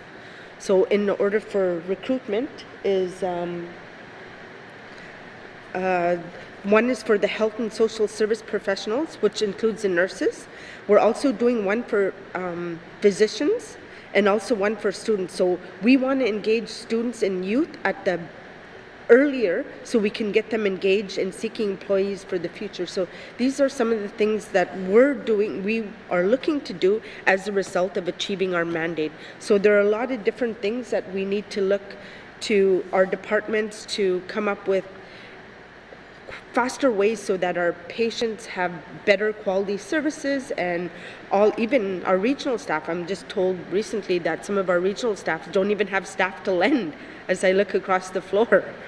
And it's true, we need to start looking at all the different centers in the regions and making sure that we have enough resources in the centers to be able to have patient care.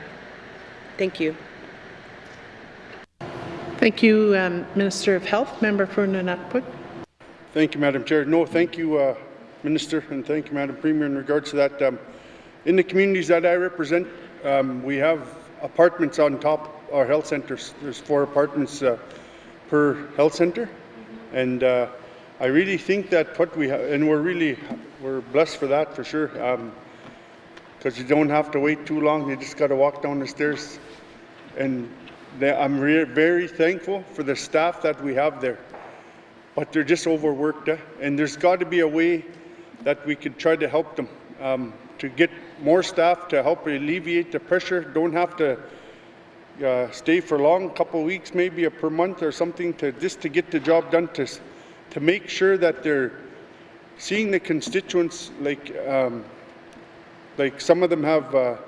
Some of them fighting cancer. There's so many different aspects and different stages of it, and we're trying to, like I talked to you before about getting a task force, like something to go into the communities to do pre-checks on constituents, especially in the further north, because, like I said, it's cost of living, not the cost of living, but the flights to get out of the community into Nunavut to see a doctor on their own. It's can't do it. But that's more of a comment, but Madam Chair, thank you. Thank you, Member for Nunavut. Are there any further questions on this page? Increase the number of resident healthcare professionals by at least 20%. Member for Frame Lake. Thanks, Madam Chair. Better start the clock again. I don't expect a lot of time on this, but I'm just wondering what role could or should scholarships play with regard to recruitment. That's probably something longer term, but and so links to our scholarships as a tool, and also whether the Premier and Cabinet see any links to the Polytechnic. Thanks, Madam Chair. Thank you, Member for Frame Lake. Madam Premier. Thank you, Madam Chair. So those are ideas that we're searching for, ideas of putting scholarships. So when we do our recruitment plan, those are the kind of things that we're looking for suggestions from. So we'll be gathering that feedback. How does it, is there a link with the Polytech? I would like to say absolutely right now. However, we made a commitment with the Polytech that we would be going out in the fall still, to do a survey, find out from people what we should specialize in. So in that regard, it would be inappropriate for us to make a commitment until we've done that work. Yep, and Minister of Education, Culture and Employment might want to expand on that. Thank you, Madam Chair. Thank you, Madam Premier. Minister for Education, Culture and Employment. Thank you, Mr. Speaker, and the Premier is absolutely correct about, it's too early to say what we're going to be doing at the Polytechnic University, but one thing about universities is that they are willing to put on programming. So if the government has money and it wants to fund a program that, would help increase healthcare professionals, that's something the college would probably gladly do. So those are the kind of opportunities we'll have going forward. Thank you.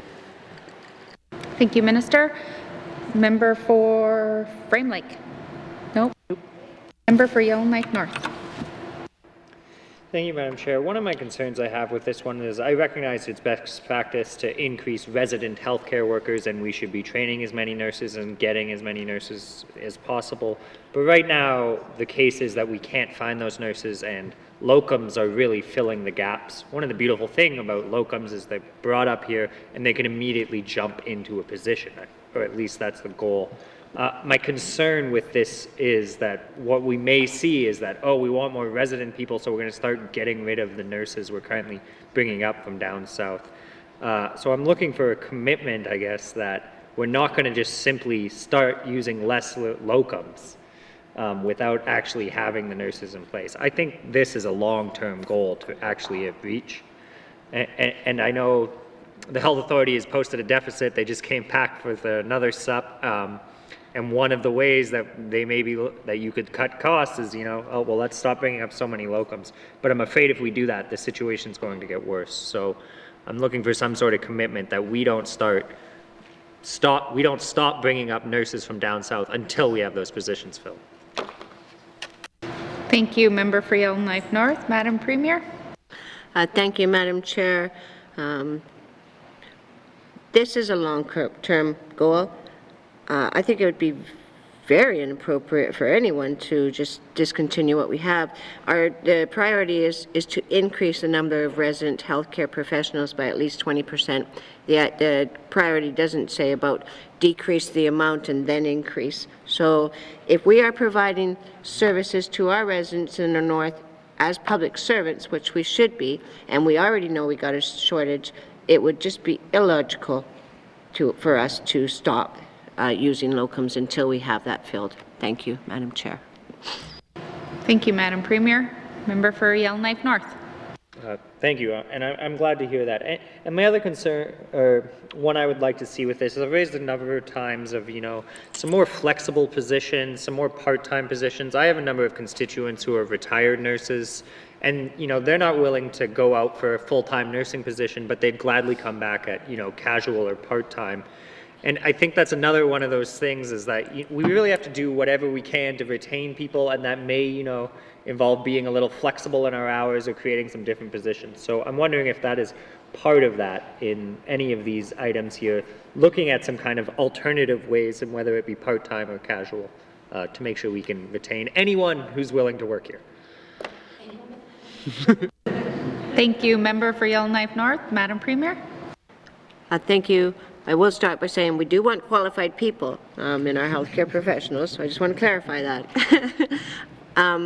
Our number one, how we will do it, if we say we're going to work with employees and partners to identify factors contributing to retention challenges, and we don't take those ideas into consideration, then again, we're hypocrites, and we shouldn't even be doing this action. So part of that, if we're going to engage in them, is listening to what they say. And that I will commit to. Thank you, Madam Chair. Thank you, Madam Premier. Member for Yellowknife North. Thank you, Madam Chair. All right, so are there any further questions on increase the number of residents healthcare professionals by at least 20%? Member for Cam Lake. Thank you, Madam Chair. No, I'd like to echo what my colleague from from Yellowknife North just said in terms of being able to hire retired nurses. I too have spoken to a lot of retired nurses who have literally walked out the door and then been told that if they want to be able to work casual shifts here and there when we're desperate for nurses, that they would do that, but then they've been told they have to come in and compete in an interview process. And they're just not prepared to do that when they've literally walked out the door. So there are people in town who have expressed to me that they're definitely willing to come and do shifts here and there to relieve some nurses that are up at the hospital. And so we just have to make that a little bit more doable for them. So that's one thing. My question, though, is about staff surveys. When we did our Stanton debriefing, we did hear about staff surveys taking place that were specific to our relationship with our P3 contractor. But I'm wondering if these staff surveys are more for staff satisfaction about working conditions and workplace culture. Thank you, Madam Chair. Thank you, Member for Cam Lake. Madam Premier. Absolutely. This is not about how do you like the new hospital or how do you like the contractor providing us food services. This is about how do we keep you and how do we get new people. So if you're doing a good survey, you have both closed questions that are very, this is what I want to know, how much time do you want to work sort of thing, and open questions that say, what are some ideas that you would give me? So we have to be open to both. So this survey will be incorporate both, probably some closed questions and some open questions so that we can get all the feedback as appropriate. Thank you, Madam Chair. Thank you, Madam Premier. Member for Cam Lake. Thank you, Madam Chair. Do these surveys preserve the confidentiality of the person completing them, and where do they go? Thank you. Thank you. Member for Cam Lake. Madam Premier. Thank you, Madam Chair. Confidentiality is a huge issue. I can't say where they'll go. The minister might have an idea, but I know that when I did the housing survey, and I went right across the Northwest Territories and asked people, I was worried about people being penalized. and been evicted from their homes. So I actually picked out a person within the department that I felt I could trust, and I made that poor person, but I made all those surveys go through that person.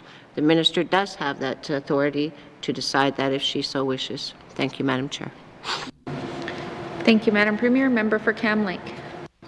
Thank you, Madam Chair. I think that's really important, and I think one step farther might even be to be able to remove people's names completely, because we do live in a very small territory that gets smaller and smaller by the day than we all get to know one another. And I think if we want people to be 100% honest, then we need to make sure that their personal relationships on their work floors are protected in that process. So that would be my one recommendation there. Thank you. No further questions. Thank you, Madam. Thank you, Member for Cam Lake. Madam Premier. Thank you, Madam Chair. Any good survey only has information, identifying information on what is necessary. If we don't need to know your name, if there's no implication about how we retain or recruit people, then why would I ask it? If we don't need to know what community, then why would I ask it? However, there are times that you might need to know what community, because the issues might not be the same across the whole Northwest Territories. So good surveys are only asking the data that they need.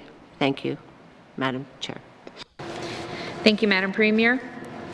If there are there any further questions on increase the number of residents healthcare professionals by at least 20%? Member for Hay River South. Thank you, Madam Chair.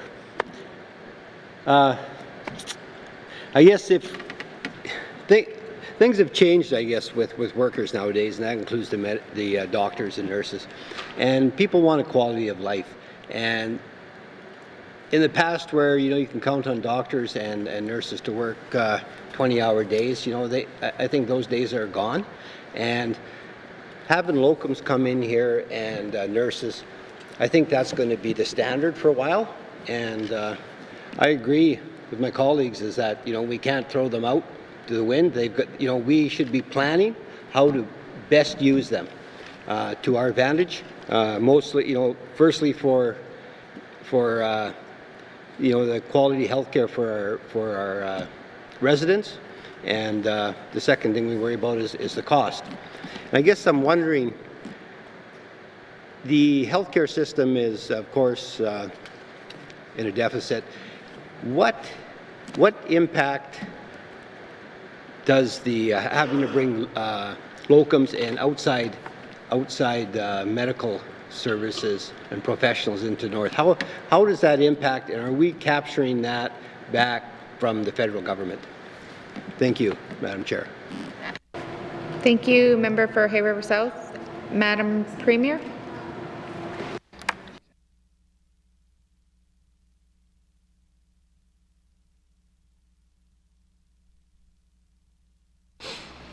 Thank you, Madam Chair. I was a bit confused on what the actual question was. My guess is that, and correct me if I'm wrong, is that you're asking if the federal government is covering the cost of this. That isn't the case, although healthcare is on the agenda for the federal government and all the premiers. Premiers across Canada are asking for flexibility within that. I will carry that message forward. Thank you, Madam Chair. Thank you, Madam Premier. Member for Hay River South.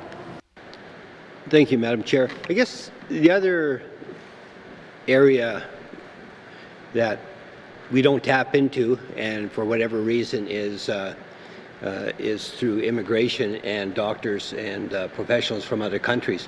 And why is that? I guess I know why it is, but I guess I want to hear it from you why that is, and what we are going to do about it, or what we can do about it, working in conjunction with the federal government. Thank you, Madam Chair. Thank you, Member for Hay River South. Madam Premier. Thank you, Madam Chair. The reason that is because there's not a one set of standards of care or training or qualifications across the world. So, for example, I've heard nightmare stories of people in some countries that are pulling teeth on sidewalks. Do you want me to make them your dentist?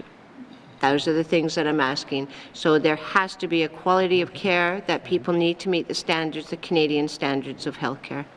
Thank you, Madam Chair. Thank you, Madam Premier. Member for Hay River South. Thank you, Madam Chair. Just a comment. Actually, I'm under the non-insured health benefits, the Indian Affairs, and that's the care we get. Thank you, Madam Chair. Oh. Thank you, Member for Hay River South. I'll take that as a comment.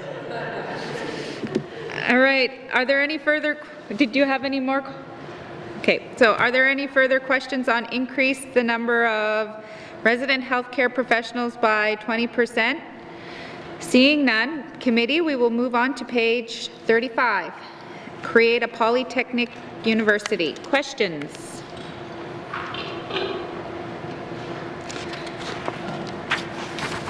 Member for Yellowknife North. I'd like to begin on behalf of Frida saying that the headquarters will remain in Fort Smith. I think I'd like on this issue to specifically move on from the number of conversations that have happened under the President beginning to look to the future. I'm very excited about this. I've been to a number of university towns across the circumpolar north, and the key is they're economic drivers. They employ hundreds of people. They're very inspiring. Yukon College, unfortunately, is going to beat us. We'll be Yukon University in 2 months. I'm going there in 2 weeks from now to get a tour. They're doing amazing things. I hope we can put a lot of things behind us and get forward on the path. My specific question is here. Can we have an update of where we are working with the federal government to access infrastructure funding? It says beginning immediately ongoing. Do we believe we're going to be able to capture that funding, and what's the chance of it being 100% funding? Thank you, Member for Yellowknife North. Madam Premier. Thank you, Madam Chair. What I can say is that right now the federal government is looking at a post-secondary strategy for the North. I'm guessing, I'm not 100% sure if that's just the northern 3 territories or if that includes northern Quebec, northern Labrador, all those kind of, that sometimes the federal government includes. So that I don't have the answers on. I do know that right now, when they do give infrastructure funding, it is usually, not always, but usually 75 cents or 25-cent dollars. But as I said in this House before, we're in a place that we need to start asking for more. And I am willing to take that on and start asking for more and explain to them the needs, the huge gaps in the Northwest Territories and the territories compared to the southern jurisdictions. I cannot commit, though, that will happen. I would love to be able to, but no, it's in the hands of the federal government. Thank you, Madam Chair. Thank you, Madam Premier. Member for Yellowknife North. Thank you, Madam Chair. And I know there's been a number of questions on this, but one of the very exciting things about a university is that once you actually get it to that point where it's accredited, it has a board of governors, it has a senate, it's arm's length from government. Professional universities go and they get their own funding. They raise money through endowments. There's lots of donations. So the potential for a university to go and get 100% funding is much greater than it is for the current Aurora College structure, which is essentially the N.W.T going and getting money. And I'm just looking through this. Can I get a sense of the timeline of when we expect Aurora College to have a board of governors again, and perhaps a senate was recommended in the the Aurora College review. So at what timeline we can kind of expect it to be arm's length from the N.W.T, and what the end date we're looking at in that it will actually be a university. Thank you. Thank you, Member for Yellowknife North. Madam Premier. Thank you, Madam Chair. I'd like to transfer that question to the Minister of Education, Culture and Employment. Thank you. Thank you, Madam Premier. Minister for Education, Culture and Employment. Thank you, Madam Chair. I'll go back to the member's first question. We don't have big asks out to the federal government right now because we haven't done the infrastructure assessment. We don't know exactly, we have a good idea of what we might need, but you need better than an idea before you go asking for money. So the work to determine what infrastructure we're going to need will be done later this year.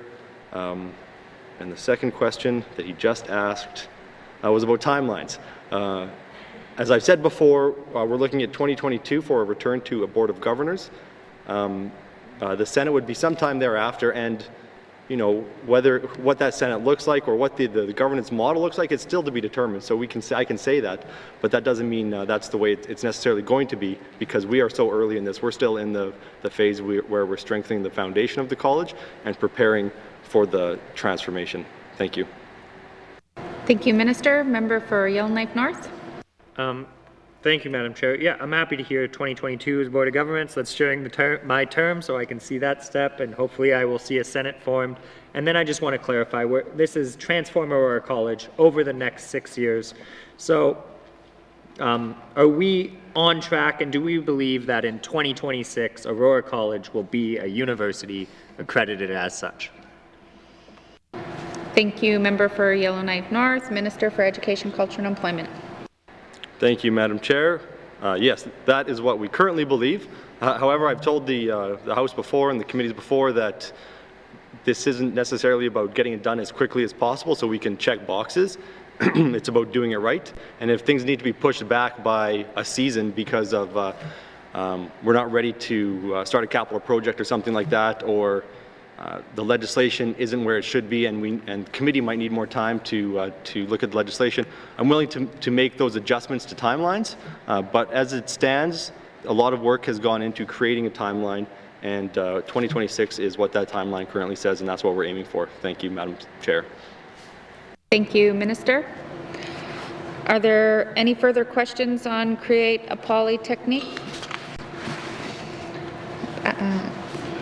Member for Montfouille. Merci, Madam Chair. Madam Chair, obviously this has been a critical issue when we first discussed it.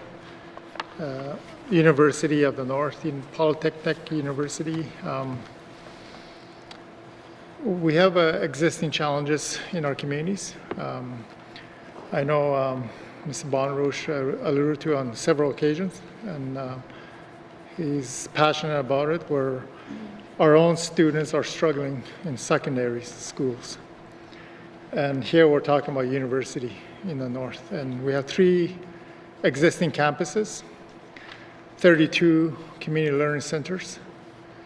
When you look at the campuses, the 3 campuses, most of the programs are barely empty. And it's been a real challenge over the years. And my view is that we should be building up on those 3 campuses that we have instead of creating this Polytech University, in my view anyways, and then focusing on secondary schools. If we don't have graduates coming out of our high school, what's the purpose of having a university in the North if they're not going to be attending? So those are just some of the questions that are thrown at me as member representing Montfouille area. My colleagues as well, they're getting similar messages. So what is, Madam Chair, I guess the big question I have is this creating Polytechnic University, is it realistic within this government? Merci. Thank you, Member for Montfouille. Madam Premier. Thank you, Madam Chair. As the Minister stated, it might not be in the life of this 4-year term that we actually get it done. However, it is realistic to expect that. We cannot hold back our people and say that we will not provide the services. The idea of building on campuses, that's what we've been talking about since I was the Minister of Education, since Minister Moses was the Education Minister, is we're not ripping it apart and starting from scratch. We're building on the strengths that we already have. And then, Madam Chair, the third point is that we need to focus on what's the use of focusing on post-secondary and only when we need to focus on our secondary school. Madam Chair, in due respect, when the member was the Minister of Education, Culture and Employment, he knew there was issues as well. He didn't just focus on the secondary students. He was the beginning of bringing in junior kindergarten. So if that member was only thinking about the services in place now, he would not have thought about early childhood intervention. So we need to be holistic, Madam Chair. We need to think about early childhood development, having our children ready, the developmental skills, when they get to school, giving better programming from JK till 12. We're working on that now. And, Madam Chair, also having opportunities and hope for our youth so that they can not access every single post-secondary option in the world, but we have specialized programming in the North that are quality programming. And at Aurora College already has some programming that is actually proven to be quality. Our nursing program is everyone I talk to is ranting about that program. Why would we stop? Thank you, Madam Chair. Thank you, Madam Premier. Member for Montfouille. Merci, Madam Chair. Madam Chair, we have a tremendous successful programs over the years, and we continue to still see them.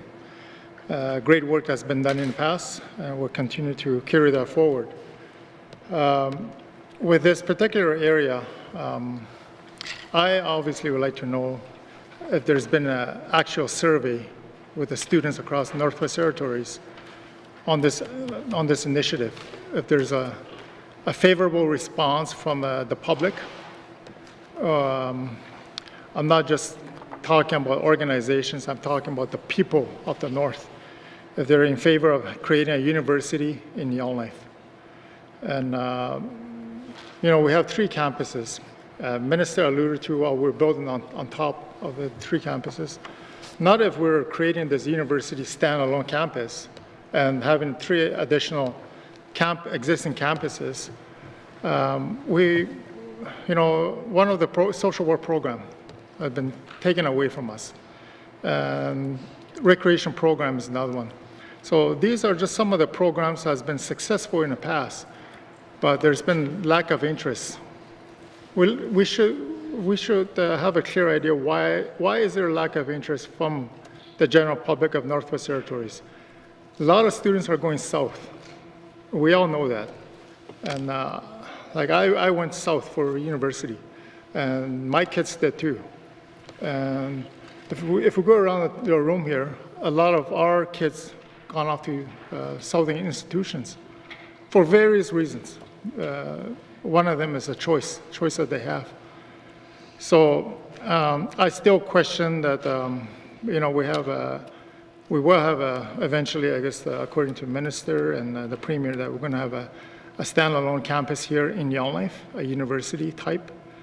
And the 3 campuses will still continue. But we're not really expanding on existing campuses that we have, in my view anyways. If we're strictly focusing on this Polytechnic University over the next 6 years, who knows, it could be next 10 years, 15 years, we don't know, because we want this to be a perfect institution in the Northwest Territories, in Yellowknife, Madam Chair. Madam Chair, I'm not sure what else I can say about this particular area, but one of our prime focus should be our students in secondary, giving them more opportunities for them to graduate grade 12 and even further, and give them the option if they're going to attend our campuses here in the Northwest Territories or south, and building up on the 3 main campuses and 21 learning centers across the Northwest Territories. That's my view, and I'm still questioning this very initiative, this mandate, and we've raised that issue before, but obviously majority rules, and it's here before us, and so we'll be discussing further. So just more so of a comment, Madam Chair, at this point. Thank you, Member for Montfouille. Are there any further questions? Member for Frame Lake. Thanks, Madam Chair. I just want to go on record as strongly supporting this initiative, and it's something that I raised in my first term, and I continue to believe this is the direction that we can and should be moving in. I think this is part of building a knowledge economy for the Northwest Territories. There's a lot of universities doing work here now. Wilfrid Laurier has an office here in Yellowknife. We should be finding ways to build on those partnerships and including that as part of the polytechnic work that we can and should be doing in the future. Our family, we have 2 kids that did go to university. It would be nice if when they come back here, they could decide that they want to be teachers, professionals, researchers at a university here. We've got to give more options to our kids that do take SFA, student financial assistance, so when they come back here, they have more options to get involved in post-secondary education themselves. But what I want to ask the Premier here is, as part of this plan, there's lots of lessons too that we can learn from Yukon College. Yukon College is going to become a university this year. And so I know that there's this advisory committee, I'm not going to get the right name of it, and I think there's representation on there from Yukon College. So, but what sort of lessons can we expect to learn from Yukon College that we can help with the establishment of a polytechnic here? Thanks, Madam Chair. Thank you. Member for Frame Lake. Madam Premier. So, Madam Chair, what I will do is pass it over to the Minister of Education, Culture and Employment to answer the question about lessons from the Yukon College. But I would also like him to clarify, if possible, at no time have I understood it when I was the minister and the previous minister, this is a new minister, is the university going to be in Yellowknife? I would like that to be clarified. Thank you, Madam Chair. Thank you, Madam Premier. Minister for Education, Culture and Employment. Thank you, Madam Chair. The university, as I see it, will be stretched across the entire territory, and I have a vision of it being in 33 communities. You know, we don't need buildings physically right next to each other to call a campus. Everywhere the university has a presence is part of that university. The model of a main campus is an outdated model. It's not something that I'm focusing on in this assembly. I was just down in Smith. They have a beautiful campus down there. It's huge. We need to fill it up. We have a campus here that needs some work, so we're going to have to do something about that. And we have a beautiful campus in Inuvik. Again, we have to fill it up. There's learning centers in most communities. Maybe we can have them in all communities. You know, we got to think big. And I apologize. I know this is the member O'Reilly's time. So the question was about Yukon College and lessons learned. The Academic Advisory Council, it's still relatively young. You know, I think there's only been the one meeting so far, unless there's been something very recently. But it is heavy hitters at these universities. There's presidents of universities, not just, you know, someone who works at a very low level. They're the top people in it, and they have a lot to share. And they were chosen because of those reasons, that they have transformed into polytechnic universities, that they have a strong Indigenous component to them. So I can't give the member the exact lessons that we're going to learn. I look forward to briefing committee at some point when people find time. I know it's been a struggle to get time to do those kind of things. And at that point, I'll be happy to task the staff who really can get into the details of that question, and they can relate to the members. Thank you. Thank you, Minister. Member for Frame Lake. Thanks, Madam Chair. I don't mind the Minister using my time talk about good things. So the one component, though, that I don't really see here, it is probably being worked on, is the need to get private donations as well. Look, one of the discoverers of diamonds made the single largest ever donation to a university in Canada, $50 million to UBC. He also gave $32 million to Quest University, $5 million to the Vancouver Aquarium, $12 million to Simon Fraser, $11 million University of British Columbia again. These are people we also have to approach so that they can leave a legacy here in the Northwest Territories. So I'm just wondering what kind of work we've done to look at philanthropy and partnerships in terms of building a polytechnic here. Thanks, Madam Chair. Thank you, Member for Frame Lake. Madam Premier. Thank you, Madam Chair. I will again ask the Health Minister to expand on my answer, but I do want to state, and I'm not sure if I've told him yet, so I might be telling him, is that one of the diamond mines has already approached us. So while I was the minister, I wasn't at first. I will take the support where we need it. The smart thing is to do that, and that the knowledge economy, the money we can bring in. But on that, I'll pass it over and let the Health Minister expand if he so wishes, if the Chair allows. Thank you, Madam Chair. Thank you, Madam Premier. Minister of Education, Culture and Employment. It's a long day. And I was distracting her. Yeah. Right now, we're in the phase where we are strengthening the foundation of the college.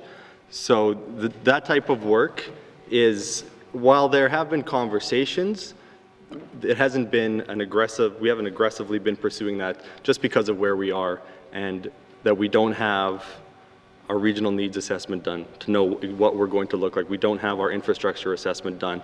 So it's hard to go out and say, ask for money for a particular project when we don't have a particular project that we can show. That being said, there is the conversations that the Premier had in her former post, and there are other discussions that are going on. There's interest, and what I'm looking forward to is promoting this transformation, not just within the territory and getting people excited about it, but around the country, so that we grow that interest and we get that attention from different groups, because this is a once-in-a-lifetime opportunity, and we have to make the most of it. Thank you, Madam Chair. Thank you, Minister. Member for Tunaday-Willowday. Merci, Madam Chair. I won't say too much about this, but I think I really need to get this off my chest. I really so supportive. Like, it's good to see that we're moving forward with education and advancing our education and talking about the knowledge economy and attracting new investments. For me, this is a good opportunity from that aspect. The only reason I'm kind of conflicted about this, again, just to echo what the member from Montfort said, a lot of our small communities, a lot of our students from our small communities, they're going to be, I feel like they're going to be the outside looking in. That for me is going to be hard for me. I think we need to do more from an education point of view to help transition our students from our small communities into this, the Polytechnic. I know that other universities too down south, they do have, back in the day, I don't know if they still do, they have transition year programs. They have like a lot of Indigenous programs to transition a lot of Indigenous students into their university and stuff. I'm hoping to see some of that here, to have that. Something close to home too, it'll be good, instead of sending our students off down south this is something that will be close to home. But again, this is good. This all around for me, this is good. But the only thing I'm struggling with is just getting our students from small communities in. So I guess I had a question for the Madam Premier, if there's any plans to have any transition programs for small communities students. Mr. Jones. Thank you, Member for Tunaday-Willowday. Madam Premier. Thank you, Madam Chair. So some of the things, I'm going to try to be sensitive, but our youth are already looking on the outside, looking in with what they have now. So at least this is going to give them hopefully some hope. And we are working, we're not ignoring the children in the JK to 12. We're working with them as well. Our Pathways programs is reaching out to children when they're in grade 7 to try to give them options. The child and youth mental health workers going in 49 to try to give supports for wellness. One other thing we haven't talked about is that in the last assembly, when I was the Minister of Education, Culture and Employment, I also had concerns for our smallest communities. During my term, I made sure that our smallest communities, there should not be a school with only one teacher left in our N.W.T. During my term, I made sure that our smallest schools had at least 2 teachers in them to ensure that those children had the best chance possible at the time. So appreciate the comments. We cannot leave anyone behind is the goal. Thank you, Madam Chair. Thank you, Madam Premier. Member for Tunaday-Willowday.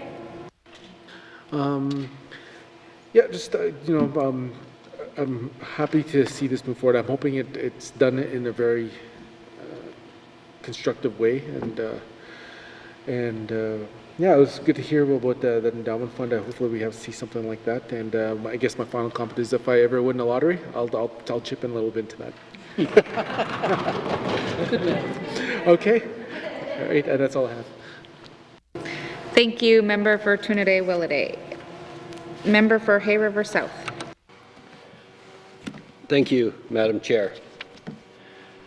I guess when this first came up and there was talk about the foundational review, I was under the impression that it would be to take a look at Aurora College and make that stronger.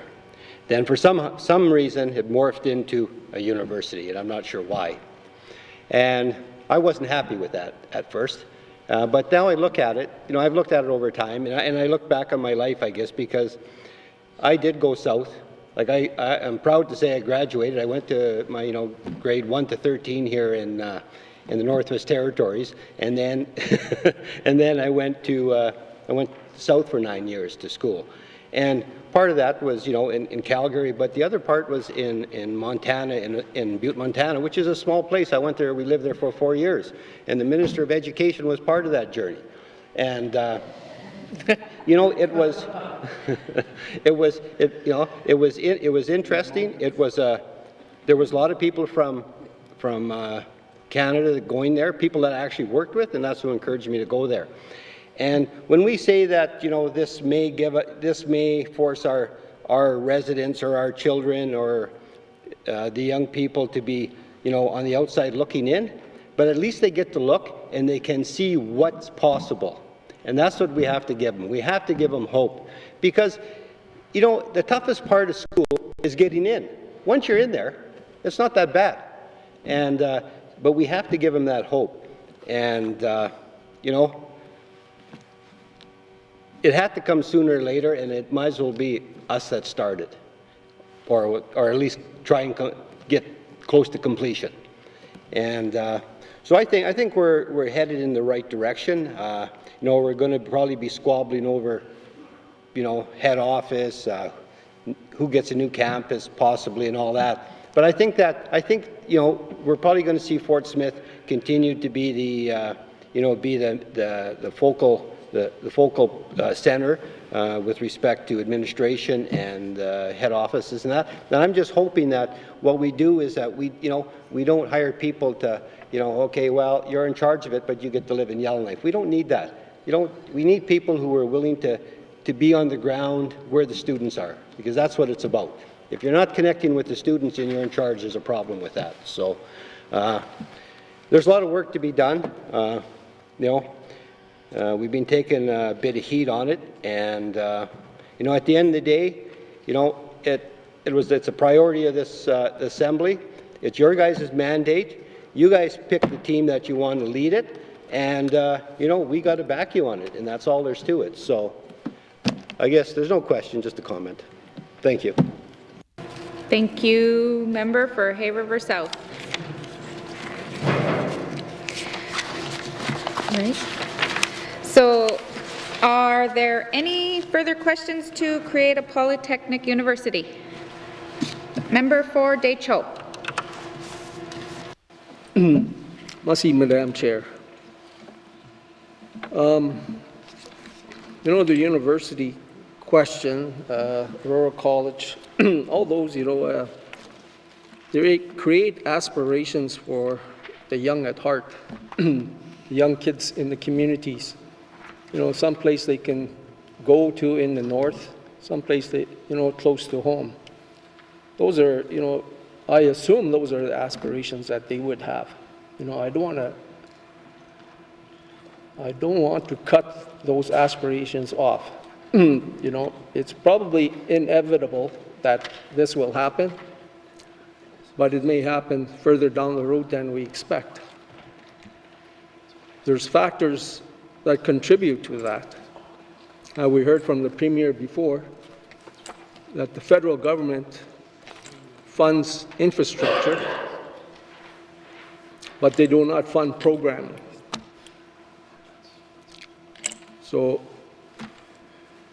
with us being in the deficit mode and constantly raising our debt limit, you know, are we going to be able to afford it?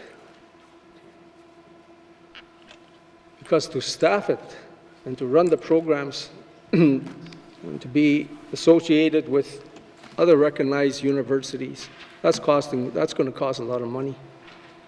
It's just, do we have the money for that? Another big factor, too, as my colleague from Mumphrey alluded to, is the education levels in our small communities. And I think we got a majority of them on the outside here that don't have those education levels as in par with the rest of Canada. We've got probably a majority that through social passing, they got the grade 12, but they're anywhere from grade 7, 8, and 9. You know, I mean, there's a lot of them that are up there. There's smart cookies out there.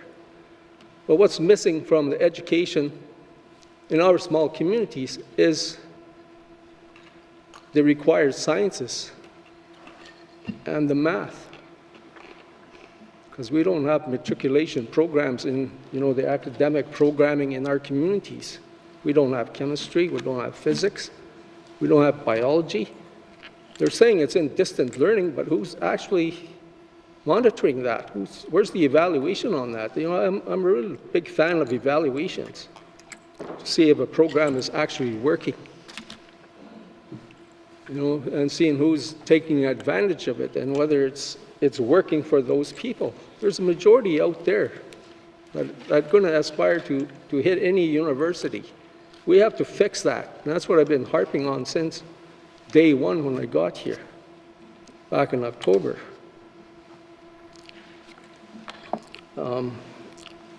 Because it's just what it is. We're critically, you know, low levels. In relation to the Yukon College, to a university, I don't believe they have a situation as the N.W.T. Because the N.W.T, we have 3 large regional centers. Well, the one is YELLOWKNIFE. 3 large regional centers that run Aurora College programming. And that programming in those centers are very important to the 2 outlying communities, besides YELLOWKNIFE, because it's creating employment in those centers. Families have moved there. They've got legacy. They've been living there forever. They're running hockey programs. They're running sports programs. These are all the educators that we brought in to the outlying communities to run the colleges. You know, this is really concerning when we're going to centralize university in one place, because you have to think about the impacts that we're going to be leaving. We're setting up these communities to become ghost towns. You know, it's already happening right now. And I'll tell you why it's happening right now. Because the N.W.T in the past has allowed to degrade the programming that was in the college and with the housing. I've seen that myself in Fort Smith. You know, we weren't upkeeping or advancing or getting more programming moving north and concentrating on those centers and making them better places. We lost programming, we lost social services in those communities. I don't think they have a teacher education program there anymore. There could have been a lot more. You know, when I went there to continue my upgrading wherever, I just saw, like, where is everybody? Everybody went south. You know, they want to go south. Like, who doesn't want to go to school in Grand Prairie, in Edmonton? That's what was happening. We were losing our own students because of not following our own policies with the N.W.T for education funding. because some of the students were not allowing to fund their families and the communities to go to school in another community where there's no student residences. Yet they want to take their kids there because they got better education in the larger centers. We're not funding them for that right in the territories. But what we're doing is we're funding students to go take upgrading down south.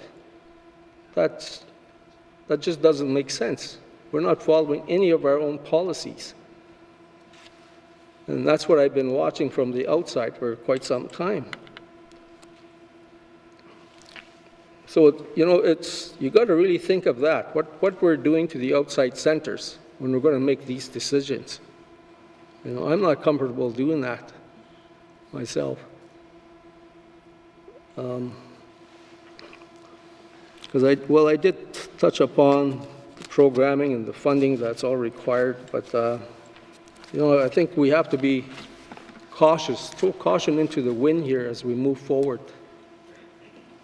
You know, we can keep doing our studies and everything. We got to keep battling each other, saying no, no, no to this. We don't want it here.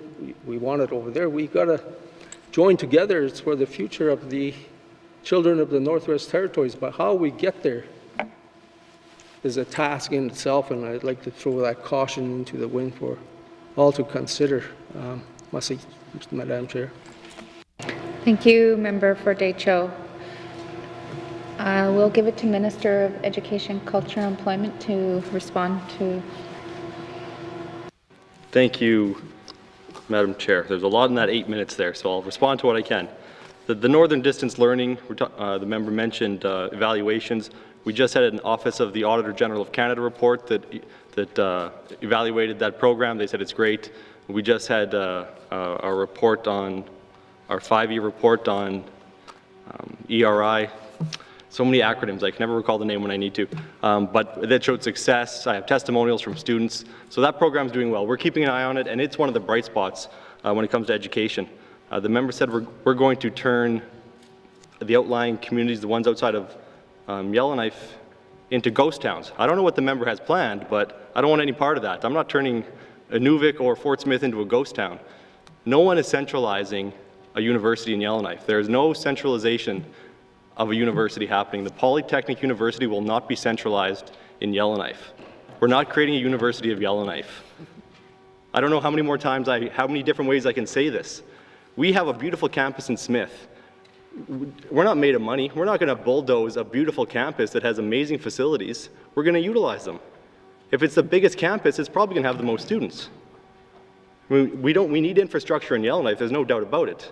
But I don't know if anyone paid attention to what happened in the last assembly. I'm not about centralization. I relate with MLA Marcellus. I'm about the regions. I'm about the entire territory. We can't centralize. We're not going to centralize. We're not creating ghost towns. Thank you, Madam Chair. Thank you, Minister for Education, Culture and Employment. Time has come. So are there any further questions on Create a Polytechnic University? Seeing none.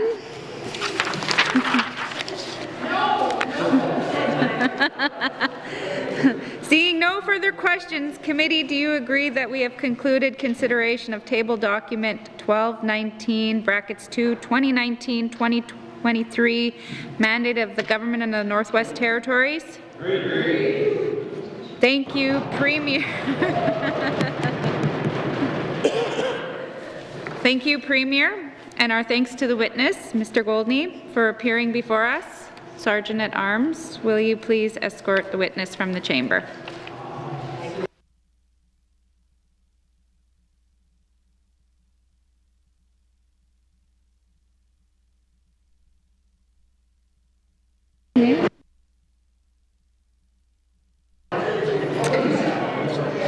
Order. What is the will of the committee, Mr. Norn? Madam Chair, I move that the chair rise and report progress. There is a motion on the floor to report progress. The motion is in order and non-debatable. All those in favour, raise their hand. All those opposed? Motion is carried, and I will now rise and report progress.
I have the report of the Committee of the Whole. Ms. Member for N.W.T. Lakes. Mr. Speaker, your committee has been considering table document 12-19-2 and would like to report that table document 12-19-2 is concluded. And Mr. Speaker, I move that the report of the Committee of the Whole to be concurred with. Thank you, Mr. Speaker. Thank you. Motion is on the floor. Do we have a seconder? Member for Frame Lake. Okay. Third reading of bills. Honor. Just 1 second.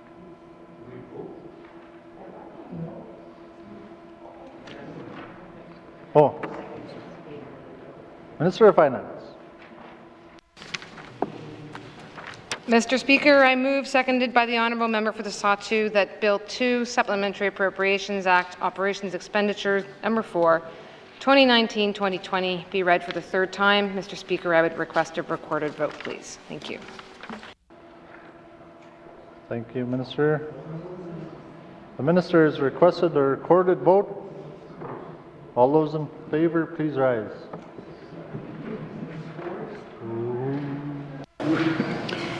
The member for Yellowknife South, the member for Sawtooth, the member for Range Lake, the member for Inuvik Boot Lake, the member for Great Slave, the member for Hay River North, the member for Inuvik Twin Lakes, the member for Yellowknife Centre, the member for Hay River South, the member for Nunakput, the member for Tunadawellade, the member for Frame Lake, the member for Cam Lake, the member for Decho, the member for Yellowknife North, the member for Nahende. All those opposed, please rise.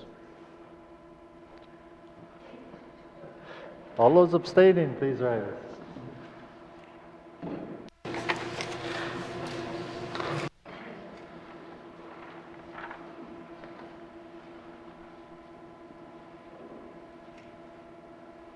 All those in favor, 16, 0 opposed, 0 abstention. The motion is carried.